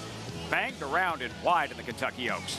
Yeah, and she's a filly that, you know, she's kind of those horses that she gets left alone on the front end, which probably not going to happen. She can get courageous. Laurent Giroux takes over, won the 18 edition with Monomoy Girl. Number 2 is Godolphin's Wet Paint. Untouchable this winter at Oaklawn. Different story this spring. I loved her in the Kentucky Oaks. I thought she had some excuses. And look, it's been very well publicized that the inside speed at Ellis Park has been the place to be. Wet Paint was not there. I love her on Saturday. Loves the favorite, does JK.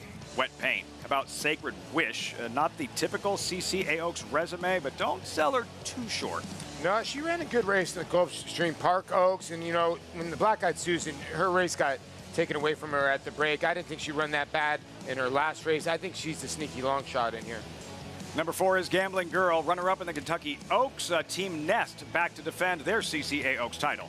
I'll tell you one thing, if you're Mike Rapola, you got to be happy about the amount of pace that's signed on in here because she likes pace. I think she'll like this kind of deep, tiring track. I think this is a closer's race. I think it's wet paints, but I think Gambling Girl could be right there. Todd Fletcher says, quote, the farther the better. And then Hoosier Filly, Grade 1 debut, 3-time stakes winner, trained by our friend and colleague, Tom Amos. Yeah, and here's a horse that at 2, she was a superstar, and she just went awry a little bit, had throat surgery, and now she seems like she's getting back to her old self. She's very, very dangerous and very talented. She wins. I saw the Kentucky Oaks celebration. Can't wait to see the CCA Oaks celebration. Number 6, She's Looking Lucky. When she wins, she wins big, but not proven at this level. What time is it? 10 strike, 10 strike, 10 strike? Look, I think this horse is very interesting, and Kendrick will take no prisoners on the inside. I mean, on the outside, excuse me. My only issue is what we talked about earlier. Ellis Park was playing to her style last time. That could be a negative for her on Saturday. Yeah, the quick filly, outside post, and Kendrick Carmouche. Let's see how much they turn up the heat from the outside post. JK and Paulie, I know, JK, you just said that you're really dialed in on the closers in the CCA Oaks. How do you guys, Paulie, how do you see it unfolding from a race shape standpoint? See, when you look at the race, you do see Southlawn and Hoosier Philly. So what's going to happen early in the race? I understand where JK's going with Wet Paint. You know, the test that Wet Paint had to pass was, okay, can this horse only run on sloppy racetracks? You know, she passed that test, obviously, when she won the Fantasy. Then she went into the Kentucky Oaks. And it's really hard to pass that many horses. She came back. She was second behind Hoosier Philly, but she got no pace to run into. might be a different ball game tomorrow, and I think that's what you're hoping for. Well, the trick, you know, Saturday, excuse me. You talk about the pace between the 5 and the 6, the 5 Hoosier Philly and the 6 She's Looking Lucky. There's two humans involved that have something to say here, right? Tom Amos, our colleague, is never going to take speed away from a speed horse. Ask Serengeti Empress. Kendrick Carmouche, who's riding the 6, She's Looking Lucky, never going to take speed away from a speed horse. You got to think they're going to look each other in the eye at some point. Maybe not early, but at some point on the backside, look each other in the eye, and that's why I think it will set up well for a closer. And I don't think Southland is slow at all. You know, so this horse is another horse for Florent Giroux. I think likes to lay behind horses. And if you look at her races, she seems like she's better off the layoff. And at one time, she was considered like a kind of horse that was top of Norm's barn here. So I wouldn't count her out as at least being a pace factor. Lafitte, I will tell you this. When it comes to the summer, when it comes to the Travers, the Jim Dandy, the Coaching Club American Oaks, the Alabama, you're allowed to allow that love you had for horses in the spring that maybe didn't pan out to kind of come back around, and that's what I'm going to do with Wet Paint. I loved her, and I think she had some excuses, and I think she'll show up on Saturday. I.e. Nest fans that backed her in the Kentucky Oaks. It didn't work out. She ran well second, but it was here where she really turned it up in marching towards a championship of the 3-year-old filly variety last year in the CCA Oaks and the Alabama. Gary Hoosier filly. She had a lot going for her in her last start at Ellis Park and defeating Wet Paint in the Monomoy Girl. So how are things different on Saturday, and how can she still be as successful? Different racetrack. There's going to be pace in here for her to look at. Look, they went 25 and change on that track that was favoring inside speed, rail speed.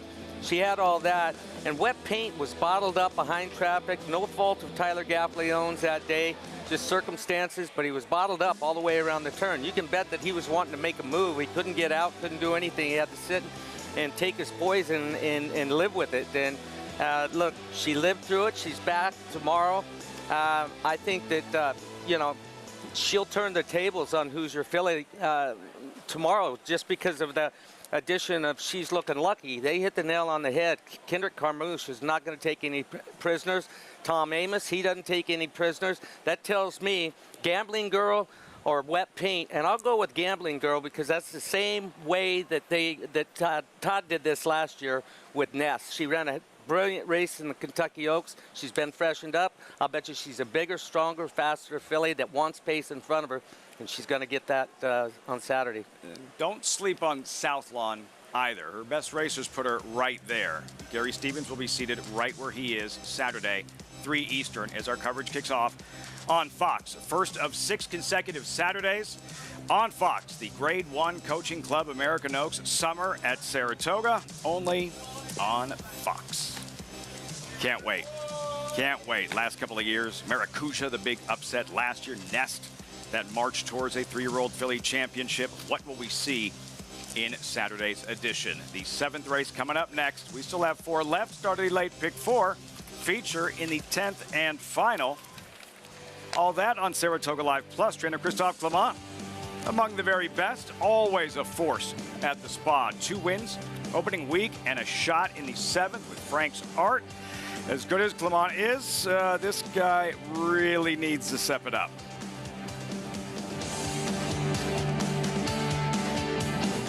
Spun to Run. In the Breeders' Cup Dirt Mile, he defeated a loaded field that included multiple Grade 1 winners Omaha Beach and Improbable. His brilliant speed figures were among the fastest of any 3-year-old at a mile or more. And he hails from the legendary Danzig sire line. Multiple graded stakes winner, millionaire, Breeders' Cup champion, Spun to Run, standing at Gainesway.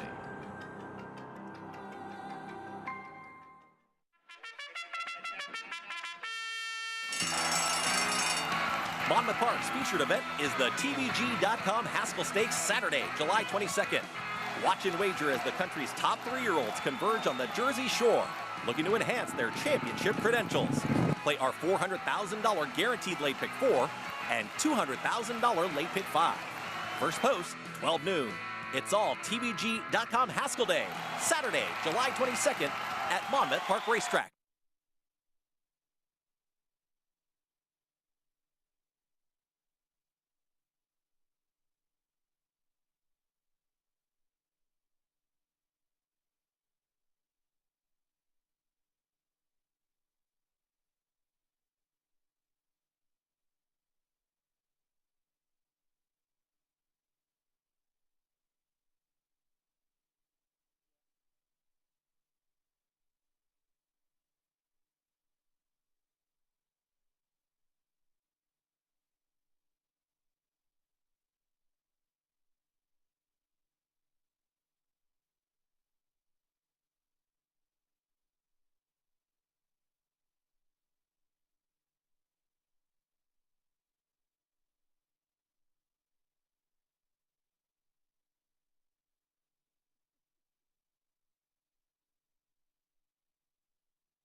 I am LeRae Visagie. Welcome to Rock Ridge Stud, a 200-acre farm in the Hudson Valley near the town of Hudson.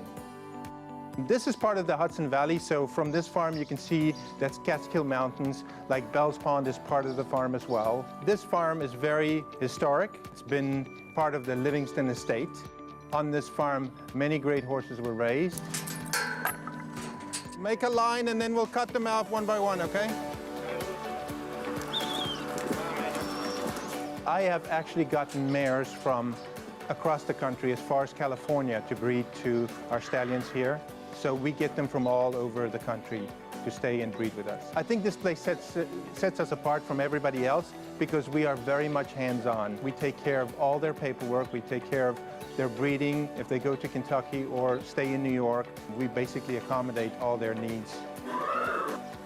Farming is definitely, it's not for everybody, but there's a benefit in doing that. So much quality of life.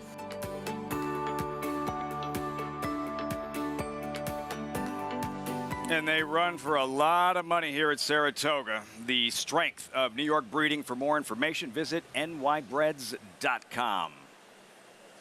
Horses in the paddock, field for the 7th, start of the late pick 4. Naturally New York breds, allowance optional claimer, mile on the inner turf course.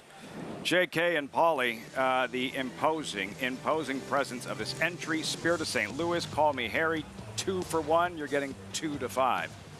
Yeah, probably warranted, I would think, at 2 to 5. The straight 1, Spirit of St. Louis, was so gigantic, JK. We talked about it.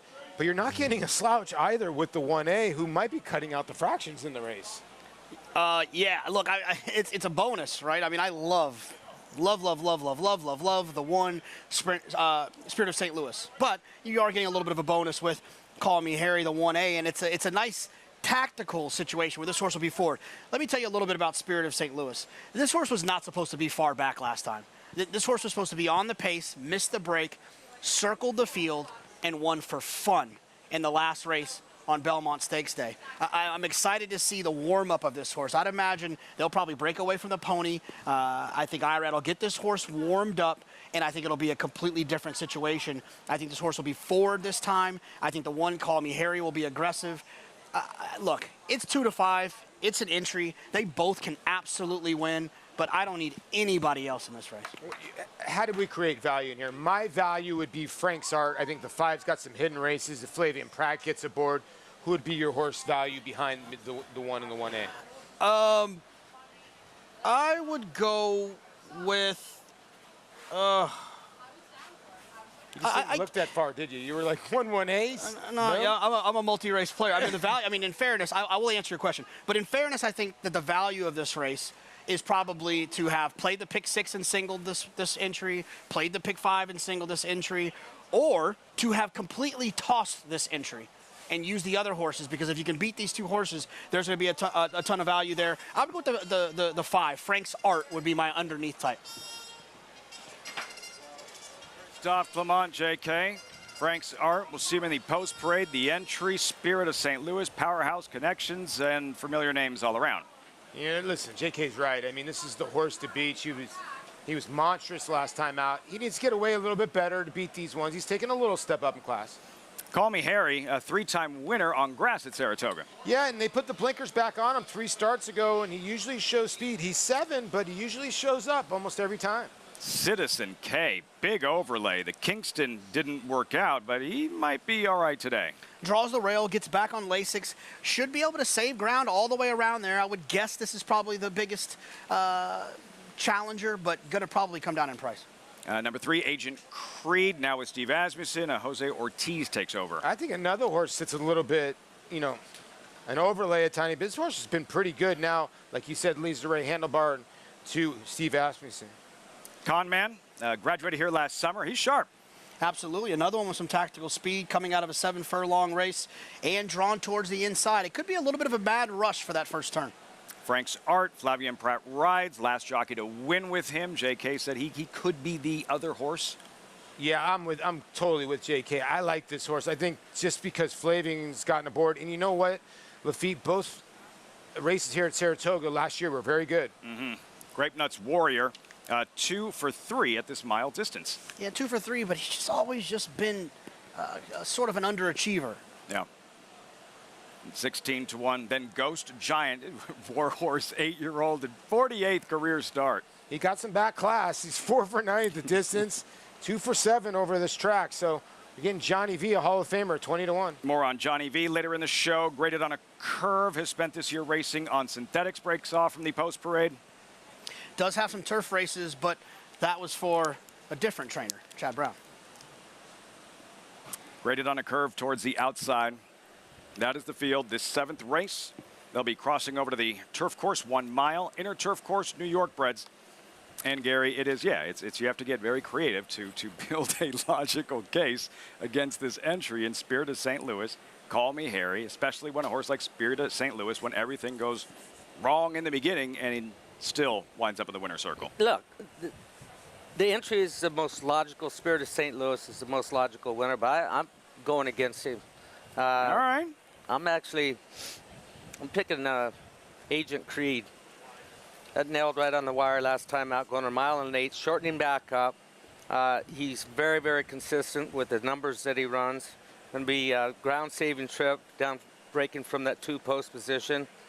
And looks great on the racetrack out there right now.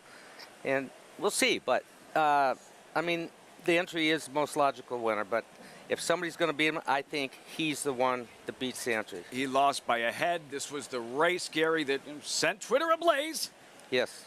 Because it looked like Joel Rosario, and here he is with Agent Creed. This was what you tell me what you saw with Agent Creed inside the final 1/8 of a mile here. What'd you see? Look, I just happened to be watching the day of this race, and I'm thinking, well, he's home free, and he's riding with plenty of energy till about right here, and he just goes to kind of hit, and then you see him peek under his arms, and would have he won if he was like that, riding it that hard as he did in the last 5 jumps?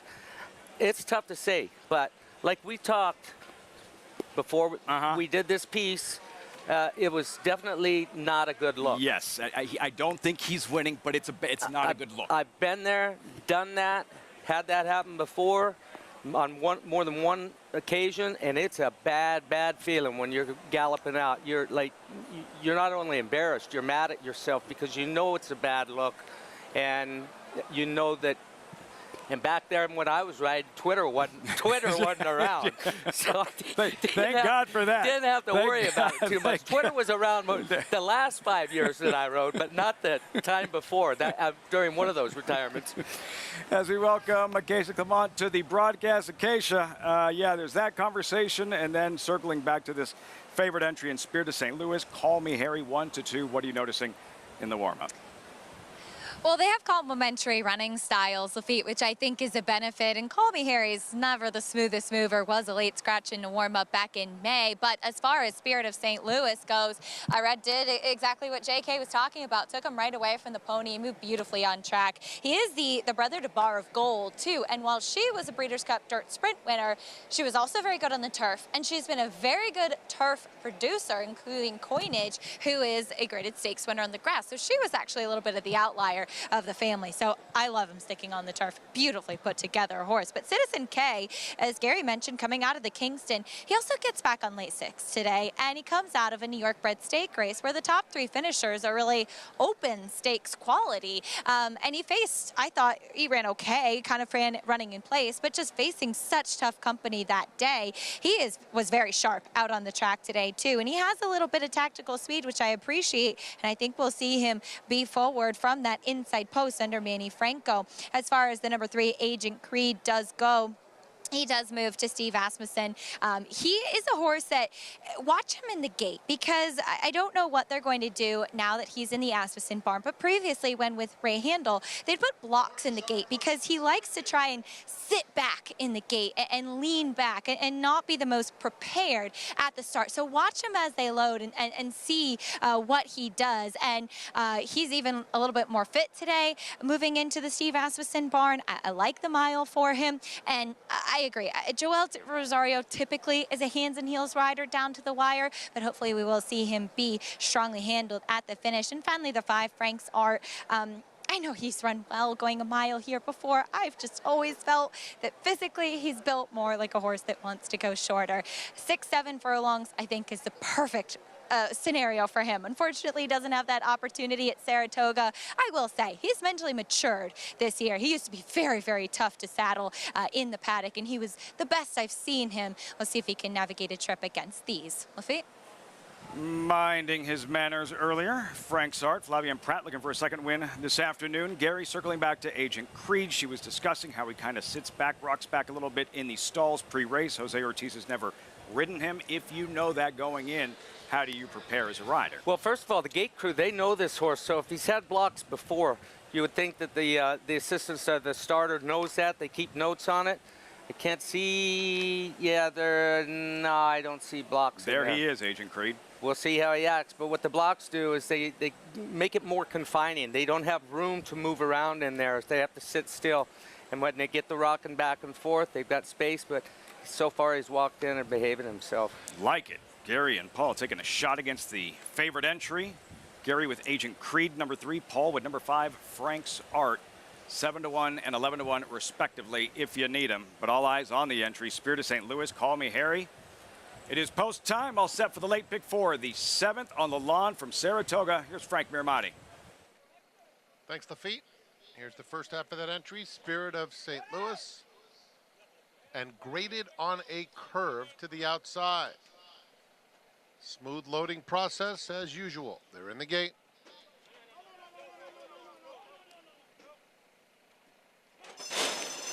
And they're off. It's a quick beginning for Call Me Harry on the outside, and Spirit of St. Louis flashing very good speed too.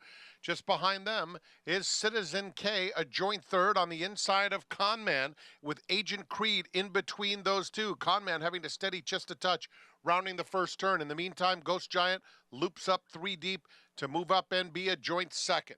This group is followed by Grape Nuts Warrior on the inside of Graded on a Curve, and Frank's Art at the back through a quarter in 24 and 2/5 seconds. Call Me Harry shows the way by a length. Ghost Giant is second, followed by Agent Creed, Orange Cap on the outside. Spirit of St. Louis moving smoothly at the rail in 4th. Behind his entry mate, 2 lengths off the lead. Then Citizen K and Conman right together. Grape Nuts Warrior, Graded on a Curve, and Frank's Art. 48-4 for the half. Call Me Harry. A 3-wide bid coming from Agent Creed as Ghost Giant is the first to put pressure on the front runner. Spirit of St. Louis now about 4 lengths off the lead. Conman pushed along on the outside of Citizen K. They are followed by Grape Nuts Warrior as the field reaches the top of the stretch. Call Me Harry with something left. 2.5 length lead, but now here comes Spirit of St. Louis, just ambling by and powering to the front. Spirit of St. Louis marching through his conditions, and he does it stylishly once again. Spirit of St. Louis reports home about 4 in front. Call Me Harry was second. Agent Creed completes the exacta, and the rest between Frank's Art, Citizen K, and Conman. The entry, good as advertised, and Spirit of St. Louis. Rad Ortiz, Chad Brown, Gary right here. Ortiz pushes the button, gives him his cue, and he is gone. Yeah, and he was so patient. He was caught behind that pace, was not all that fast, and he had an option of swinging out.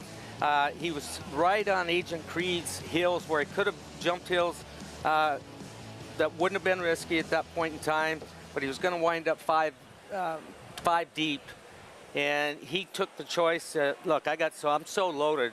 If there's a sliver of light that shows up, I'm going to be able to burst through it. He had more than a sliver of light, but when he was galloping out, that was a nice little love touch he gives up on the neck, and I've got a feeling that Irad thinks this one's pretty special, and he might be.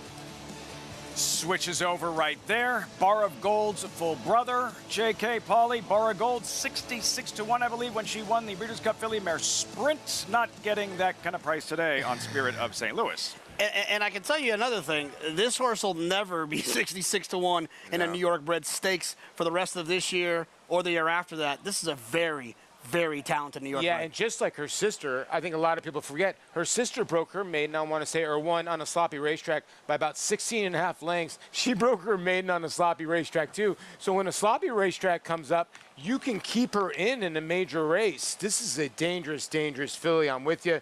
She broke like a shot today. Dangerous Gelding, who broke like a shot today, JK, and just let his stablemate go along. And this is one of those cases, if you do like the entry to run 1-2, you might get a better price to place than to win here. And the thing that's dangerous about this, and I'm sure Gary can elaborate, is when you have a horse that can put you in the game early and finish like that, it gives you so many options. Gary, how about, yeah, that's absolutely, and if things go wrong and don't work out at the start and he gets shuffled, no worries, he's already proven he can overcome that as well. Look, the only way I can put it in to perspective is when you leave the gates, it's like driving a Lamborghini instead of a Volkswagen, and you can get where you want to be when you need to be there and come off the accelerator. You're only racing in third gear. You haven't even hit top speed yet, and yeah, it's a pretty good feeling when one will put you where you need to be, and they'll listen to you, listen to your hands and the feel you've got. It's a great feeling as a jockey. Reigning Saratoga champions, Angel Cordero riding title, Arad Ortiz, Alan Jerkins training title, Chad Brown, they team up for another one. Yeah, he has a big, bright future. Spirit of St. Louis in the 7th at the Spa. Results, reaction when we come back. You're watching Saratoga Live on Fox Sports 2. They say breed the best of the best and hope for the best. Macoma broke well on the outside. But you don't expect to get speed like this. It is Macoma, the one to catch. Macoma has a 5-length lead in this Grade 1 corner.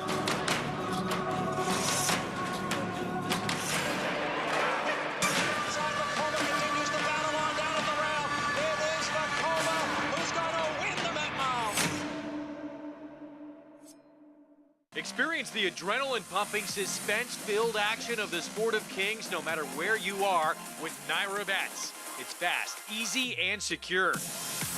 Download the app today and start winning with our lucrative weekly promotions, thrilling handicapping contests, and a one-of-a-kind VIP rewards program. Don't just watch horse racing, be a part of the action with Naira Bets.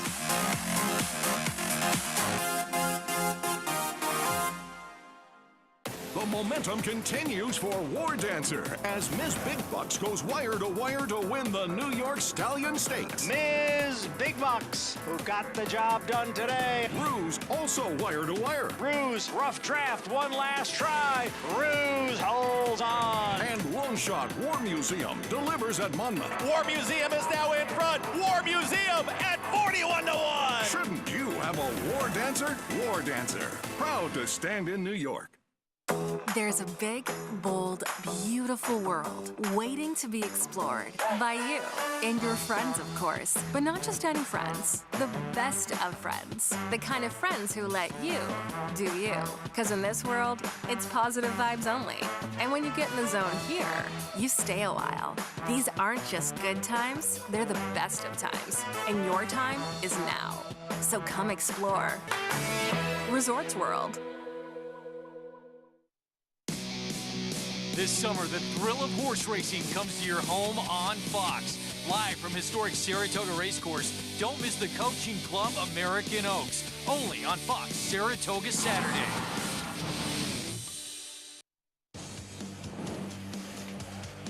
Exciting Thursday of racing at Saratoga. Welcome back. Saratoga Live is always brought to you in part by Claiborne Farm. 100 years doing the usual, unusually well.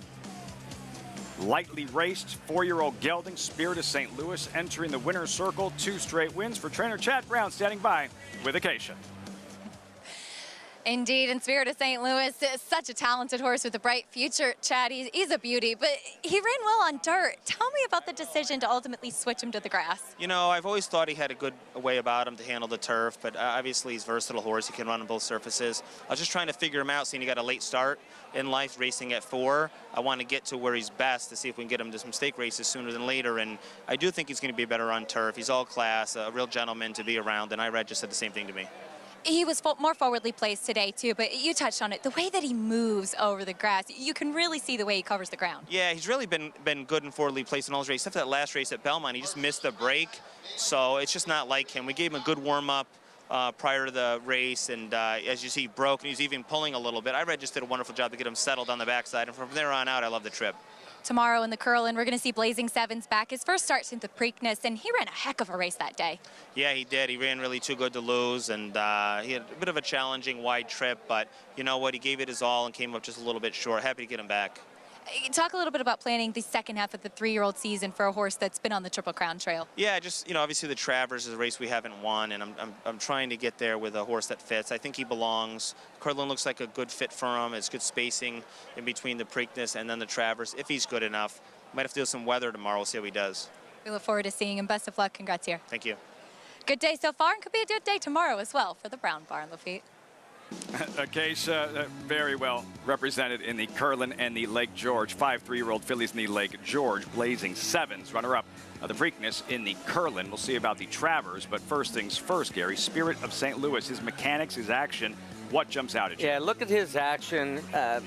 He doesn't pick his feet 4 inches up off the ground as he's reaching out. Call that a daisy cutter. There's no wasted energy whatsoever.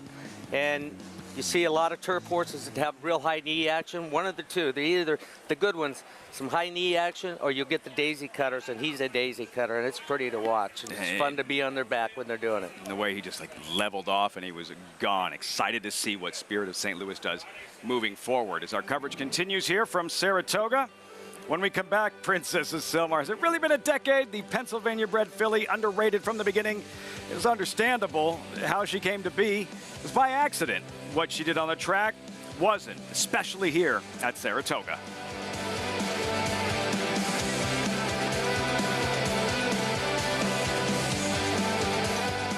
Grade 1 winner on both dirt and turf, War of Will became a classic winner with this victory in the Preakness Stakes.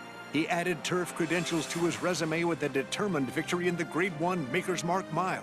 Now his first weanlings are commanding attention in the sales ring. Right here, 280,000. 191,000. 165,000. $160,000, thank you. A dual-surface classic winning son of Warfront, War of Will, standing at Claiborne Farm. On a perfect day, there is no finer place in all of sports. Nerves, excitement, and anticipation. Than beautiful, truly stunning.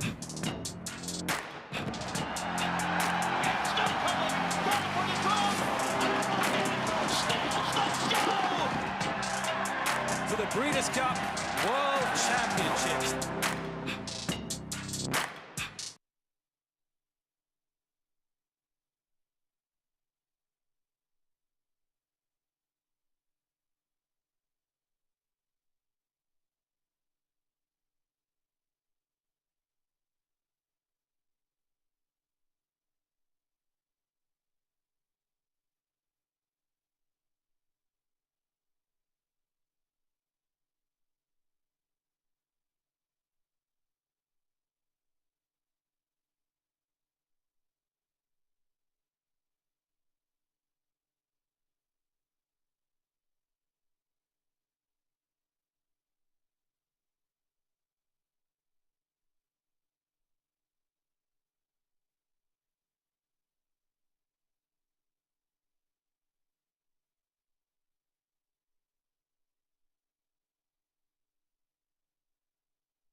Gorgeous shot of the paddock here at Saratoga. It will be packed on Saturday for the Grade 1 Coaching Club American Oaks. It's been 10 years, hard to believe, since the story of Princess of Sylmar, the Pennsylvania bred who reached great heights in many ways by chance. That's not to suggest that she was lucky or not that good. That's not the case.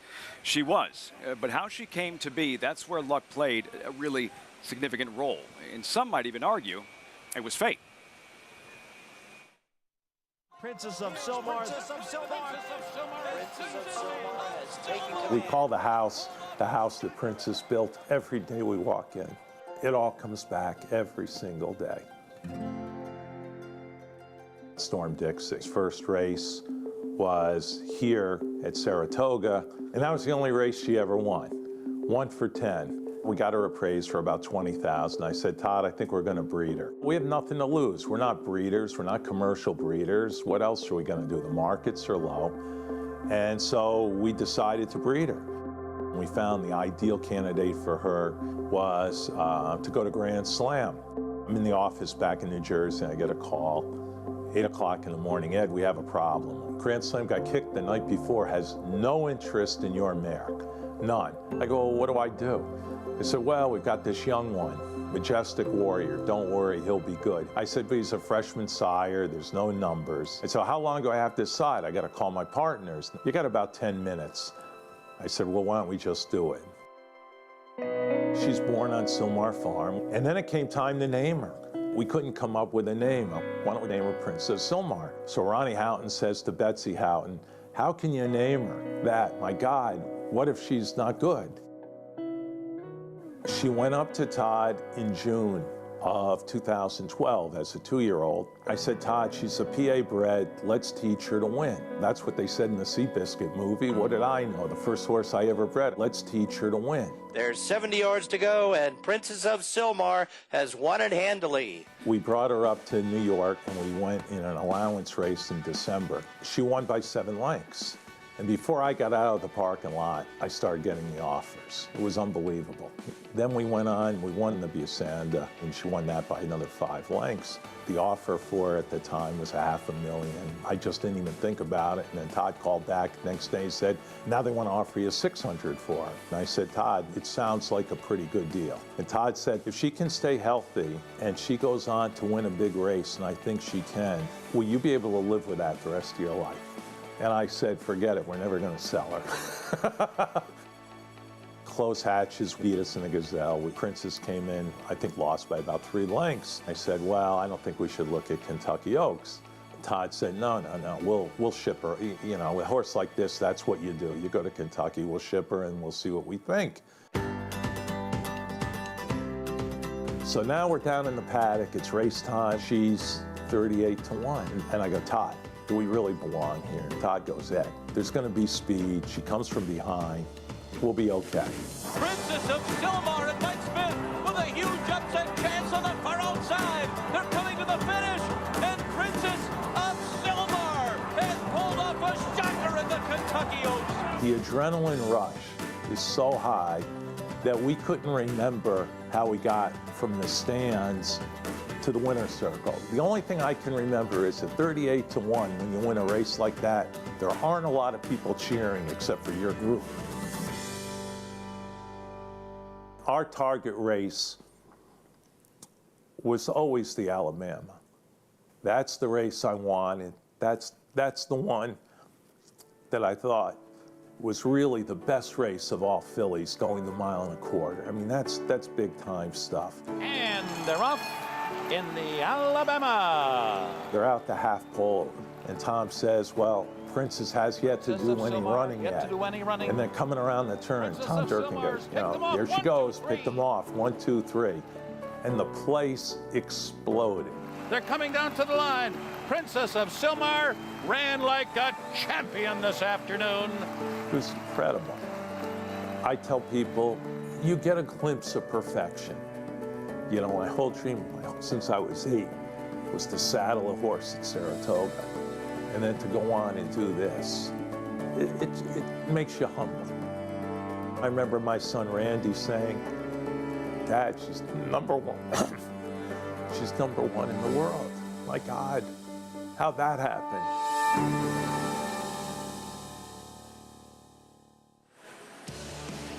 How'd that happen? He says. A stallion got kicked, and the rest is history. Princess of Silmar, you see the resume, career highlights, Gary. Some things are just meant to be.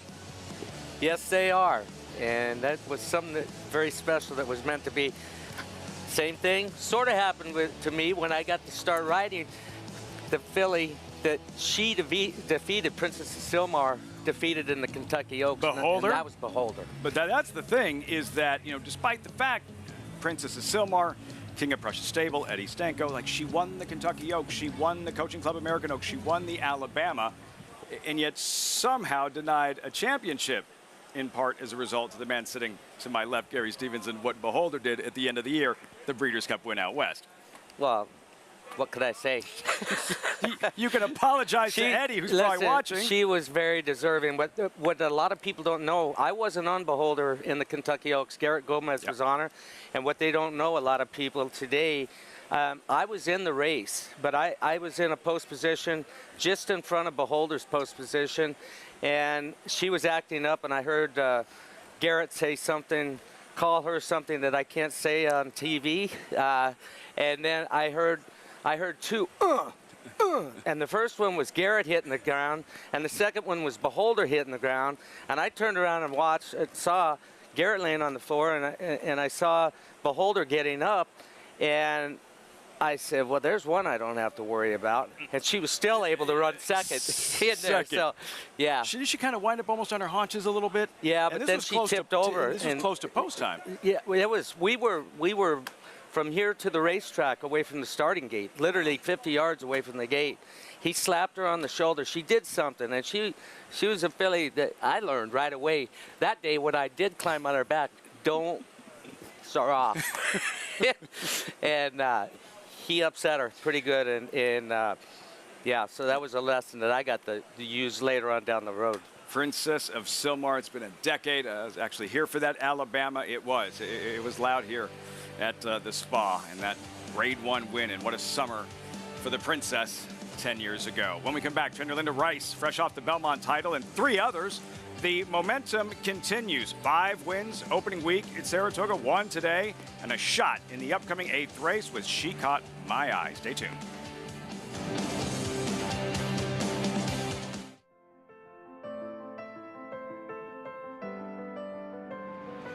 It's a domineering display by the ultra-talented McKenzie. McKenzie Preservationist, Vino Rosso and Yoshida. McKenzie's in front. McKenzie, they've done it. McKenzie has it by 2. It's McKenzie in a dominant performance. Pure class in the Malibu.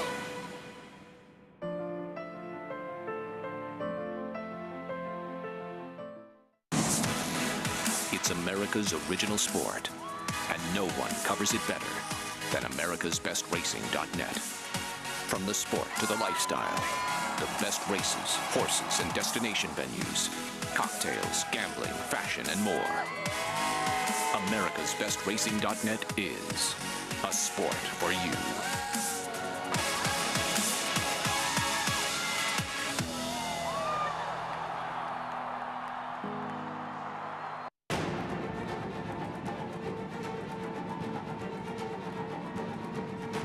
$500,000 in the back. Thank you. Oh, what a Preakness! It's National Treasure who gets the lead late. $1 million in the back. Thank you. Flight line, then full flight. Flight line, 20 lengths. Flight line, and a jaw-dropping, awe-inspiring Breeders' Cup Classic win.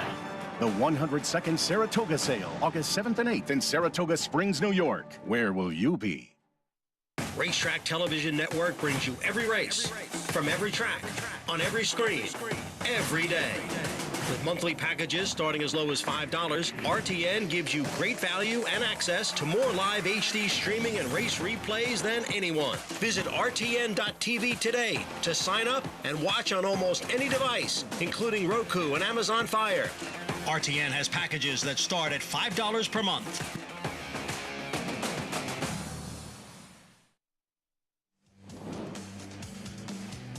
Welcome back to Saratoga Live, brought to you by America's Best Racing. For the love of the race, visit americasbestracing.net today. Horses in the paddock for this upcoming 8th race, 7 furlongs on the main track and the starter allowance. And we'll start with Mozienko. Easy to root for this mare. She's as consistent as they come, a 9-time winner. And she's coming out of a couple of tough tries. You know, last time out, too, she kind of broke out and hit the gate. It was raining that day, and she was just far back and just never really seemed like she was able to get her feet underneath of her and have a smooth kind of running trip. I think this is the perfect spot for her. She has tactical speed. She's been, again, remarkably consistent as a New York bred and coming into a starter allowance company after finishing 4th in the Grade 3 Vagrancy 2 back. She looks well muscled as always, and Dennis Lallman's done a terrific job with her, and it certainly doesn't hurt picking up Irad Ortiz. The number 2, Know It All Audrey. She does have speed, and she's also been in good form. Now, she is a bigger body type of filly, especially in comparison to Mozienko. So cutting back to the 7 furlongs, I know she's been successful at it. I do prefer her a touch longer. I just think that she's running into a horse that has just a little bit more natural ability, and it will be interesting to see how the pace shakes out as far as the number 8, She Caught My Eye, is concerned, because my notes from 2 back, and it was a muddy track that day, were that she just absolutely refused to run through the kickback. And then last time out, they put her on the front end, and that did seem to make the difference. She's very sharp in here in the paddock. She is cutting back in distance, and Lafitte, I wonder what kind of tactics Jose Ortiz will employ, given the presence of some other quick horses. Acacia, a lot of speed on paper. And Gary, for Ortiz, going 7/8 of a mile, the outside post, just giving him more options, a preferable position for him to be in, to start from. It is, but the one thing that I've noticed about these 7 furlong races over the last couple of seasons being here, horses that draw the outside, they tend to get a little bit lost looking towards the outside. There's that empty ground, that empty space that Richie Migliore talks about all the time, and they tend to run towards it, and there are barns back there, but I've seen it enough times now to when I like a horse on the outside, I actually like She Caught My Eye, but that got me off of it. It's interesting because you always assume horse with speed, tactical speed, 7/8 of a mile, that's what you want, is an outside box. But something to watch here moving forward as we get set for this post parade for the 8th at Saratoga. Mozienko, the perfectly named bear by Hat Trick. Yeah, a mare that's very, very tough, too. $500,000 in the bank, and she was on a roll last year. Now Louis Saez gets aboard, where she did win 3 in a row for Louis. Named by Michelle Yu. Mozienko, here's Know It All Audrey, because everybody loves a Know It All. She's quick, too. She is, but Lafitte, her pace figures aren't as quick as her running lines might suggest. Irad Ortiz looking to go back-to-back, knowing glance number 3, easy win at Monmouth in her first start for Kelly Breen. Yeah, she tipped her hand in the morning, and she was working so good. And, you know, maybe that race gave her some confidence that maybe she could step up in the spot. Sue Ellen Mishkin, she's quick. First part of this race should be lively. She's who I think will make the lead. 10 strike. Kendrick Carmouche, pedal to the metal, not shy about it. Number 6, Invaluable. Manny Franco takes over as Louis Saez sticks with Mozienko. Yeah, this is another one I think could be rolling late. A little inconsistent, but I like the draw for this horse. Tactical enough with Manny Franco. Ruvies in time, 7-time winner, but it's been a while since her last victory. Yeah, this one for Bruce Brown, you're right. She's 7, and she's 1 for 15 the last 2 years, but she does bring some more speed to the party. She Caught My Eye on the outside. Jose Ortiz, Linda Rice, look out. She Caught My Eye, and I'm talking about Linda Rice in the current standings here at Saratoga. It wasn't just Belmont. She means business here as well. Rice looking for a second win on the afternoon as the momentum continues. 2-1. The bookends is where all the attention is. Paulie JK, She Caught My Eye, 2-1. Mozienko at 9-5. And yeah, as Acacia mentioned, this race on paper, the way it's like tailor-made for Mozienko. Yeah, it is. And I could take the other side of that too, JK, because, you know, you wonder at 6, she's run some good races. She's the mare to beat by far, but there is some speed to her outside. Now, Know It All Audrey is cutting back in distance. Knowing Glance has some speed. I'm kind of with you. I don't think anybody beats the forward or the front end, so she might have to rate behind horses. I think it's a little bit tougher than it looks on paper. For the track and field fans out there, you know, these races are kind of like, I don't know if I want to call it like the 200 I started to say the 300, 400 hurdles, but I think the 200 is probably better. It's a sprint. 100% it's a sprint, but you still gotta get away from there, but you still gotta have some stamina to finish. And I think when you find horses that like 7 furlongs, it's kind of a specialist type of distance. Where there's horses that want to go 6, it's a little bit too long. Horses that want to go a mile or longer, it's a little too short. And those horses that really like this distance do well, and I think Mosienko's one of them. Yeah, and when you look at the one does have the couple wins. The 1, 2, and 3 do have wins at 7 furlongs. Do you look at the horses that are cutting back? What do you do with the 8 here? She caught my eye for Linda Rice. Linda obviously on fire. A horse that is cutting back in distance to the 7 furlongs and has won here at Saratoga doing that, but that was in maiden 30. Well, there's a couple of things with She Caught My Eye. If you look back to August 2022, this horse ran extremely well going 7 furlongs, probably arguably her best performance. The other thing is yes, she is cutting back. She has been running a little bit longer. She has been running that 400, but she runs the 400 on the front end. So she's going to put herself into position. So when she cuts back to this quote-unquote 200, I feel like she's going to handle it a little bit better. I think she's going to handle the 7 furlongs, although she has been running a little bit longer. Okay, so who gets to the front end here? You think the 4-2 as well? Well, I don't think Jose has to. I think he could if he wanted to from the outside on the 8. She Caught My Eye, but I do believe the 4, Sue Ellen Michigan, will make the front end. It's a horse that has a lot of speed and a rider who will not get in her way. Race shape, race shape, race shape. Something to look for right from the start as you look at Sue Ellen Michigan. Again, she's not going to be shy about her intentions right from the start. She's fast. Circle back to She Caught My Eye. There she is. And yeah, so if it seems like Jose Ortiz and Linda Rice have been winning a lot of races together lately, it's because they have been. You take a look at that over the last 3 months, 100 starts, 34% strike rate. I'm really good with math, Gary. What's it like for a rider to get into like this kind of like a groove with a powerful, powerful stable?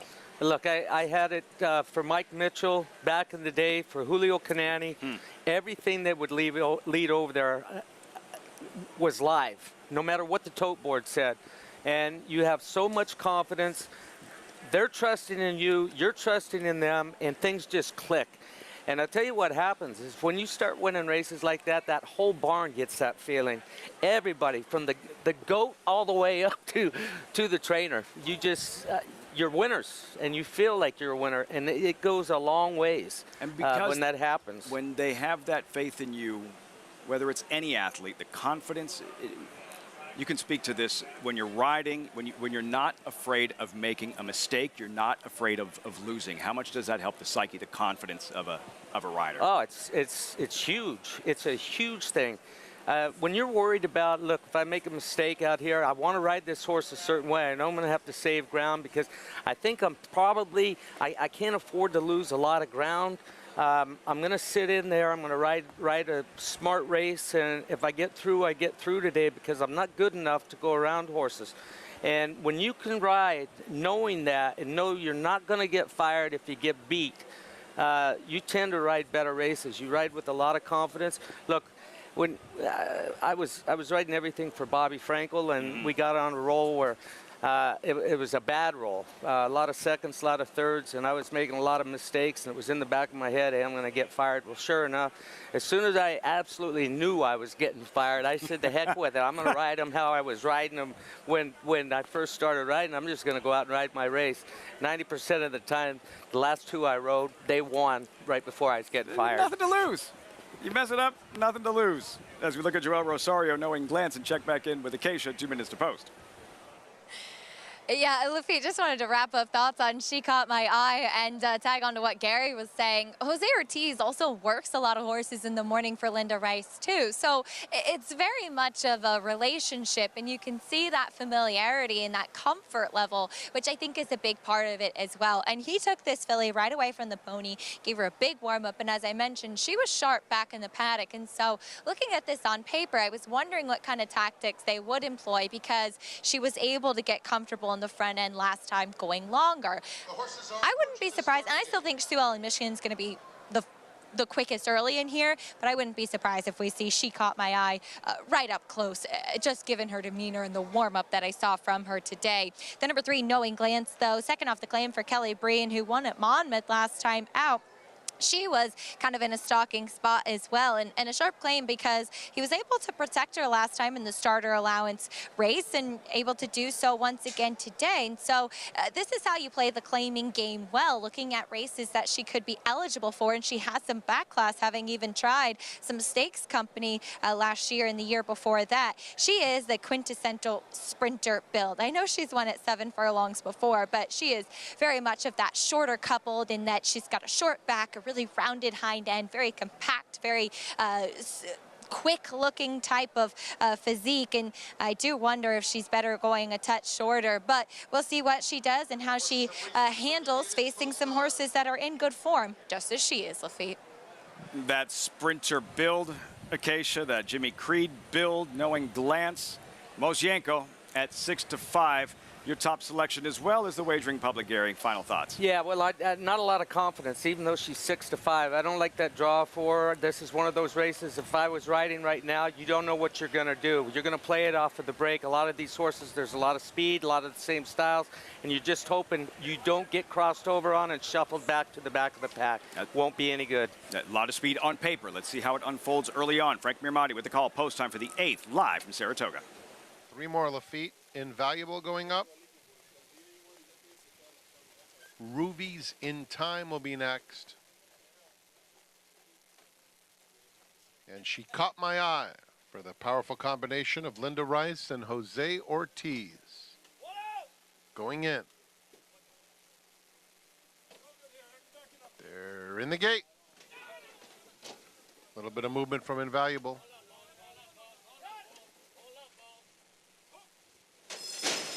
And they're off.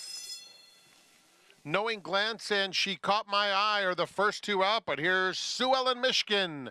And Sue Ellen Mishkin gets the lead pretty easily. She Caught My Eye now second. Knowing Glance back to third, but taken in hand. Invaluable is racing in between horses. Know It All Audrey. Ruby's In Time. Red Cap 4 off the pace. Mosienko at the back of a compact field and starting to move up a bit. It is Sue Ellen Mishkin through a quarter in 23 2/5. Leading the way over She Caught My Eye, and down at the rail, Know It All Audrey is in a tight spot trying to get through, followed by Invaluable, Knowing Glance in between those two. Mosienko is about 4 lengths off the pace, and it's another 4 back to Ruby's In Time. It's scrambling on the front end, 46 2 for the half mile. Mosienko making a big bid now with a quarter of a mile to go. And here she comes. Mosienko hand-ridden on the outside of Invaluable. She Caught My Eye is down at the rail. Knowing Glance swings to the center of the track there in the final furlong. Mosienko 3-length lead. At the rail, She Caught My Eye. Belated rally, center of the track from Know It All Audrey battling with Invaluable. It's going to be Mosienko. Mosienko reports home 2 in front. She Caught My Eye was second best, then Know It All Audrey and Invaluable. Just too much Mosienko in this one, closing at 6-5, clear at the wire. Gary Stevens, a race perhaps that's where you get paid, crossing the wire in front. Yeah. But early after the start, maybe where the race was won. Yeah, so I said I didn't have a lot of confidence. I liked the filly, but I didn't like the one draw. I was afraid she was going to get shuffled back. She didn't break bad. She broke cleanly, but she didn't have the speed, and she was getting shuffled back. She got shuffled back towards the back, and as they were crossing the gap, looked like Louis was going to keep her inside, and he said, no, and he came out. He got her to the outside, got her off of that fence, and he was able to make up some ground to get in contention. Not a drastic move, but watch it, she comes out, and immediately they're going to outrun her, and she gets shuffled back to the back. The 2's going to start to cross over, but doesn't come all the way over to the rail. And watch the move that Saez makes right there. Gets her out to the outside. And then I felt a lot better about my chances. He rode the best filly today. She does love this distance. 7-8 specialist, the 200 specialist, as JK would say. That he explained it pretty well. That's about what it's like. You have those tweeners, JK, in college basketball, right? Going to the NBA, maybe a little bit too tall to be a power forward, a little bit too small to be a center. You got to find what works, what fits perfectly. The 7/8 of a mile, perfect for Mosienko on this afternoon. Well, I tell you, that tweener better be able to shoot threes if he's not big enough to play center. Look, Paulie, congratulations to the one, Mosienko. This is horse racing. It is also a gambling game. I cannot wait to bet the 2 know-it-all Audrey back. Watch this horse in here. Absolutely loaded. And watch Irad Ortiz have to basically stand up straight in this situation to check out of this spot. He loses all momentum. She circles around and is running on late for third. I thought she ran extremely well considering the circumstances, taking nothing away from the winner. I'm just saying, you know, in 4 weeks or so when she shows back up in the entries, I'll be participating. Kind of with you. I mean, it was just an unfortunate trip on the cutback, but, you know, Mosienko, I just think showed the way she likes to be ridden. And if you look at all the races that Luis Saez has ridden her, he hasn't been that far back, but he's always had a target, and he did a great job being out of the one hole, like Gary said, to get position, get her outside, get her clear, and saying, hey, listen, I got the best filly here. Let's circle while everybody gets punched up inside. And that's one thing that Louis does so well. He'll go for broke on the turn and carry that horse for a long way. And that's what he did with Mosienko there. Just that quick move blew that field away in about a furlong or so. That subtle move, getting off the rail to the outside in the clear on the best horse, riding accordingly. And she responds. For the Lallmans, Stacy and Dennis, Mosienko at Saratoga. Results when we come back. Plus, Ramblin' Wreck. The start of his last race was a mess. What he did in the stretch in the spectacular bid, that's why he's favored in today's Cab Calloway. New York Stallion Series continues later today, race 10, around 6:20.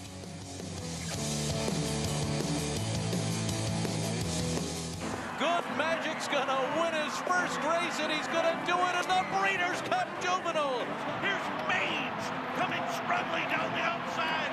Angel of Empire is putting in his run, and there's 1 furlong to run. 2 Bills on the inside.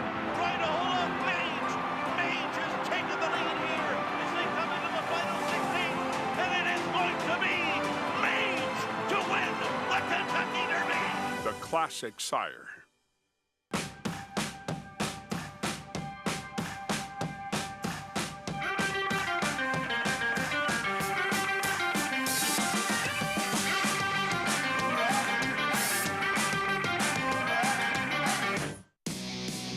This summer, the thrill of horse racing comes to your home on Fox. Live from historic Saratoga Racecourse, don't miss the Coaching Club American Oaks. Only on Fox, Saratoga Saturday.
You're watching Saratoga Live. So happy to have you with us as we just saw Mozienko pick up the 10th victory of her career. As I'm so happy to be joined by her trainer, Dennis Laumann. Dennis, you've done a terrific job with Mozienko. I saw you give her a big hug after the race. What does she mean to you? Oh, she mean a whole lot to us. I mean, look at the way she's running since we had her, you know. She's been so excited for everybody, the whole family. Everybody love her. They love her like a family. I absolutely love that. And you were saying to me, you're based at Belmont Park, of course, but you found that she runs her best races here at Saratoga and Aqueduct. I know. I guess, look at it this way. She's looking forward for Saratoga more than us, horsemen, because every time she comes here, she just runs an amazing race. You found a good spot for her today. She fit perfectly. The 7 furlongs, it seems to be her sweet spot. Yeah. Yeah, and Louis, I mean, he fits him like a glove. I mean, look at the ride he gave him today. He was last down the backstretch. I got a little concerned. But, you know, with Louis, he's a professional. You got to leave everything up to him. So, yes. Once again, he gave a terrific ride on Mozienko. She's cool. We're all fans of hers. Big congratulations to you and your team. Thank you. I want to say a big shout out to my 4-year-old grandson in Florida, Tristan. He loved this horse. He will come. He wants to come to New York just to visit Mozienko. So I got to say hi to Tristan. Well, Tristan, we hope that you are watching. Congratulations, and a special horse to many people, Lafitte. Absolutely. Enjoy it, Christian.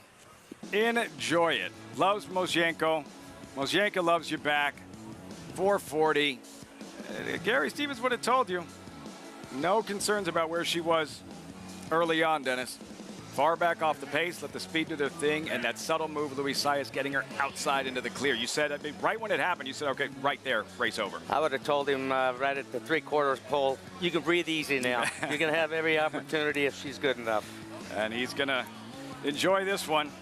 10th lifetime win, Mozienko. 8 down, 2 left. Still have the featured Cap Callaway race 10, the 9th.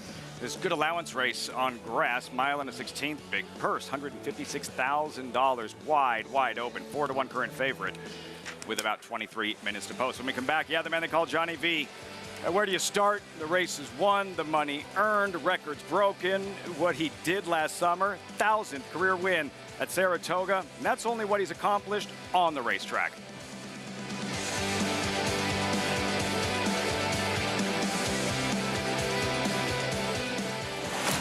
Into Perryville, all alone as he turns for home. Nashville under no stress whatsoever. What's it going to take to win the Breeders' Cup Sprint, and could this horse have toyed with a group in the Breeders' Cup Sprint? I'm going to say yes. This was sensational. 107.89. Track record.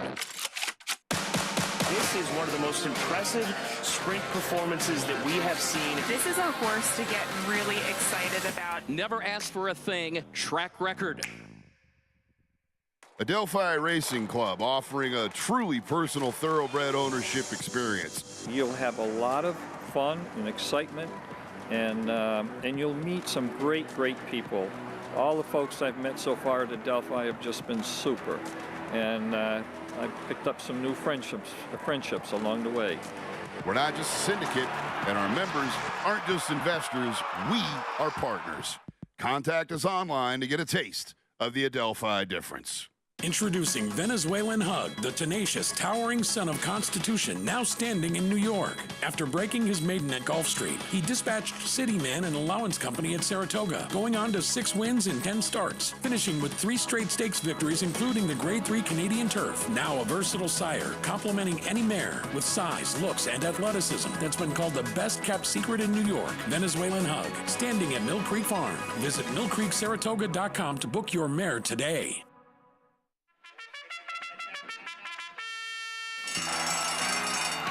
Monmouth Park's featured event is the TVG.com Haskell Stakes Saturday, July 22nd.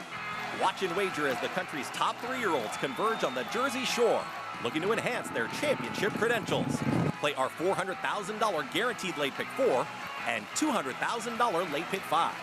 First post, 12 noon. It's all TVG.com Haskell Day, Saturday, July 22nd at Monmouth Park Racetrack.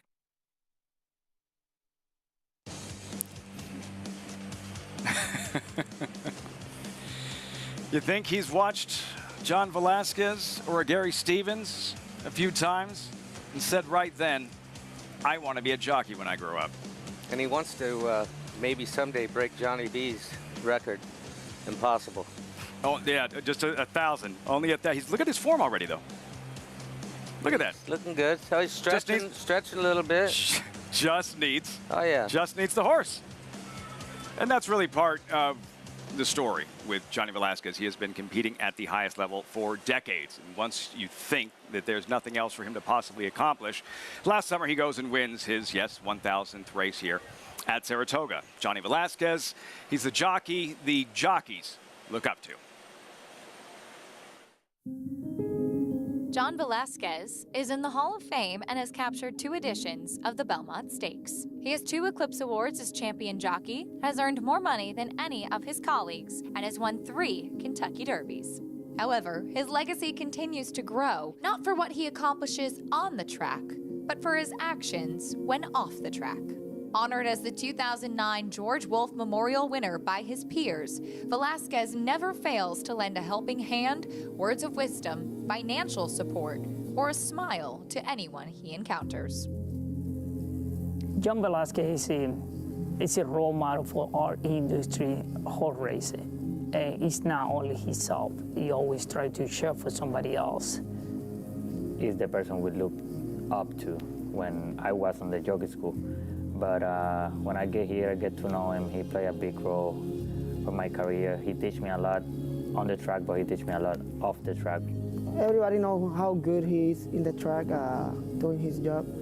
He's a great jockey. He wins all kind of races. But besides of being a jockey, he's a great person. Velasquez, who is second in Breeders' Cup victories with 18, also tirelessly promotes safety for jockeys. He has been the chairman of the Jockeys Guild since 2006 and has been on the board of directors for the Permanently Disabled Jockeys Fund since its inception that same year. He not only himself, he always look out for somebody else, safety first, and always looking for making progress, helping the industry, helping horse racing. He's hard on me about the way I was riding, a little too aggressive, so he started telling me, try to don't do that because you're gonna lose more in the long way. So he tried to teach me good things. So thanks him. I think he's going to have multiple legacies. One of them is going down as one of the greatest riders of all time, but also someone who gave a lot back to the game. And especially with the Jockeys Guild, contribute so much to his fellow riders. The first jockey to win more than 2,000 races at Belmont Park, Velasquez continues to ride high. His impact on the industry, however, transcends his performance in the saddle and will do so for decades to come. Well, it's a lot of sacrifices and a lot of discipline, to stay, year after year after year. First of all, you have to be healthy and be blessed, to be here, though, And also, I'm being blessed with the people that I work with and the people who give me opportunity to stay here, to still here. So I think that's all it takes.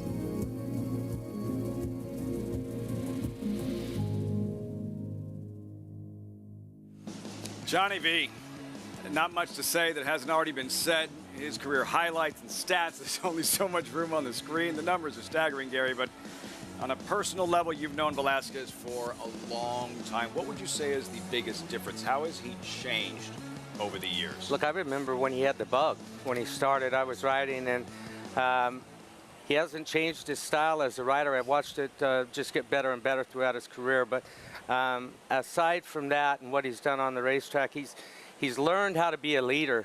He was a pupil of Angel Cordero's for years, learning from Angel, and it continued for a long time.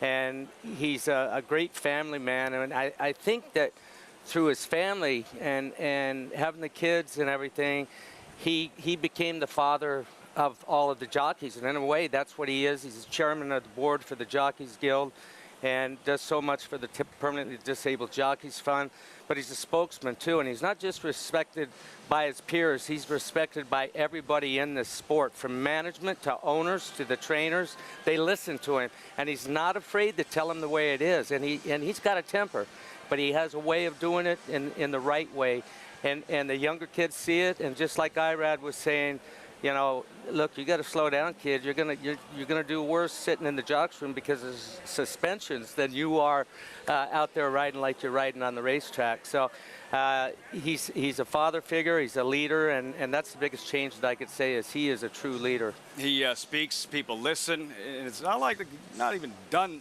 close to being done. Just won his first Preakness Stakes, Johnny Velasquez.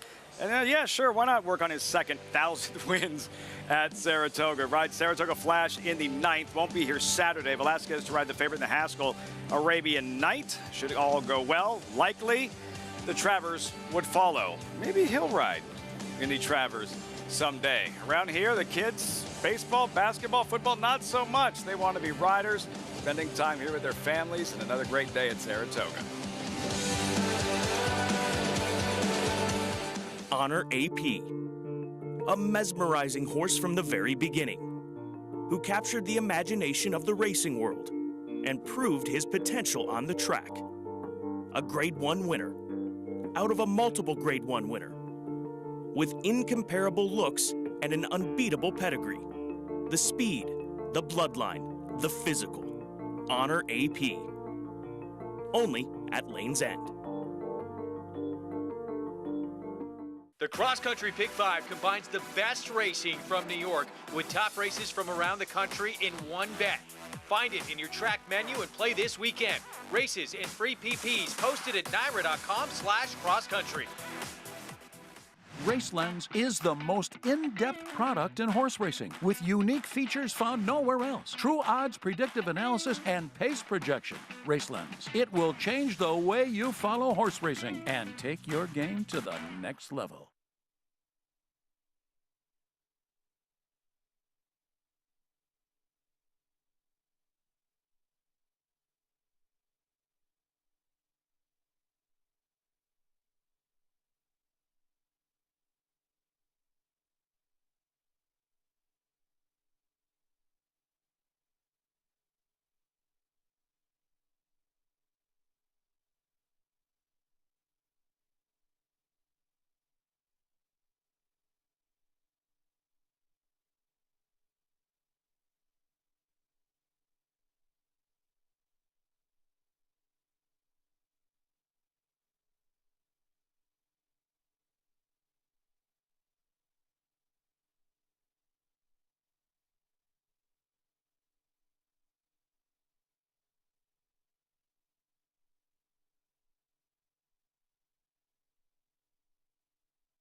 Great to have you with us. So glad you could join us on Fox Sports 2 Saratoga Live. Saratoga Springs, New York, day 6 of 40. Gearing up for the first Grade 1 dirt race of the meet. Coaching Club American Oaks on Saturday. First things first, 2 left on the Thursday program. Horses in the paddock.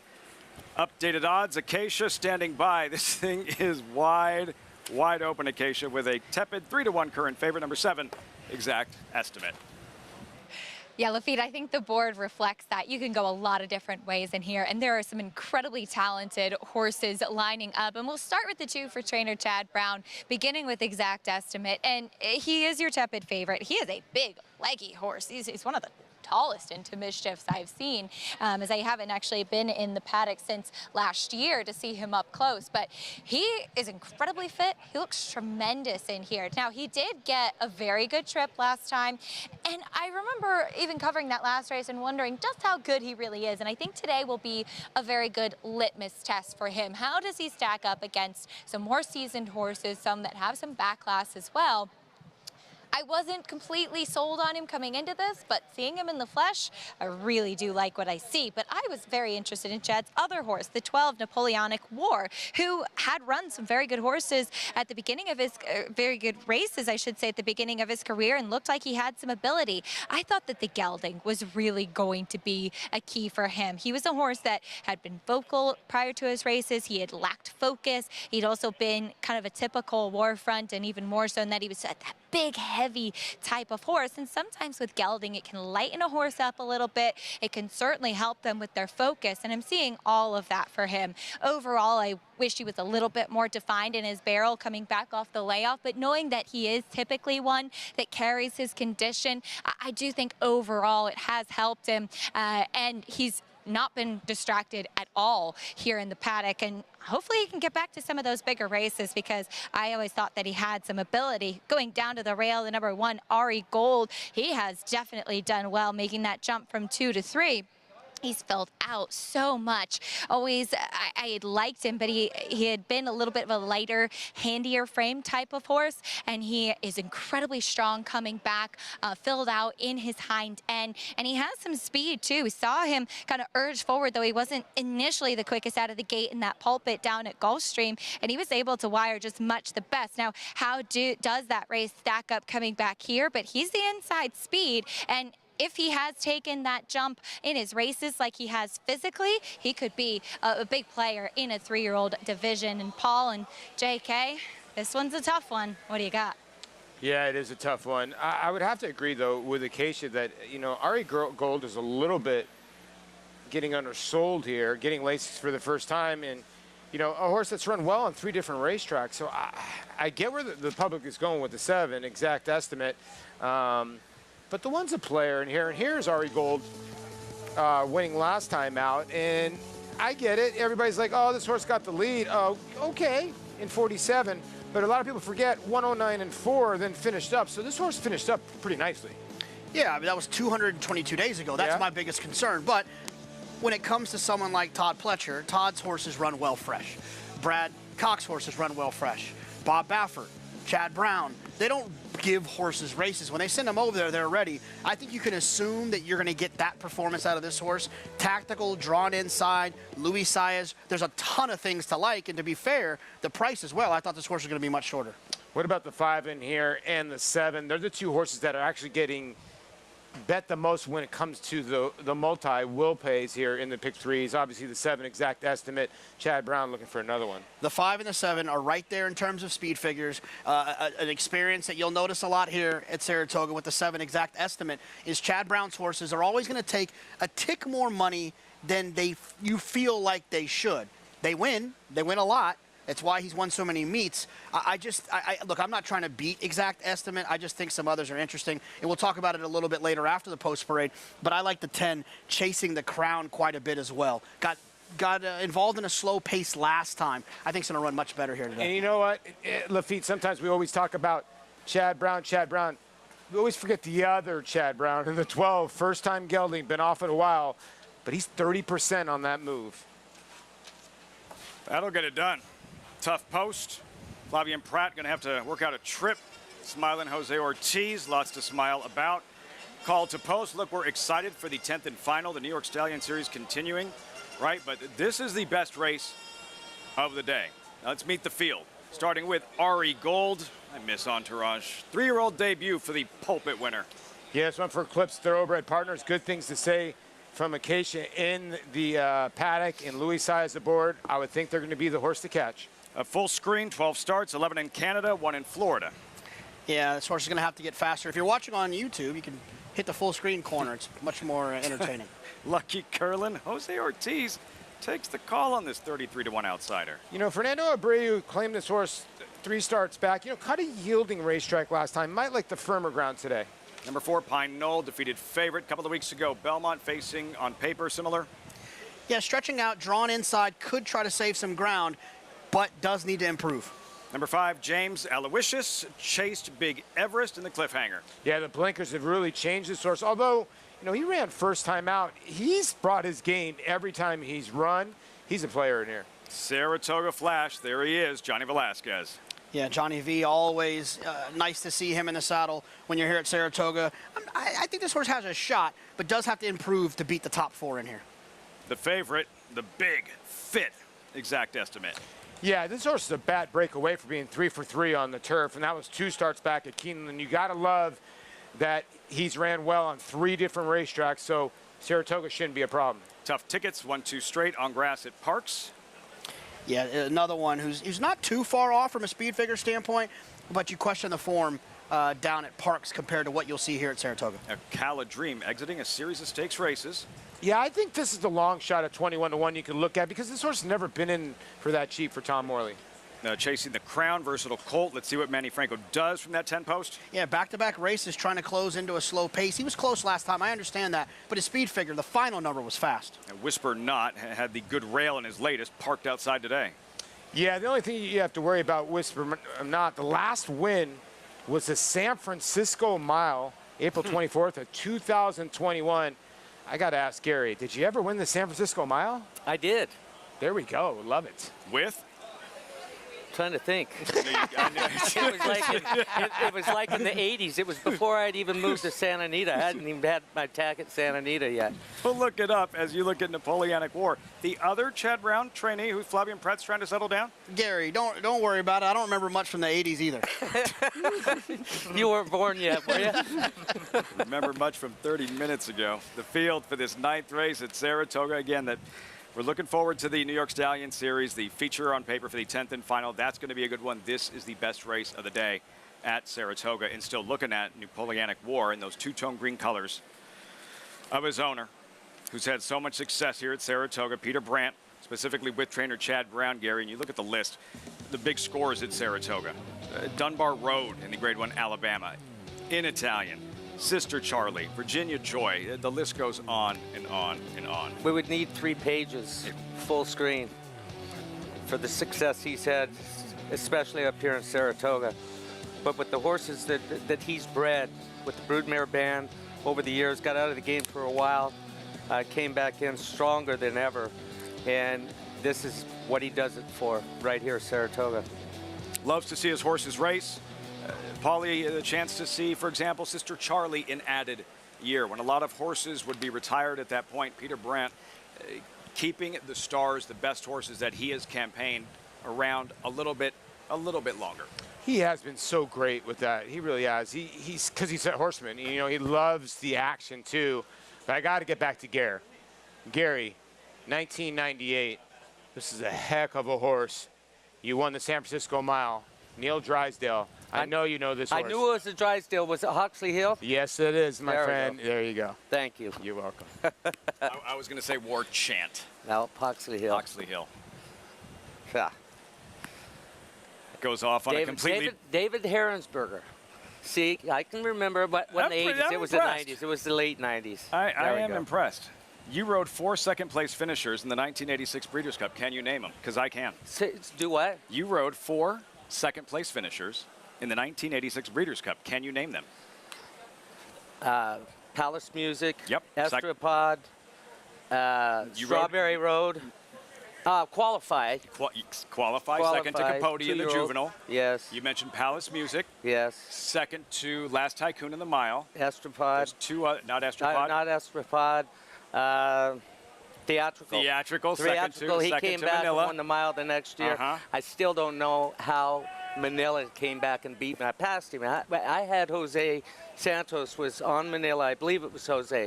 It was Jose Santos. I had him trapped on the fence. He had a wall of horses in front of him. Had nowhere to go. I moved too early. I let him out. I moved too early at the 16th pole. I let him out, and boom, I saw a shadow come, and it was him that came and nailed me. Manila. What a ride. What a finish. The Manila. We had the Manila Stakes at Belmont. I'll come up with that 4th second-place finish, but first, let's check it with... Outstanding. Was it? I think that was the year before. Might have been Pine Tree Lane. No. To Smile in the sprint. Nope. I would not. I don't. Acacia. I know his Forget career. about it. I know his career better than he does. Yeah, it's pretty impressive. I mean, poor Gary. It's like he's having to take a quiz now. But wanted to touch on a couple more horses here trackside. I did the handicapping show Talking Horses this morning, so sticking with my top selection from that with Whisper Not. However, looking at him physically, he's gotten himself very warm, and compared to the horses that I do see here in the paddock, he would not be my selection from a physical standpoint. So again, I'm sticking with the selections from earlier, but he is not the one that I prefer if I was just going off of horses that caught my eye and I preferred in the paddock. It would be the #1 Ari Gold. To me, he was the best and the standout in here, but we'll see if Whisper Not can get back on track. As far as the #10, Chasing the Crown, this is a horse who was pretty sharp throughout. He's a horse that ran really well last time behind Easter, who came running, and I think the mile suited that horse well. Unfortunately, drifted into the 3rd place finisher. And Jonathan, Chasing the Crown, he's on his toes. I know JK likes him. Lafitte, if he can keep a straight course with Manny Franco, he's a big player today. Gary, for Manny Franco, Chasing the Crown, Tyler Gaffney on Whisper Not, what are they trying to do from out there? How hard is it to win from out there? It's almost impossible to win from out there. That turn comes up extremely quick. Short run into the turn, tough to get over and save ground. Almost impossible. You've got to be on much the best, and you got to somehow work out a trip and get over and save ground. Where do you want to see Joel Rosario in your top selection, James Aloysius? About a length and a half off the lead and in front at the wire. That'll work, and he's currently 9-2. That kind of race, wide open. Looking forward to this one all afternoon. $156,000 purse, Saratoga Flash. And Johnny Velasquez, he'll be coaxed forward, and we'll be ready to rock and roll. Frank Mirmati with the call. 9th, live from the Spa. Here are those familiar silks of Peter Brandt in Napoleonic War. Taking up his position. They're in the gate.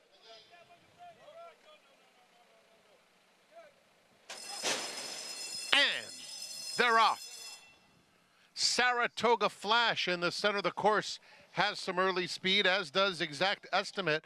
Napoleonic War is rushing up. Pine Knoll along the inside is quicker than all. So Pine Knoll will set the pace, hugging the rail and opening up about a length and a half. Saratoga Flash in second. Ari Gold a close-up third. He's followed by Exact Estimate fourth and 3 lengths off the lead. Then it's James Aloysius racing on the inside of Napoleonic War. The opening quarter went in 23 and 2/5 seconds. In behind them comes Lucky Curlin on the inside of Ocala Dream. Whisper Not is well off the pace today, about 9 lengths off the leader.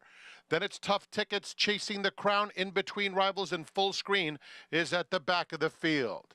Down the back stretch, and it's Pine Knoll and Saratoga Flash 1-2. Ari Gold, Exact Estimate just behind them. They went the half in 47 and 1/5 seconds. James Aloysius in 5th. Napoleonic War is next, followed on the inside by Ocala Dream. Whisper Not has 7 lengths to make up. At the rail, Chasing the Crown is trying to make some headway, looking for a spot to run. A length and a half back to Tough Tickets. Then Full Screen, who races on the outside of Lucky Curlin. 3/4 in 1:11 flat. Saratoga Flash turns for home with a 2-length lead. Ocala Dream is splitting rivals. And on the inside, here comes James Aloysius looking for a seam. Napoleonic War and Whisper Not has come alive. In between horses, Chasing the Crown finds a seam. It's Chasing the Crown, Whisper Not, and on the inside, James Aloysius. Chasing the Crown just in front. On the outside, Whisper Not surging to victory. Whisper Not and Tyler Gaffleone running down Chasing the Crown. Behind that, it was James Aloysius and Napoleonic War. While we love turf racing, that driving finish, a cavalry charge, and in the end, Whisper Not, 14-1. Well done, Acacia, over Chasing the Crown. Almost well done, JK, the Exacta. Whisper Not right here. What a finish, Gary Stevens. And like I said, it's almost impossible to win from the outside. The 10, 11, and 12 run 1, 2, 3. So much for that theory, Stevens. What a trip. Tyler Gaffleone, Whisper Not. They would race. Big finish. They come from everywhere. James Aloysius getting through down on the inside. It's a complete cavalry charge.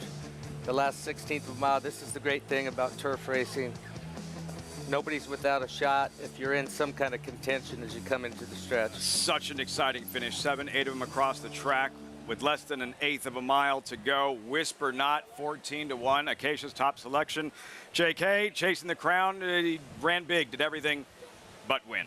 Yeah, you know, look, in the stretch, I don't have an excuse. Whisper Not was best.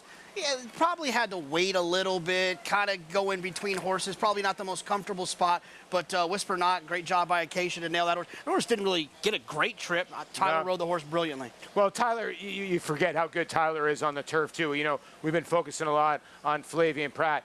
But, you know, I want to focus on Chasing the Crown. We're in a good second. You can't take it away. Like Gary said, the 10, 11, 12 ran giant from out there.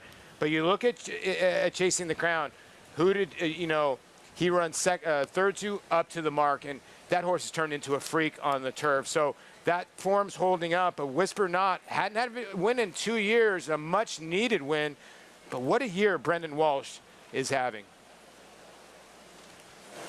And with Tyler Gaffleone, pretty mischievous, the win in the Kentucky Oaks, the win in the Grade 1 Acorn. We thought we might see them in the Coaching Club American Oaks, however, owned by Godolphin, as is Wet Paint. So we're going to see Wet Paint in the CCA Oaks, pretty mischievous. Next stop, the Grade 1 test on the undercard of the Whitney. It's going to be exciting. That's the beautiful thing. We're going to get to see a couple of them prep for the test on Saturday in the CCA, but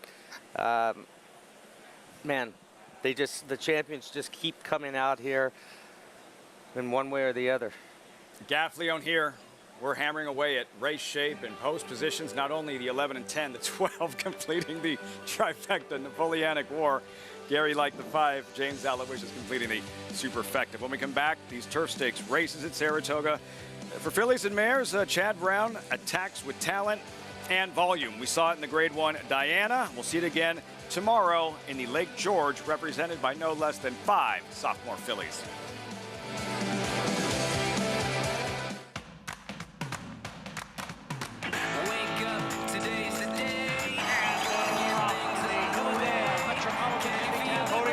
Is making a big move on the outside, but it's Cody's Wish, and this beautiful racing story continues with this terrific racehorse. He has now won 6 in a row. Cody's Wish, winner of the Grade 1 Midline. Hurley, the classic sire. When it comes to horse racing, you can never have too much information.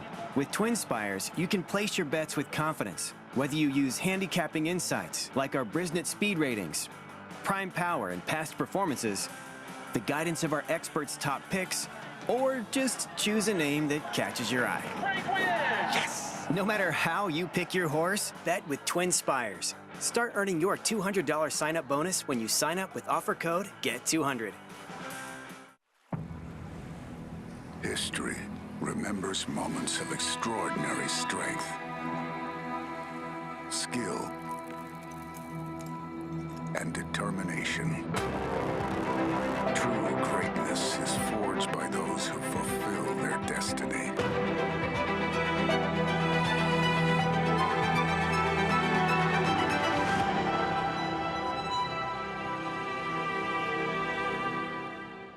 How do you become the gold standard in racing partnerships? One horse, one partner,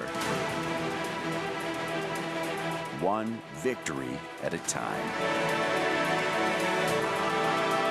Congratulations to all our partners who have made West Point the gold standard for the last 3 decades.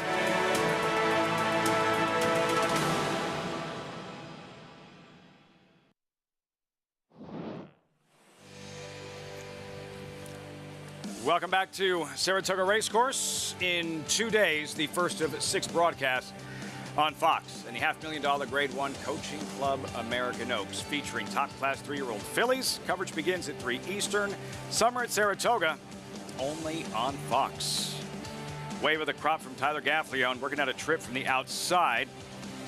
Whisper Not, able to outfinish Chasing the Crown to the wire. For Acacia's would-be $2 investment, Gary Stevens, 30-80, that'll work. Yes, it would, had we listened to her. That's a very, very good point. We'll be hearing from Acacia shortly, and Tyler Gaffleone. chasing the crown, big effort. Napoleonic War as well from the outside box, 11, 10, 12 in the 9th race at Saratoga. We turn the page, and the New York Stallion Series Cab Callaway division saw the girls yesterday in the Statue of Liberty. These are the boys. As expected, Ramblin' Wreck, odds on 3 to 5, much more on the Cab Callaway. But first, right back to Acacia, her $30 winner, and the winning jockey. Thank you, Luffy, and pleased to be joined by Tyler Gaffalione as Whisper Not. Tyler, you got back aboard this horse, and he had some back class, and he really always seemed to be traveling for you. He was, you know, he's had a couple unlucky trips the past few, got stuck down inside. Today we had a clear run the whole way, and he showed up for me.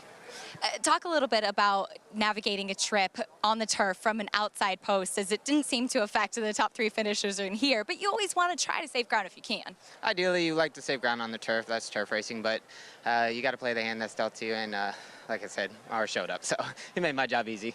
Well prepared by Brendan Walsh, who of course you have a terrific relationship with. You teamed up with Pretty Mischievous. Any word on how she's doing, and just what's it like being part of Brendan's team? It's amazing. You know, he does a great job. He's all class. Win or lose, you don't have to really worry. He comes back and we figure out a game plan for next time. But Pretty Mischievous doing great. I had a nice, easy half mile last week. She's going to race Saturday morning, and really excited about her. She's coming out of that race great. I love seeing how you light up when you talk about her. She means a lot to you, huh? She does. She's very special to me. I'm just so blessed to be a part of it. Well, congratulations on the win here. We can't wait to see her back soon at the spa. Thanks so much. Looking forward to it. Tyler Gaffalione with the win. Whisper Not, running back to those big races, Lafitte. Go Cash, Acacia. Late Big 5, what we've seen thus far. Gary, it was 4 full, and then yeah. Whisper Not happened. 30, 80. Tyler Gaffalione there. Whisper Not, one left. The Cab Callaway. We have a few moments. Wanted to take a look ahead to the stakes racing on Friday here, starting with the 3-year-olds. There's all these different paths to get to the Travers, whether it's the Haskell, whether it's the Jim Dandy. You have Arcangelo training up to the Travers. And then, Gary, you have the Curlin. Compact field of 5. Chad Brown with the odds-on favorite in Blazing Sevens. And that bang-up effort, runner-up effort in the Preakness Stakes, essentially doing everything but winning the middle jewel of the Triple Crown. He actually poked his head in front at one point through the stretch. I'm pretty sure he did anyway. It was a great battle all the way through the stretch. And listen, National Treasure is no slouch. He got the pace he needed under a spectacular ride from Johnny Velasquez. Blazing Sevens was sort of up against it. He was 3 wide around the first turn, 3 wide around the second turn, and until just before they came out. Saw a little bump there just inside the last 50 yards or so, but only gets beat ahead for everything, and huge performance. If he repeats that tomorrow, and he might move forward off of that. He's been rested since the Preakness, hasn't run since then. Know how good Chad Brown is of getting him ready, moving forward to a race, so it should be interesting to see what he does tomorrow. JK and Paulie, there's still, even though Blazing Sevens ran second in the Preakness Stakes, I get the sense there's this sentiment around among handicappers that he still might be better at shorter or middle distances, Blazing Sevens. What do you guys think? Well, I mean, that's always a tough call, because it seems like whenever Chad Brown cuts his horses back, a la Practical Joke, they win. A la Good Magic, broke his maiden in the Breeders' Cup Juvenile. I don't see it with this horse Blazing Sevens, because when I look at his resume, JK, I see the fountain of youth. He got absolutely just, completely knocked out at the start. Name another bad race the horse has run. Yeah, I mean, to answer Lafitte's question about the distance, not really his question, but his toss to us. Look, Blazing Sevens closed into a slow pace that National Treasure wired in, right? Which means he didn't have things his own way going 1 mile and 3/16.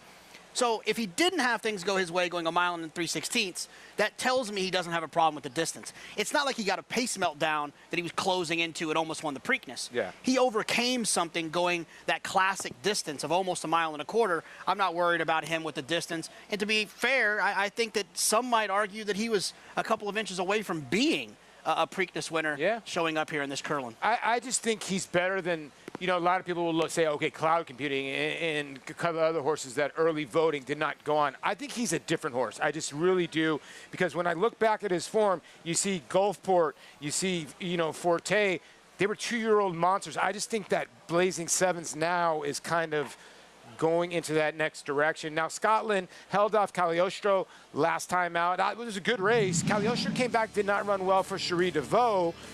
This is the first time that this son of Good Magic is going to go around 2 turns, JK. Yeah, I mean, it's funny. Curlin, I'm sure, is proud that he's got 3 Good Magics in this race. I don't think anyone planned to do that, but I'm sure it works out great for Hillendale having Curlin and all these Good Magics in here. This is the one that I think you got to worry about outside of Blazing Sevens, which is Scotland. A horse that's up and coming. He's kind of got that. He's got that kind of progressive feel about him. Yeah. Kind of a late start, but could turn out to be something special. So I think there's a good chance that the name of this race, Curlin, that Daddy's going to be a little bit proud come Friday afternoon. Okay, we'll talk about the last Curlin, the 1. Do you give the 1 a little bit of a chance? Because this is a horse that was kind of fancied a little bit in the Preakness. I'll take the other 2 Good Magics. I'm kind of with you, yeah. The Curlin, it has been done a couple of times. Horses winning the Curlin and the Travers V.E. Day at a big price a few years back comes to mind. So 3-year-olds potentially prepping for the Travers tomorrow afternoon. Also, 3-year-old fillies in the Lake George, and Chad Brown, who is represented by no less than 5 fillies in the Lake George field. He had 4 in the Diana. Things seemed to work out nicely last Saturday afternoon. There is the field and the morning line, the 5 fillies for trainer Chad Brown. And let's go back to the wild applause. You're going to see Liguria. You're going to see Tax Implications. Tax Implications, we were wondering what she would do in her 3-year-old debut. She was headstrong and difficult to handle in her last race as a 2-year-old. Gary, she runs straight, does Tax Implications in the Klarman colors, but Liguria, who allows Tax Implications to go right on by, circles her on the outside and eventually goes right by her stable. Yeah, and that just shows the acceleration this filly has. You're going to see her swing out about 8 wide right here. And Flavian Pratt, all kinds of confidence with her, and comes with this huge late run, and gets up and is able to nail Tax Implications. And I mean, big run with if you want to call it trouble. Anytime you lose that kind of ground and close into that, not easy to do, but it was a big effort for her there. If she repeats that race tomorrow, it's going to be tough to beat.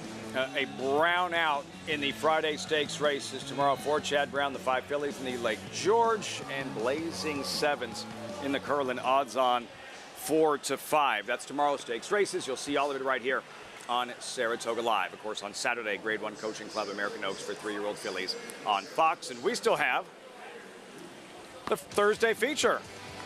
New York Stallion Series continues. The boys in the Cab Calloway division. No surprise here with Ramblin' Wreck, who is 3-5. Based on what he did in his last start, the spectacular bid at Belmont Park, a mess from the start. It mattered not. Closed with a rush. Facing similar company today, Ramblin' Wreck. His half-brother won this race last year. Let's see what Ramblin' Wreck does at 3-5 in the upcoming New York Stallion Series Cab Calloway division. Post time in 17 minutes. You're watching Saratoga Live on Fox Sports 2.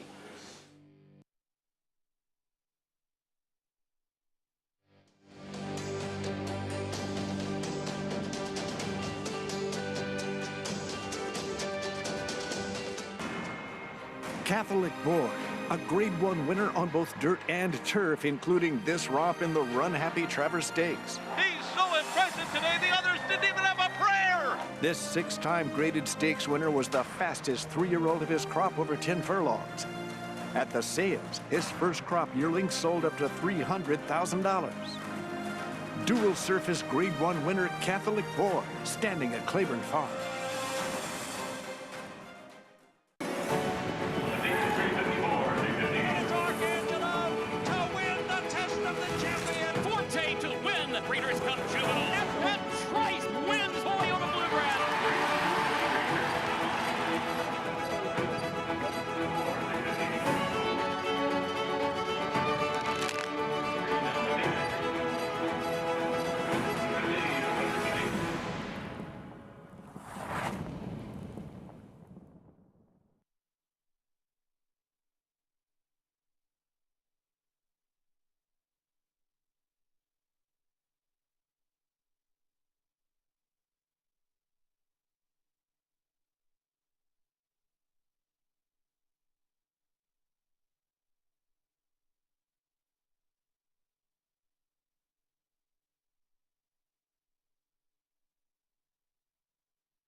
Welcome back to Saratoga Live on Fox Sports 2, as always brought to you in part by Naira Bets. Any track, anywhere, anytime, visit NairaBets.com or download the Naira Bets app to get started. And when you do and when you sign up, you get involved with this. Latest and greatest from Naira Bets. $1 million late pick 5 bonus every weekend, Gary Stevens. All you have to do is this. Play the late pick 5 on Naira Bets. Hit the late pick 5 on Naira Bets. Be the only one to do so, and bang, just like that, $1 million bonus. I love my chances. I love your chances. Absolutely love my chances. The only one. Yeah, right. Come on. But if you happen to hit it and you don't play it on Naira Bets, you've just coughed up $1 million. Exactly. So if you're going to do that, well, you don't even get a chance unless you play Naira Bets. Get involved, get signed up, NairaBets.com. Meanwhile, while we get set for the Cab Callaway, the stakes races have not been kind to favorites or chalk players thus far. Gary, in those 8 stakes races, 7 favorites have been defeated. The only one to come through, the quick call off the turf of the main track on cash, 440. The only favorite to win a stakes race so far. Will that trend continue today? We're about to find out with Ramblin' Wreck, who's the odds-on favorite 3 to 5. Acacia standing by with this Cab Callaway paddock report. And Lafiti has beaten several of these already, Ramblin' Wreck, and not with an ideal trip last time out. That was his first race off of a layoff, broke slowly, and then he just absolutely inhaled the field the way he came closing late. He had also been gelded before coming back, and I think that that's really helped him mentally, too. I remember as a 2-year-old last year, he was pretty green in the preliminaries, just lacking some focus, and he's been very clued in here in the paddock today, very relaxed, and I know that they're hoping for a better break from him in here today, but that said, it goes to show that even if things don't go his way at the start, he can have that big closing kick and was much the best in that big performance last time out. His half-brother, Dakota Gold, won this race last year, and we'll see if they can keep it all in the family. The second place finisher of that race, though, is the number 8, 26 Black, as he will try to navigate the mile for the first time. One thing we know about Ramblin' Wreck, the distance should not be a problem, as he broke his maiden at 1 1/16, and that was kind of the question with 26 Black even last time. Could he handle the 7 furlongs? Now can he handle even an extra 1/8 of a mile? Physically, it looks like he can. He is a big, solid son of War Dancer, whose progenies really seem to love these New York turf courses, but he is very sharp. He's been a little bit tricky to get the tack on. He's kind of tossing his head around a little bit, and he's on the muscle today for Horacio de Paz. But again, looking at the way that he's run, and he did kind of make that first move to be run down late by Ramblin' Wreck last time out, and maybe he's a horse that's just starting to progress and put it together, and I am encouraged by a little bit more ground for him. That's exactly the same thing I feel with the 2. It's all coming together, and I really liked him getting more distance 2 starts back and stretching out to the mile. And Phil Serpy has his hands all over this pedigrees, trained the siblings, of course, this one being by Weekend Hideaway. He knows the family so well. And I would assume with a little bit of the stretch out here that this is a horse that could be the quickest early and try to set the pace. Jose Gomez going to be aboard once again, and he set the pace to win 2 starts back, and he's been on his toes here in the paddock today. He was kind of pressing last time out, but I have always felt that more distance is better for this guy. I think this is the perfect spot for him. Can he defeat Ramblin' Wreck? I don't know, but I do think that this is going to be the spot that he's going to appreciate, as Jonathan and Paul will see if we can buck that trend with favorites not being successful in these stakes races. Yeah, I'm with you, Acacia. If any of these colts are going to beat the 7 and 8 here, it's the 2 gate to wire, and he catches them sleeping. Because the 7 Ramblin' Wreck last time was absolutely giant, JK. Here's the start of the race, and you kind of can't even believe that this horse actually won this race from here. Yeah, and look, he did. He broke slow, and he had to make up a lot of ground, and that's definitely something that's commendable. But you also have to give the credit to the horses that were on the front end, running early, doing some of the dirty work. Now, I do think that you can make the argument that the 6 in this race that we're watching in the replay, on the outside, Ramblin' Wreck with the green cap, ran the best race. But I'm not convinced that 26 Black didn't do enough in that race to make me feel confident that he could run better here today. He's got tactical speed. He can get himself into the race. He's drawn outside of the main competition. And who knows, what if Ramblin' Wreck breaks slow again? I have no interest at 3 to 5. from a win standpoint. I wouldn't be shocked if the horse wins, but give me the horse to the outside, the 8, 26 Black. Yeah, 26 Black, the 8's interesting. Going to go around 2 turns for the first time, and you make a good point, and he's very, very tactical. So he probably stays closest enough to the 2. You know, Acacia's saying the 2 probably goes to the front end. I think this race lays 2-8 here, Acacia, and Acacia standing by with the trainer of the 2. That's right, Phil Serpy joining me now. It's all coming together. And Phil, this is a horse that looks like he'll appreciate getting back to the mile distance. Yeah, I think so. I mean, most of the horses in his family were all horses that ran here and ran long. A couple of stakes winners in the family, so I think he's going to appreciate that. You and I were just chatting about his bye-weekend hideaway. You know the bottom side so well, too. How fun is it knowing that family so intimately? It's really great, and what's unique about it is, like I said, they're all runners. They all seem to run. You know, a couple of them, unfortunately, had some injuries and didn't make it to the races, but the ones that did all seem to be runners, including him. How do you expect the race to play out tactically? We saw him show speed, too, back. Yeah, I think we're just going to have to see because, you know, there's another horse in here coming off of a sprint race and, you know, cut some pretty good fractions. So we're just going to have to see. What we don't want to do is get in a big fight with him. So, you know, that's going to be up to Jose. Well, thanks for the time. Best of luck, Phil. Well, thank you. Lafitte? Yeah, Acacia, the speed on paper. Willing to risk it all. Number 6 is quick. Vacation Dance, number 4 is fast. It's all coming together.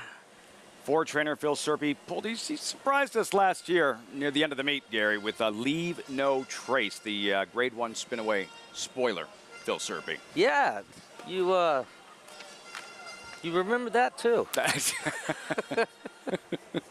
Post Parade 4. The New York Stallion Series continuing here. You're looking at. It's all coming together. Jose Gomez won the Statue of Liberty last year's first stakes win at Saratoga.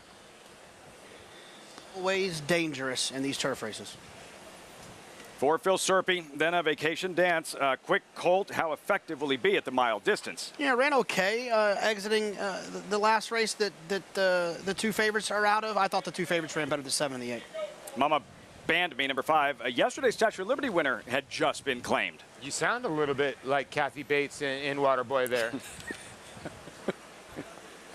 Willing to risk it all, number 6. First after the claim here as well, Jose D'Angelo. Yeah, this horse ran well going 7 furlongs against maiden claimers. I do feel like the shorter distances might be better. You ever found that gorilla that punched you in the eye, Paulie? There's the favorite, Ramblin' Wreck. Odds on 3-5. No, but I do got a tattoo of Roy Orbison. But this horse was giant last time out. 26 Black, yes, second to Ramblin' Wreck in that spectacular bid. Can he turn the tables? Yeah, this is my top choice in here. Speed towards the outside. If Manny Franco can work out a good trip and save some ground. My only issue is I prefer 22 Black on the roulette table instead of 26 Black.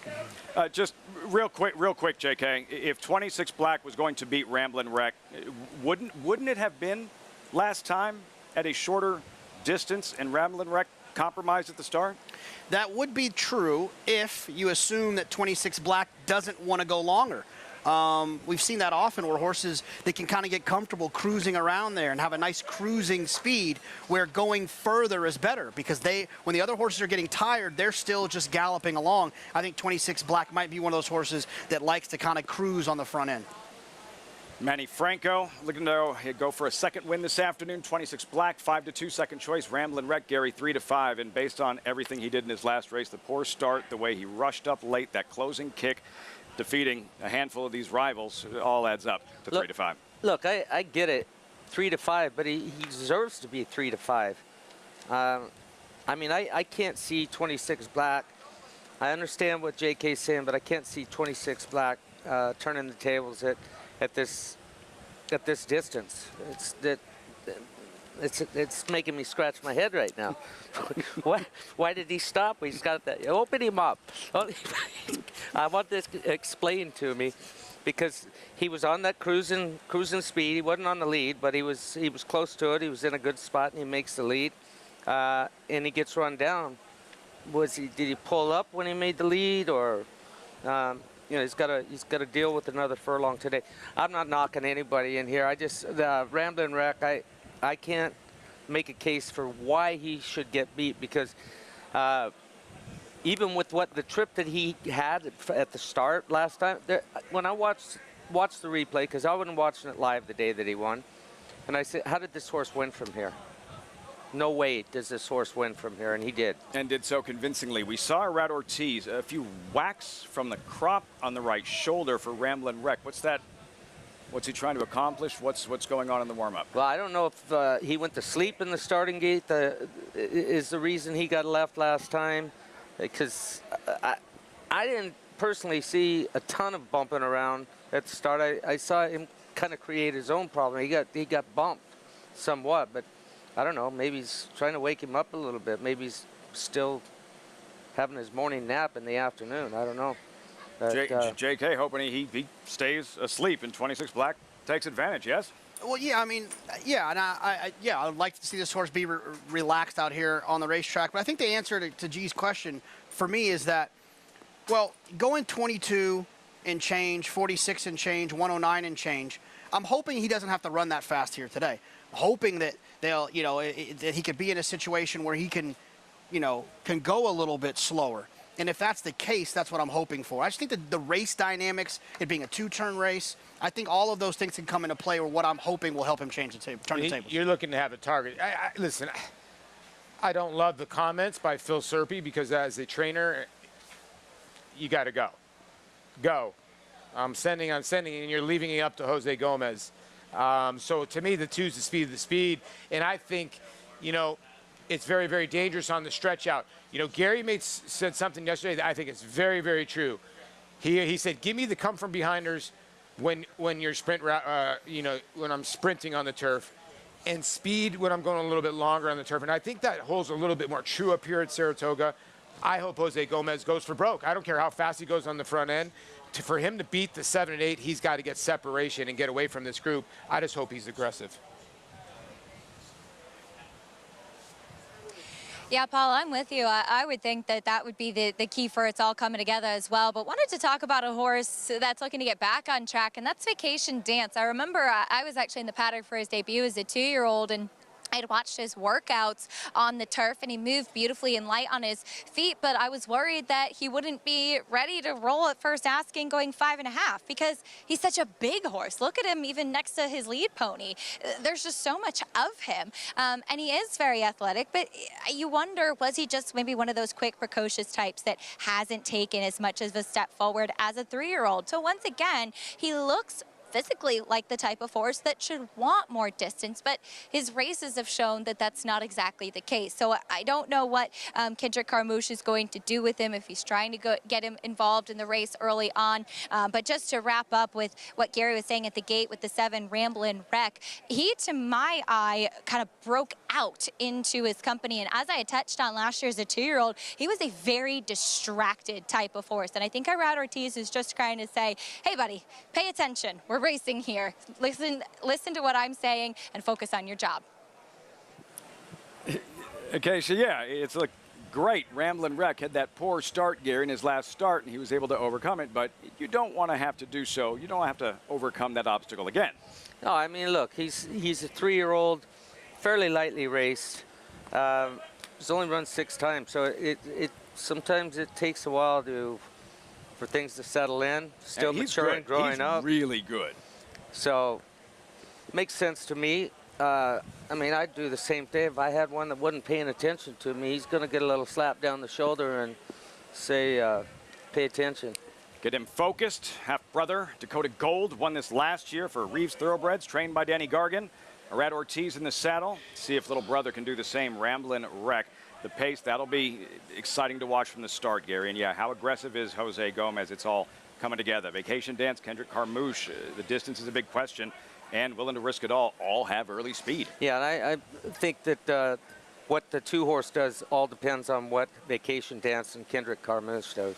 All sets up beautifully on paper for the favorite. Odds on Ramblin' Wreck. We are all set for the Thursday feature. New York Stallion Series. Cab Calloway, Frank Miramati standing by. Thank you very much, Lafitte. They're looking for deja vu all over again with Ramblin' Wreck. Ramblin' Wreck, like his older brother, a chestnut, going in. 26 Black to the outside. They're in the gate.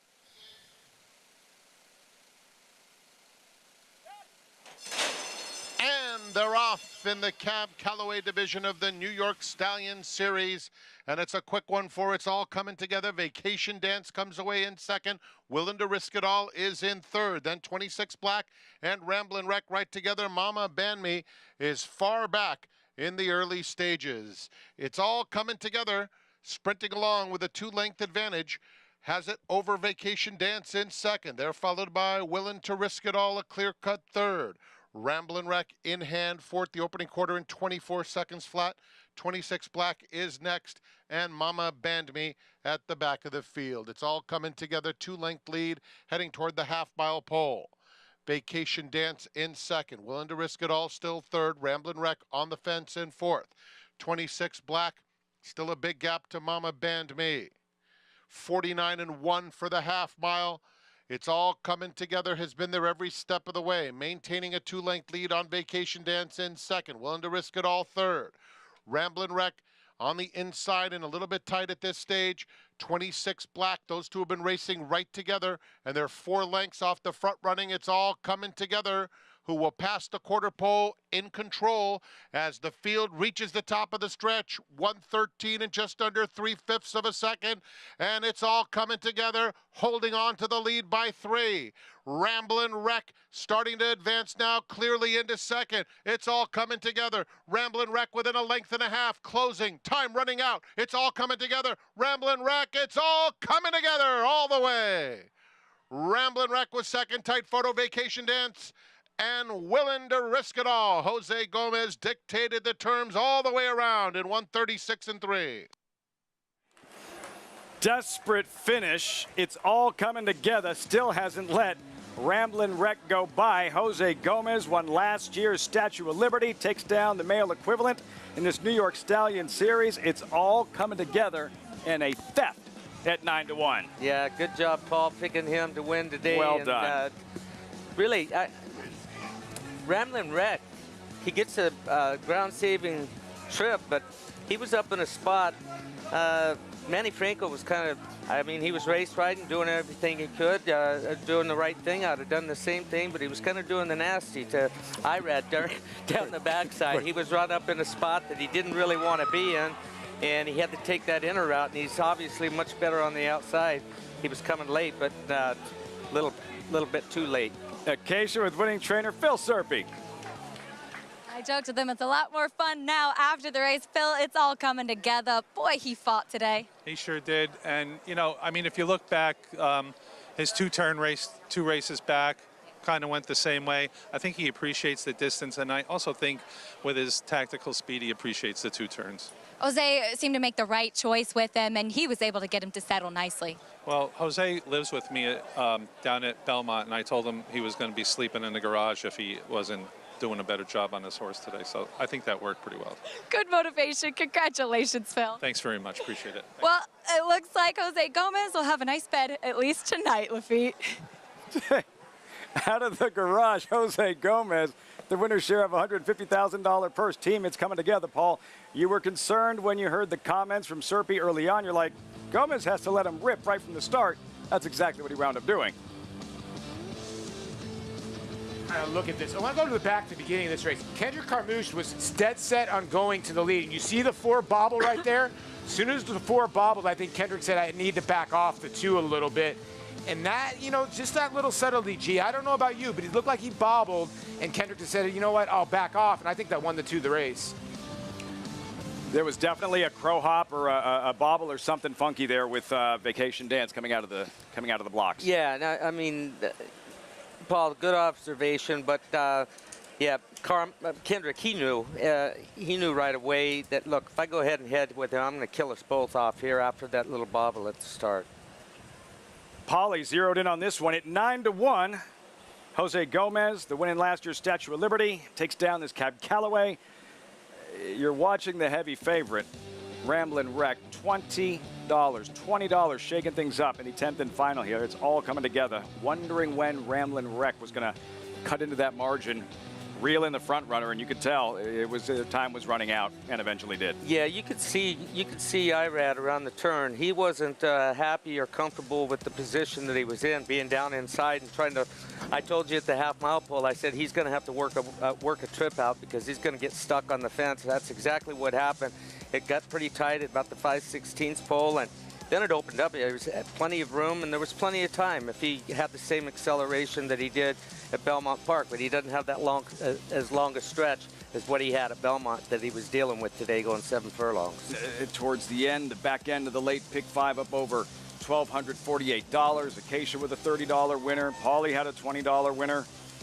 It's all coming together. It's easy for us to Monday morning quarterback, Gary, but anytime there's an odds-on favorite who gets beat in a stakes race, you're going to look at the ride, the trip. Is there anything differently Irad Ortiz could have done? It's the horse's fault. He broke today. He broke and put him in the race and put him in a bad spot. There was nothing he could do going into the turn. He had 26 black to his outside with Manny Franco, and he moved down towards the rail to save ground, and guess what? Manny took a hold and went down there with him. He said, I'm sticking right by your side, and you're going to stay inside for as long as I say you're going to stay inside. And he said, you're going to stay inside the whole trip and see if you can find some room at the head of the lane. He found room, but he wasn't good enough. The significance of the stakes win for Jose Gomez, now a journeyman, no longer an apprentice, as he was last year when he won the Statue of Liberty. It's a little bit tougher now without the weight allowance for business. What does this win mean for Jose Gomez? Well, it's huge for him. I mean, when you win a race and win a stake race, the Cab Callaway, I'm thinking how good this kid looks coming through the stretch. I'm like, man, why didn't he ride more horses? Well, you don't ride more horses unless you're having success, and you know, this should pick some heads up, I would say, a little bit, because he can obviously ride, smart rider, and his style, his form is immaculate. I mean, he looks good on a horse. He can finish.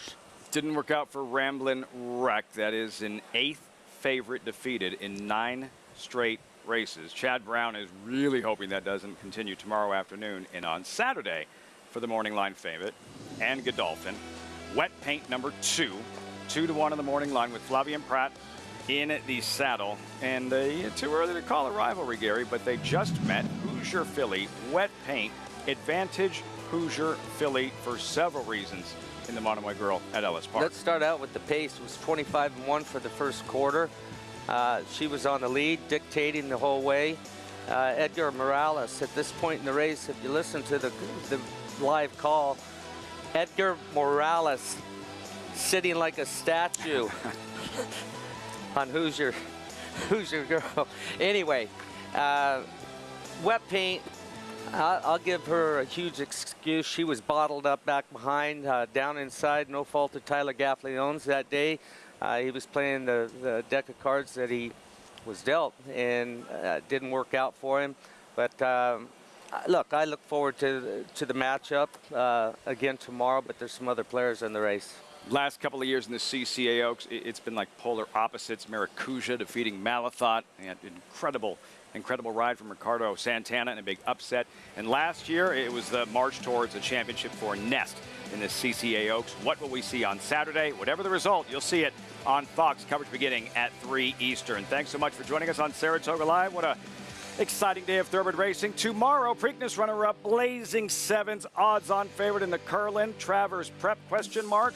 Not if Scotland has something to say about it. Improving, upside, and a threat in the Curlin. For Chad Brown, he has the numbers 5 fillies in the Lake George, headlined by Lagaria, winner of the Wild Applause. Look forward to seeing you tomorrow evening on Fox Sports 2. Saratoga Live continues.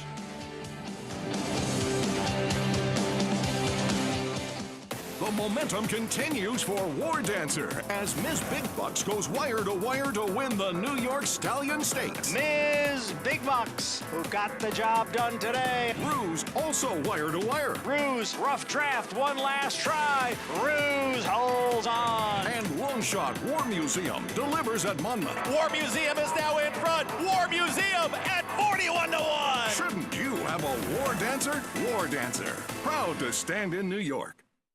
On a perfect day, there is no finer place in all of sports.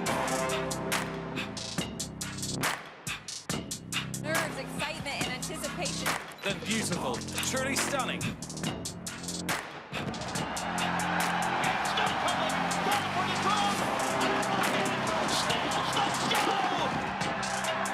For the Breeders' Cup World Championships.